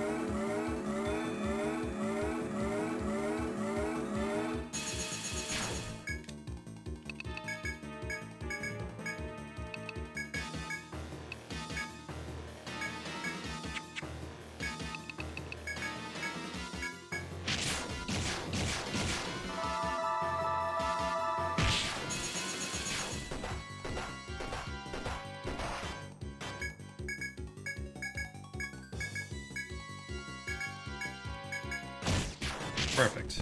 Alright. Nothing too crazy. We got another evil plume.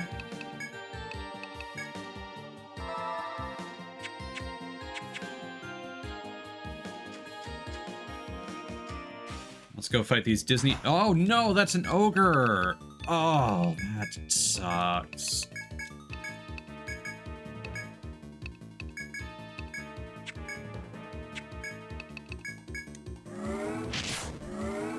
Yeah, we probably should have gotten some more items like Amritas and Theriaca bees.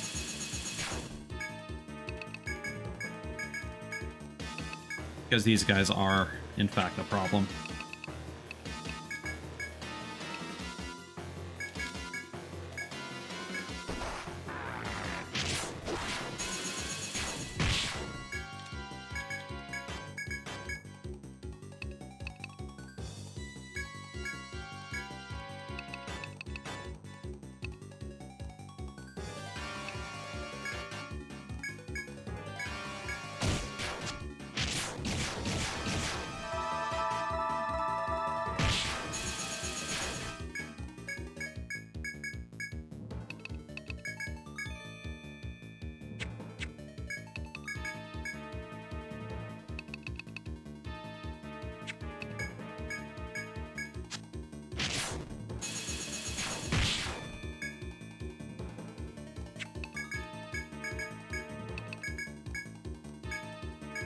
Yeah, maybe using a pollen there was not a good call.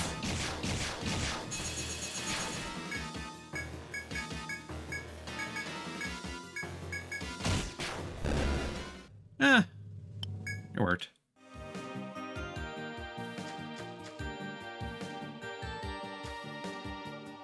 Oh, this is one of the, Oh my god, it's another ogre? Jeez.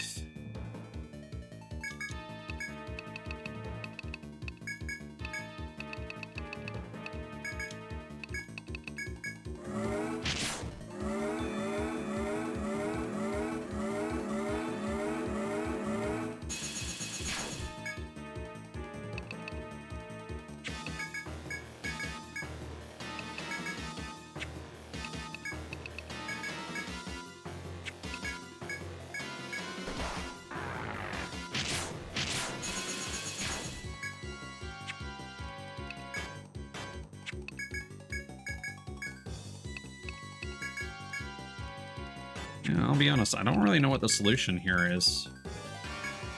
Because I have a bad feeling that those other guys that are not moving are also going to be some of these fellows.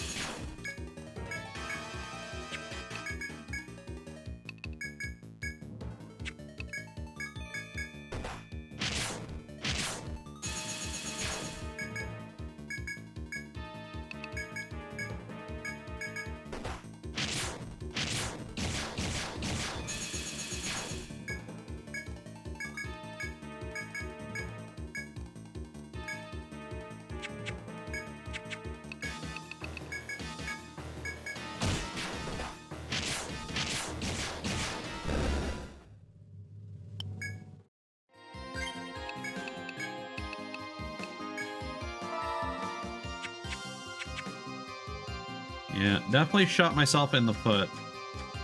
Nope.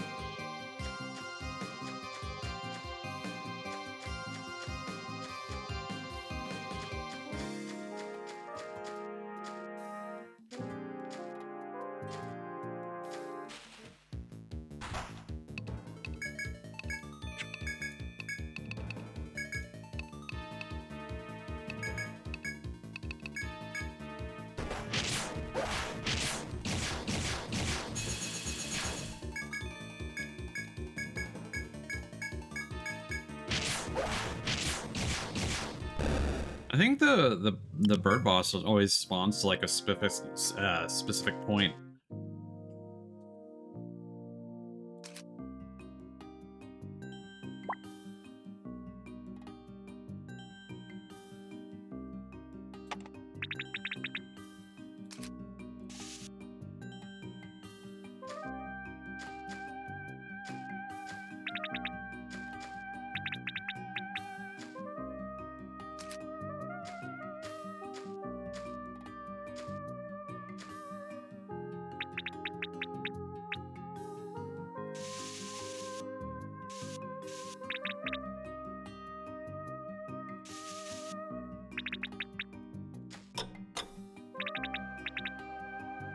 And then it seems to teleport up here.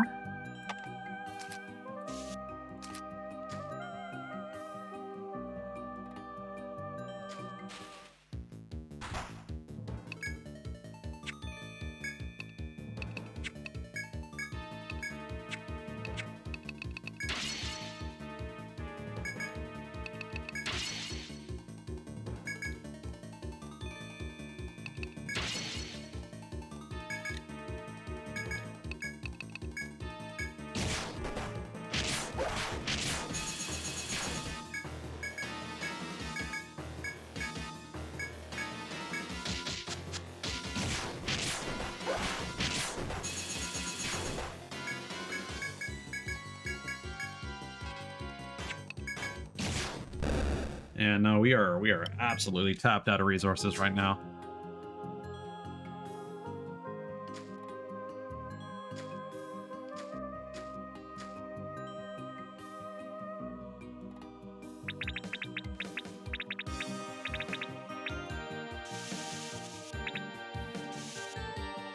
Okay, so now it seems to have stopped teleporting around.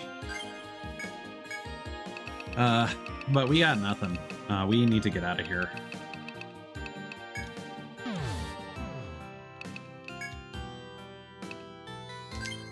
Do we have any theory? Okay, because that was actually...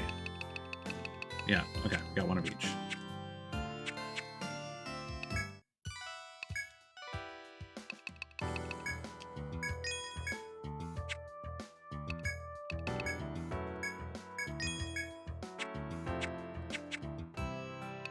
And what we're gonna is we're gonna nap.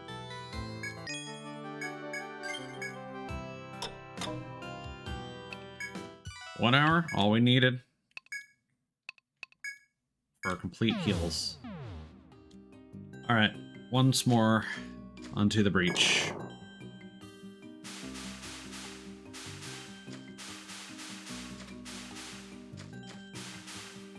We're probably gonna have to fight a few enemies that respawned. If we're lucky, because we didn't cycle the day, it should be fine. It's possible that some of those enemies just respawn once per day instead of once every 3 days.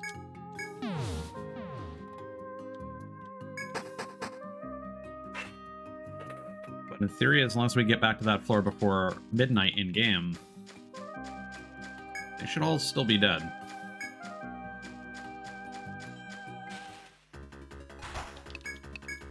One thing that is nice is that time does not pass by in battles. That is something I confirmed. I'm not sure if you are on a floor and like enough days have passed, if an enemy will respawn right in front of you. Considering that they do have a graphic for FOEs like coming out of the earth and spawning, they probably do. Oh, right. Same day.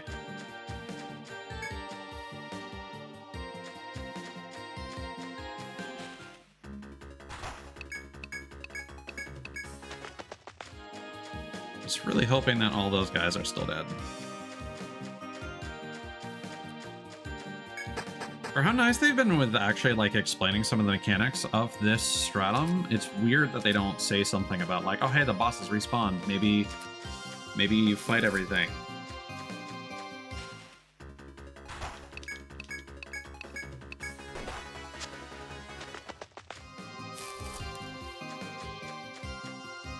I was tempted to go back to the beginning of the floor and, like, just exit and then re-enter immediately and see, like, hey, maybe...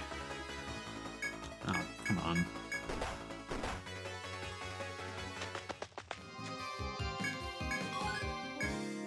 Maybe simply re-entering that floor can cause the forest folk to respawn.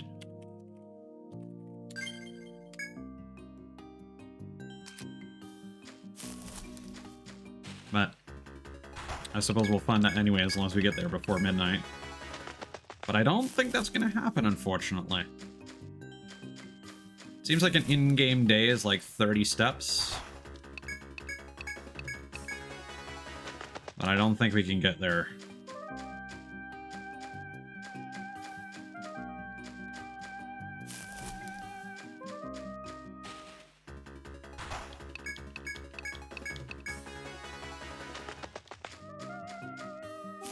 No.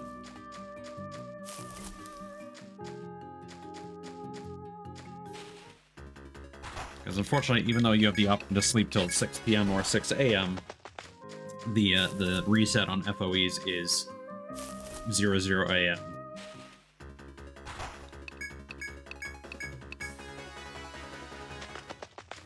Weird how that doesn't say 12 a.m. actually, now that I think about it. Like, it uses 24-hour time for that, but nothing else. Maybe in the Japanese version, it doesn't have AM PM and it just has 24-hour time.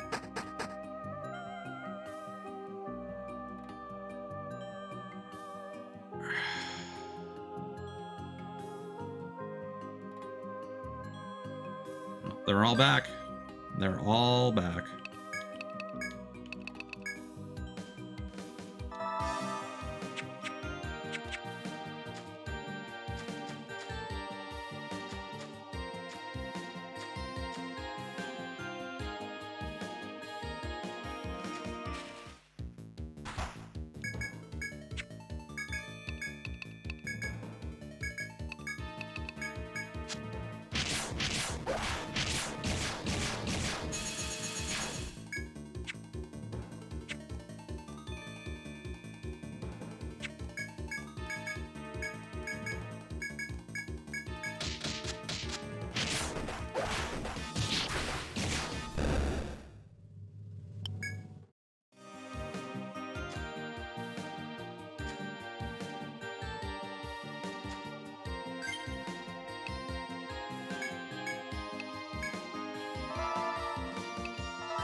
Okay, the hunter, thankfully,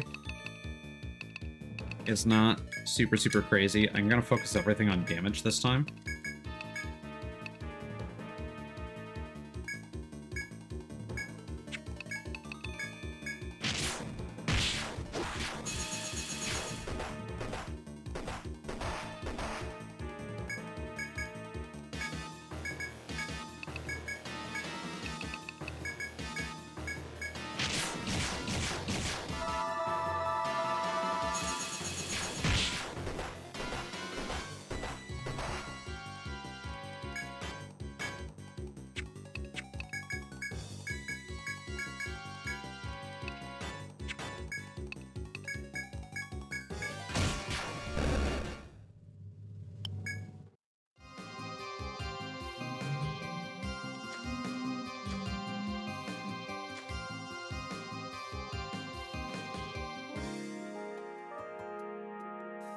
Are more of these guys spawning as I'm doing other stuff? I feel like there's more enemies than there was the last time.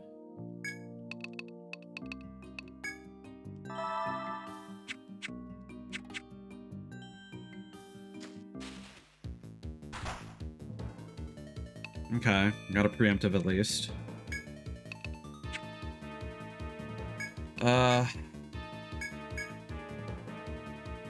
He's weak to elemental.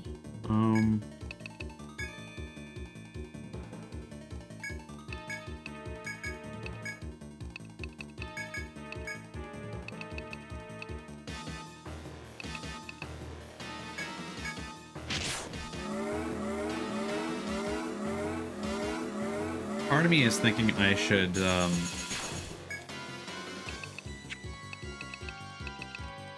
throw blaze oil on.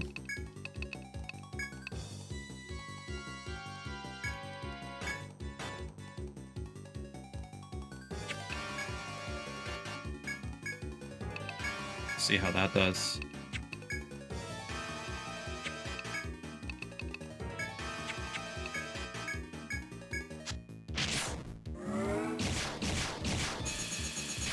Okay, so that was like 112.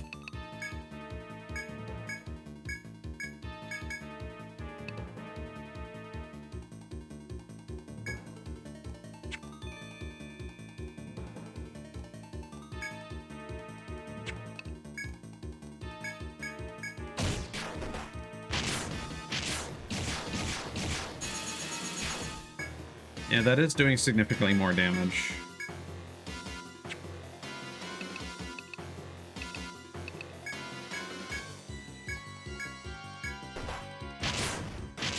If only he would actually hit twice, though, with 2 hit.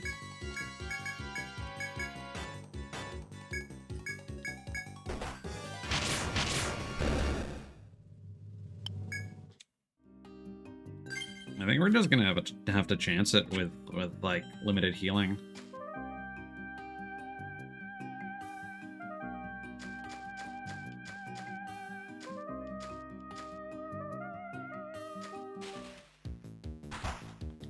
Okay, we got a preemptive. That's actually really good.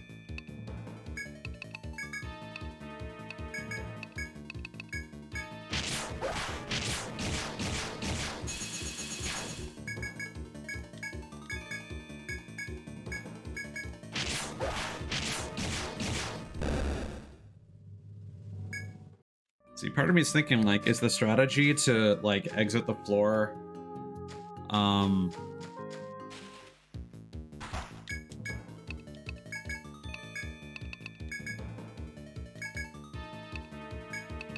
and, like, go up 2 floors to use the healing spring, like, without resetting anything? I'm just not sure what's causing these guys to respawn as frequently as they are.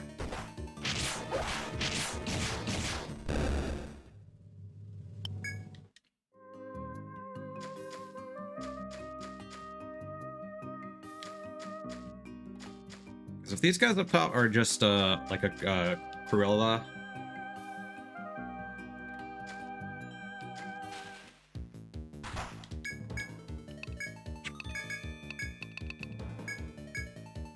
and the Dominatrix, whatever she was called, we should be fine.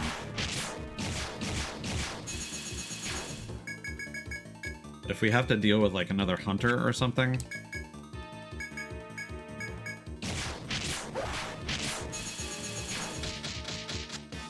oh god.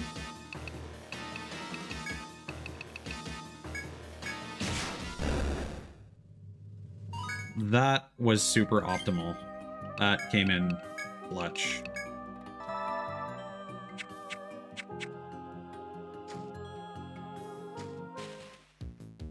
Okay, this is good. Diabolics, we can deal.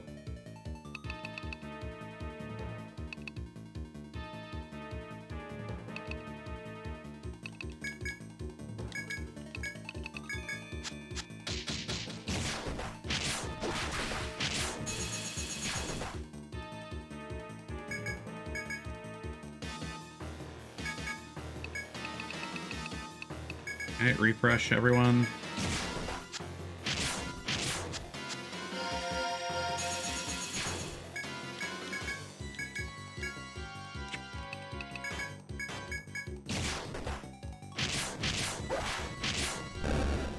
Okay. One more.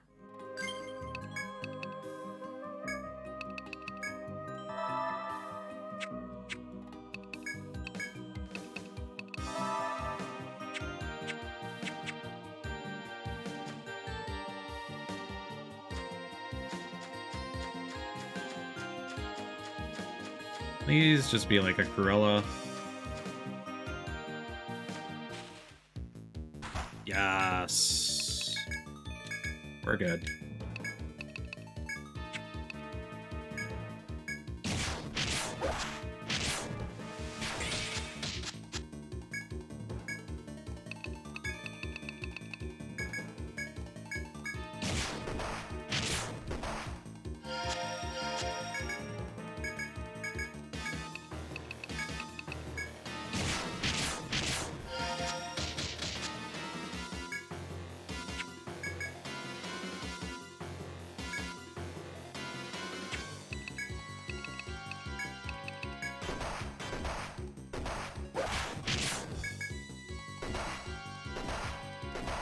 Oh, this is bad. This is bad.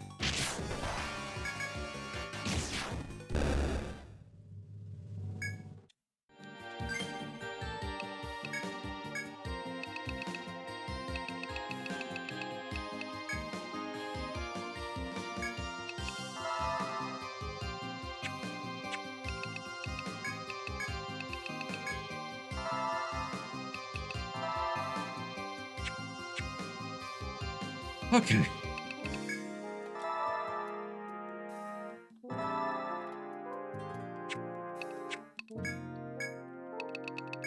Wish I had more Amritas than I do right now.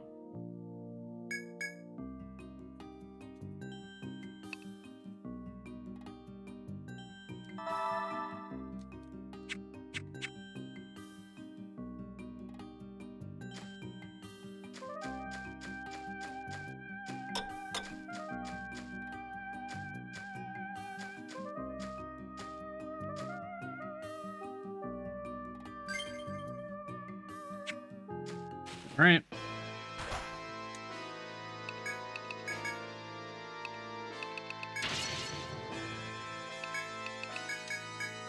We did defeat it before, so we have some intel.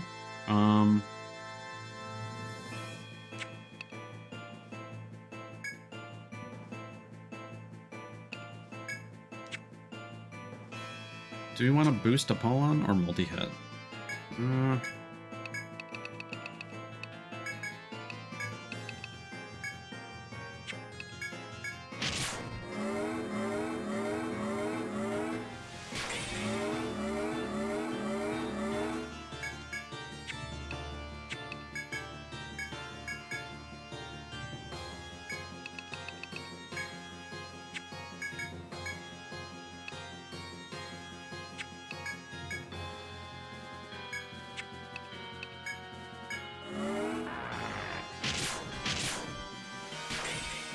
So I think that was it increasing its speed.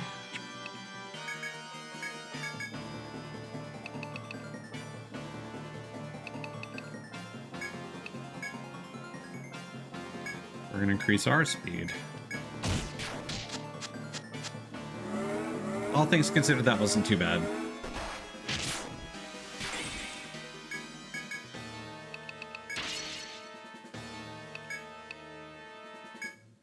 Gonna hit it with Apollon. Refresh.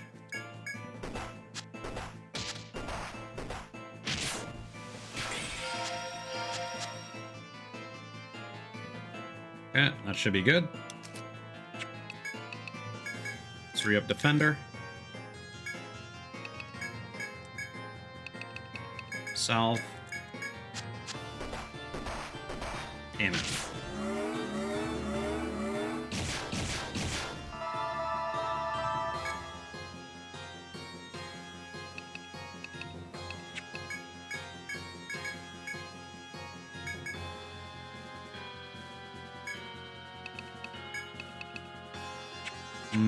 I'm gonna use a revival.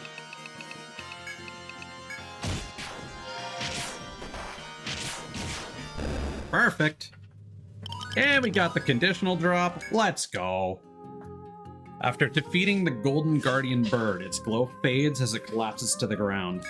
At last, you have overcome the Guardian Bird of the Forest Folk. As you rest from the arduous battle, the pale-skinned girl of the Forest Folk appears. How could the Awaro Penelope have fallen to humans? The pale-skinned forest maiden speaks in hushed tones as she stares balefully at you. Her cohorts defeated and her guardian bird slain, the girl is powerless to intervene further. Still gazing at you, the forest girl continues. Everything is gone. I can do nothing else. Go below, if that is what thou desire. The stairs to the next stratum are in the small room north of here. Take the hidden path and the wall of trees to reach it. The forest girl casts her head down and makes to leave, bidding a final goodbye. Farewell, humans. Nothing stands in thy way now, not my brethren, and not myself.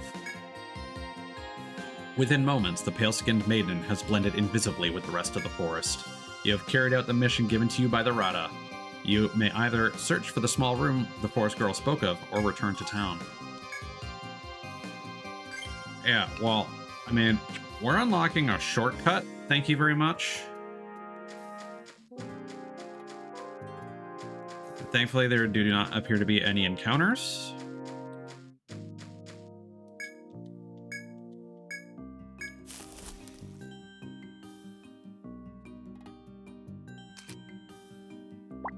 Oh, goodness.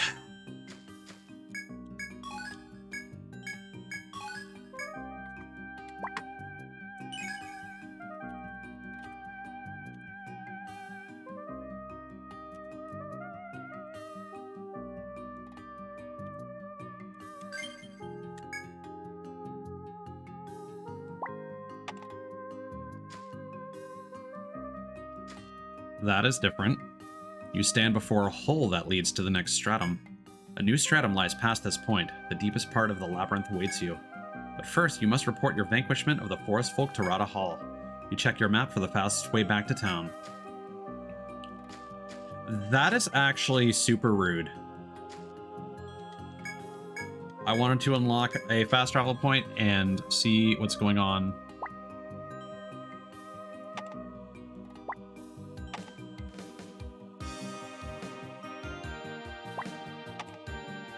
Down there.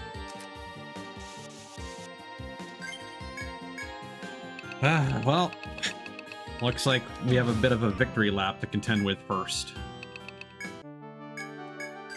Let us save.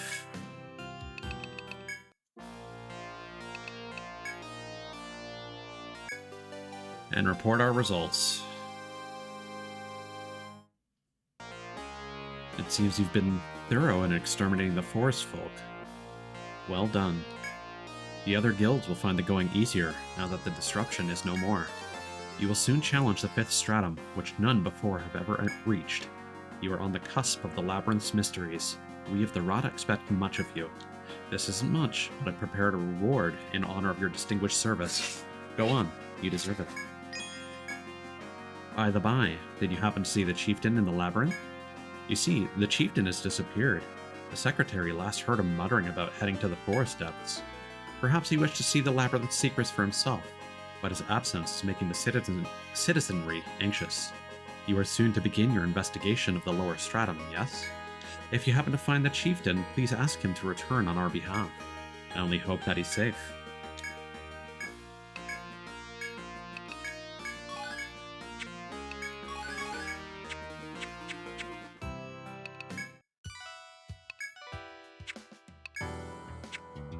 No new quests until we go down a floor.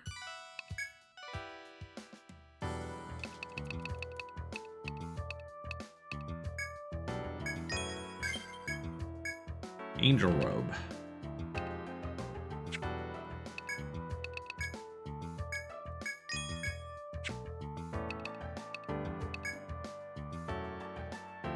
That's really good. We can also afford our dino plate finally. We need to buy some stuff from the apothecary, 100%. So I think we're fine with these healing items. Especially since we have these Hamaos that we've never used. Let's get a couple nectars.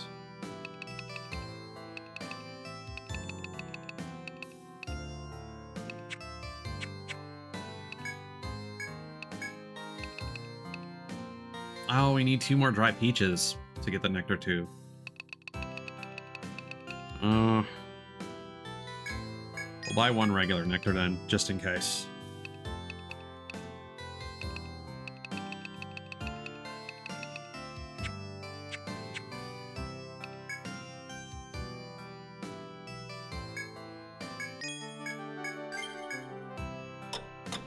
Alright, let's hit the next floor, see what's going on with the quests, and then call it a night.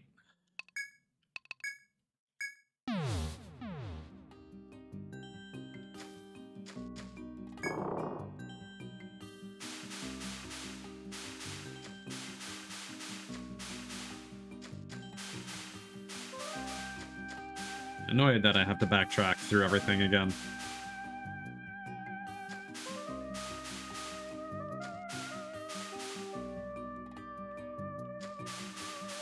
Hopefully they don't do that again in a future game.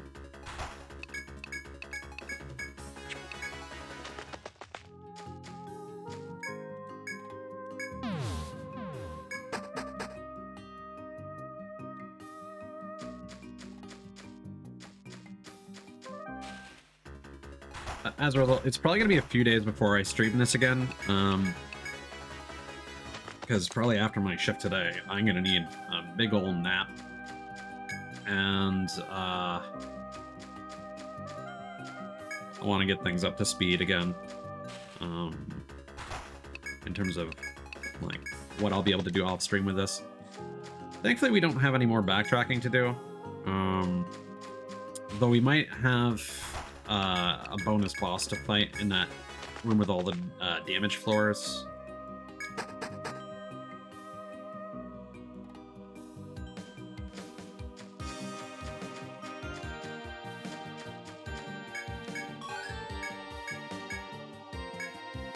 Might leave that to show it on stream.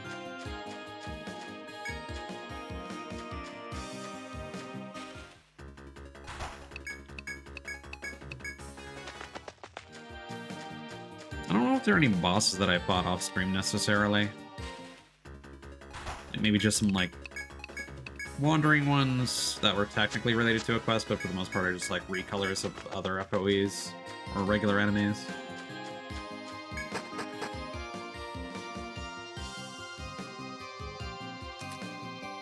Okay, home stretch. This is where I wish I could alt-tab and have the game keep going.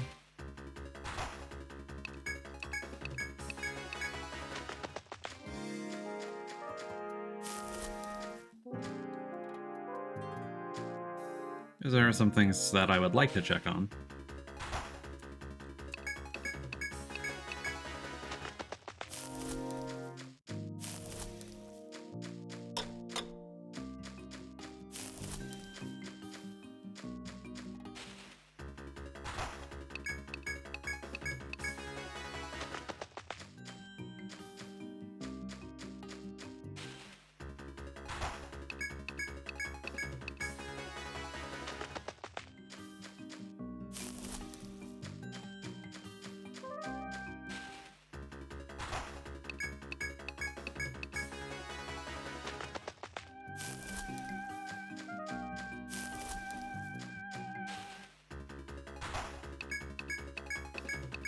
It's gonna be real annoying if there isn't a geomagnetic whatever for the 5th stratum.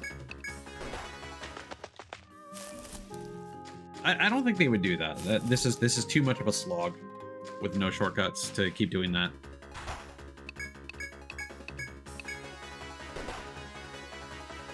I mean, there have been some games that would do that, but I feel like for the most part, this game is reasonable enough to not to. It's bad enough, like, it was what it was, and we have already had to backtrack so much.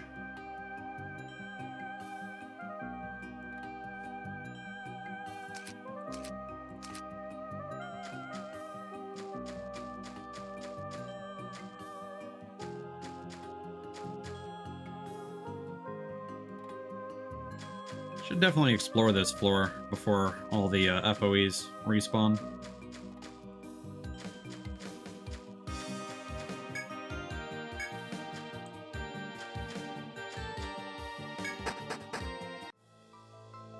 What? Lost Shinjuku?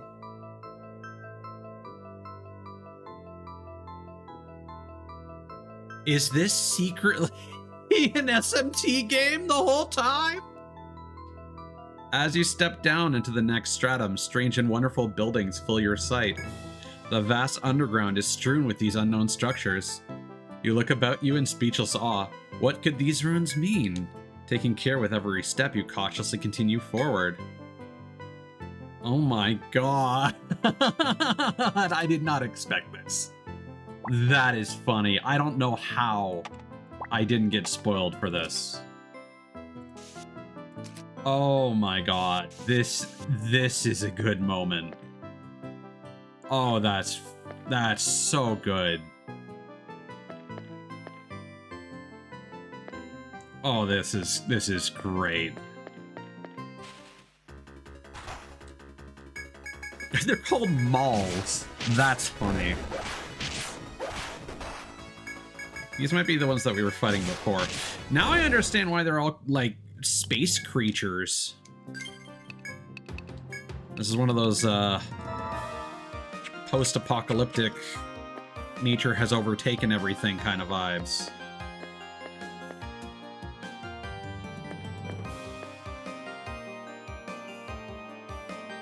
Wait.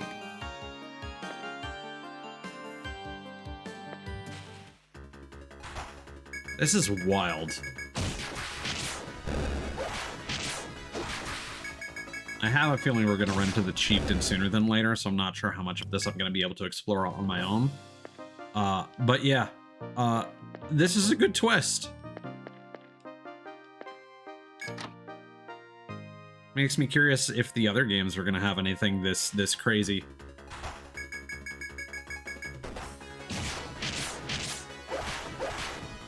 I have no... How did I not get spoiled on this? That's the thing that's impressing me the most, honestly.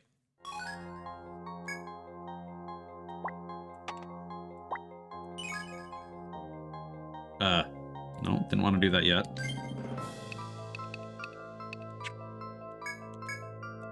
I reached my limit for today. That sucks.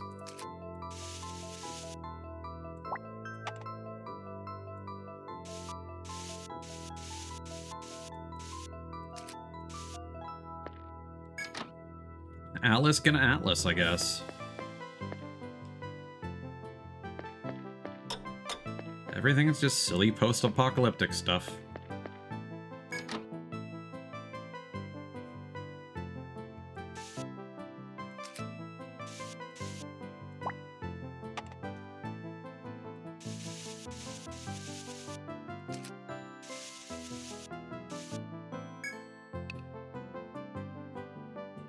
Oh.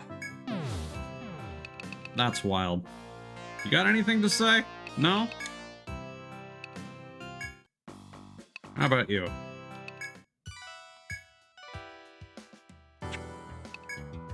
Okay. We need to...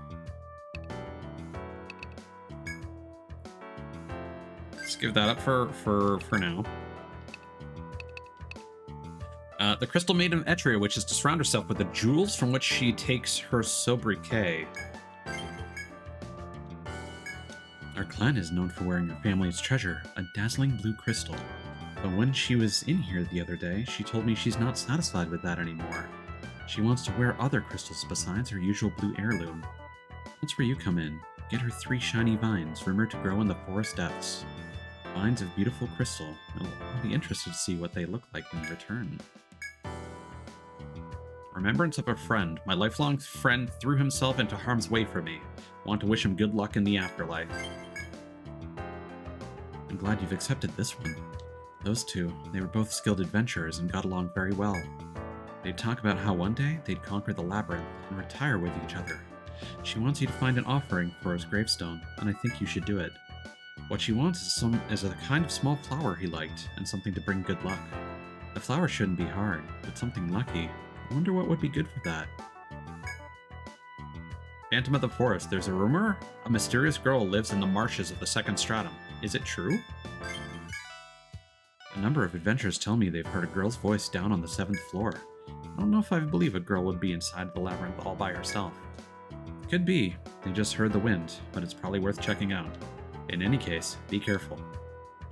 So that is almost definitely the boss, the potential boss that I mentioned.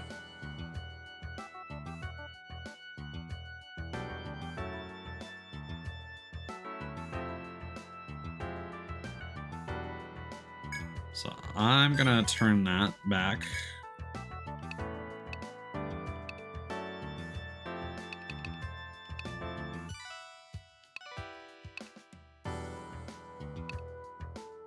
And again, I'm going to try to complete that off stream.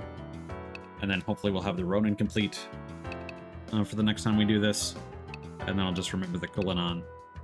And we'll do the boss next time. So I need to get petrified.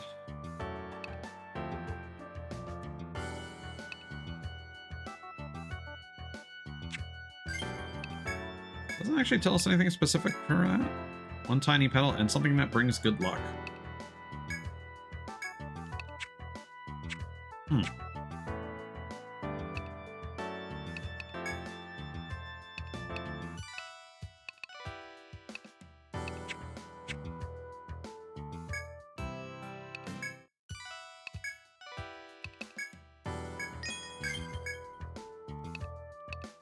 Okay. That should be good enough for now.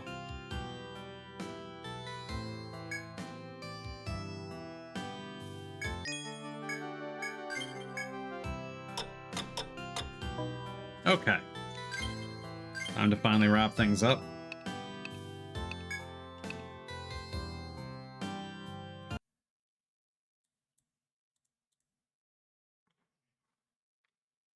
Just going to quickly switch to credits, although I don't think anything particularly crazy happened tonight's stream. I'm going to take a quick look and see if there's anyone...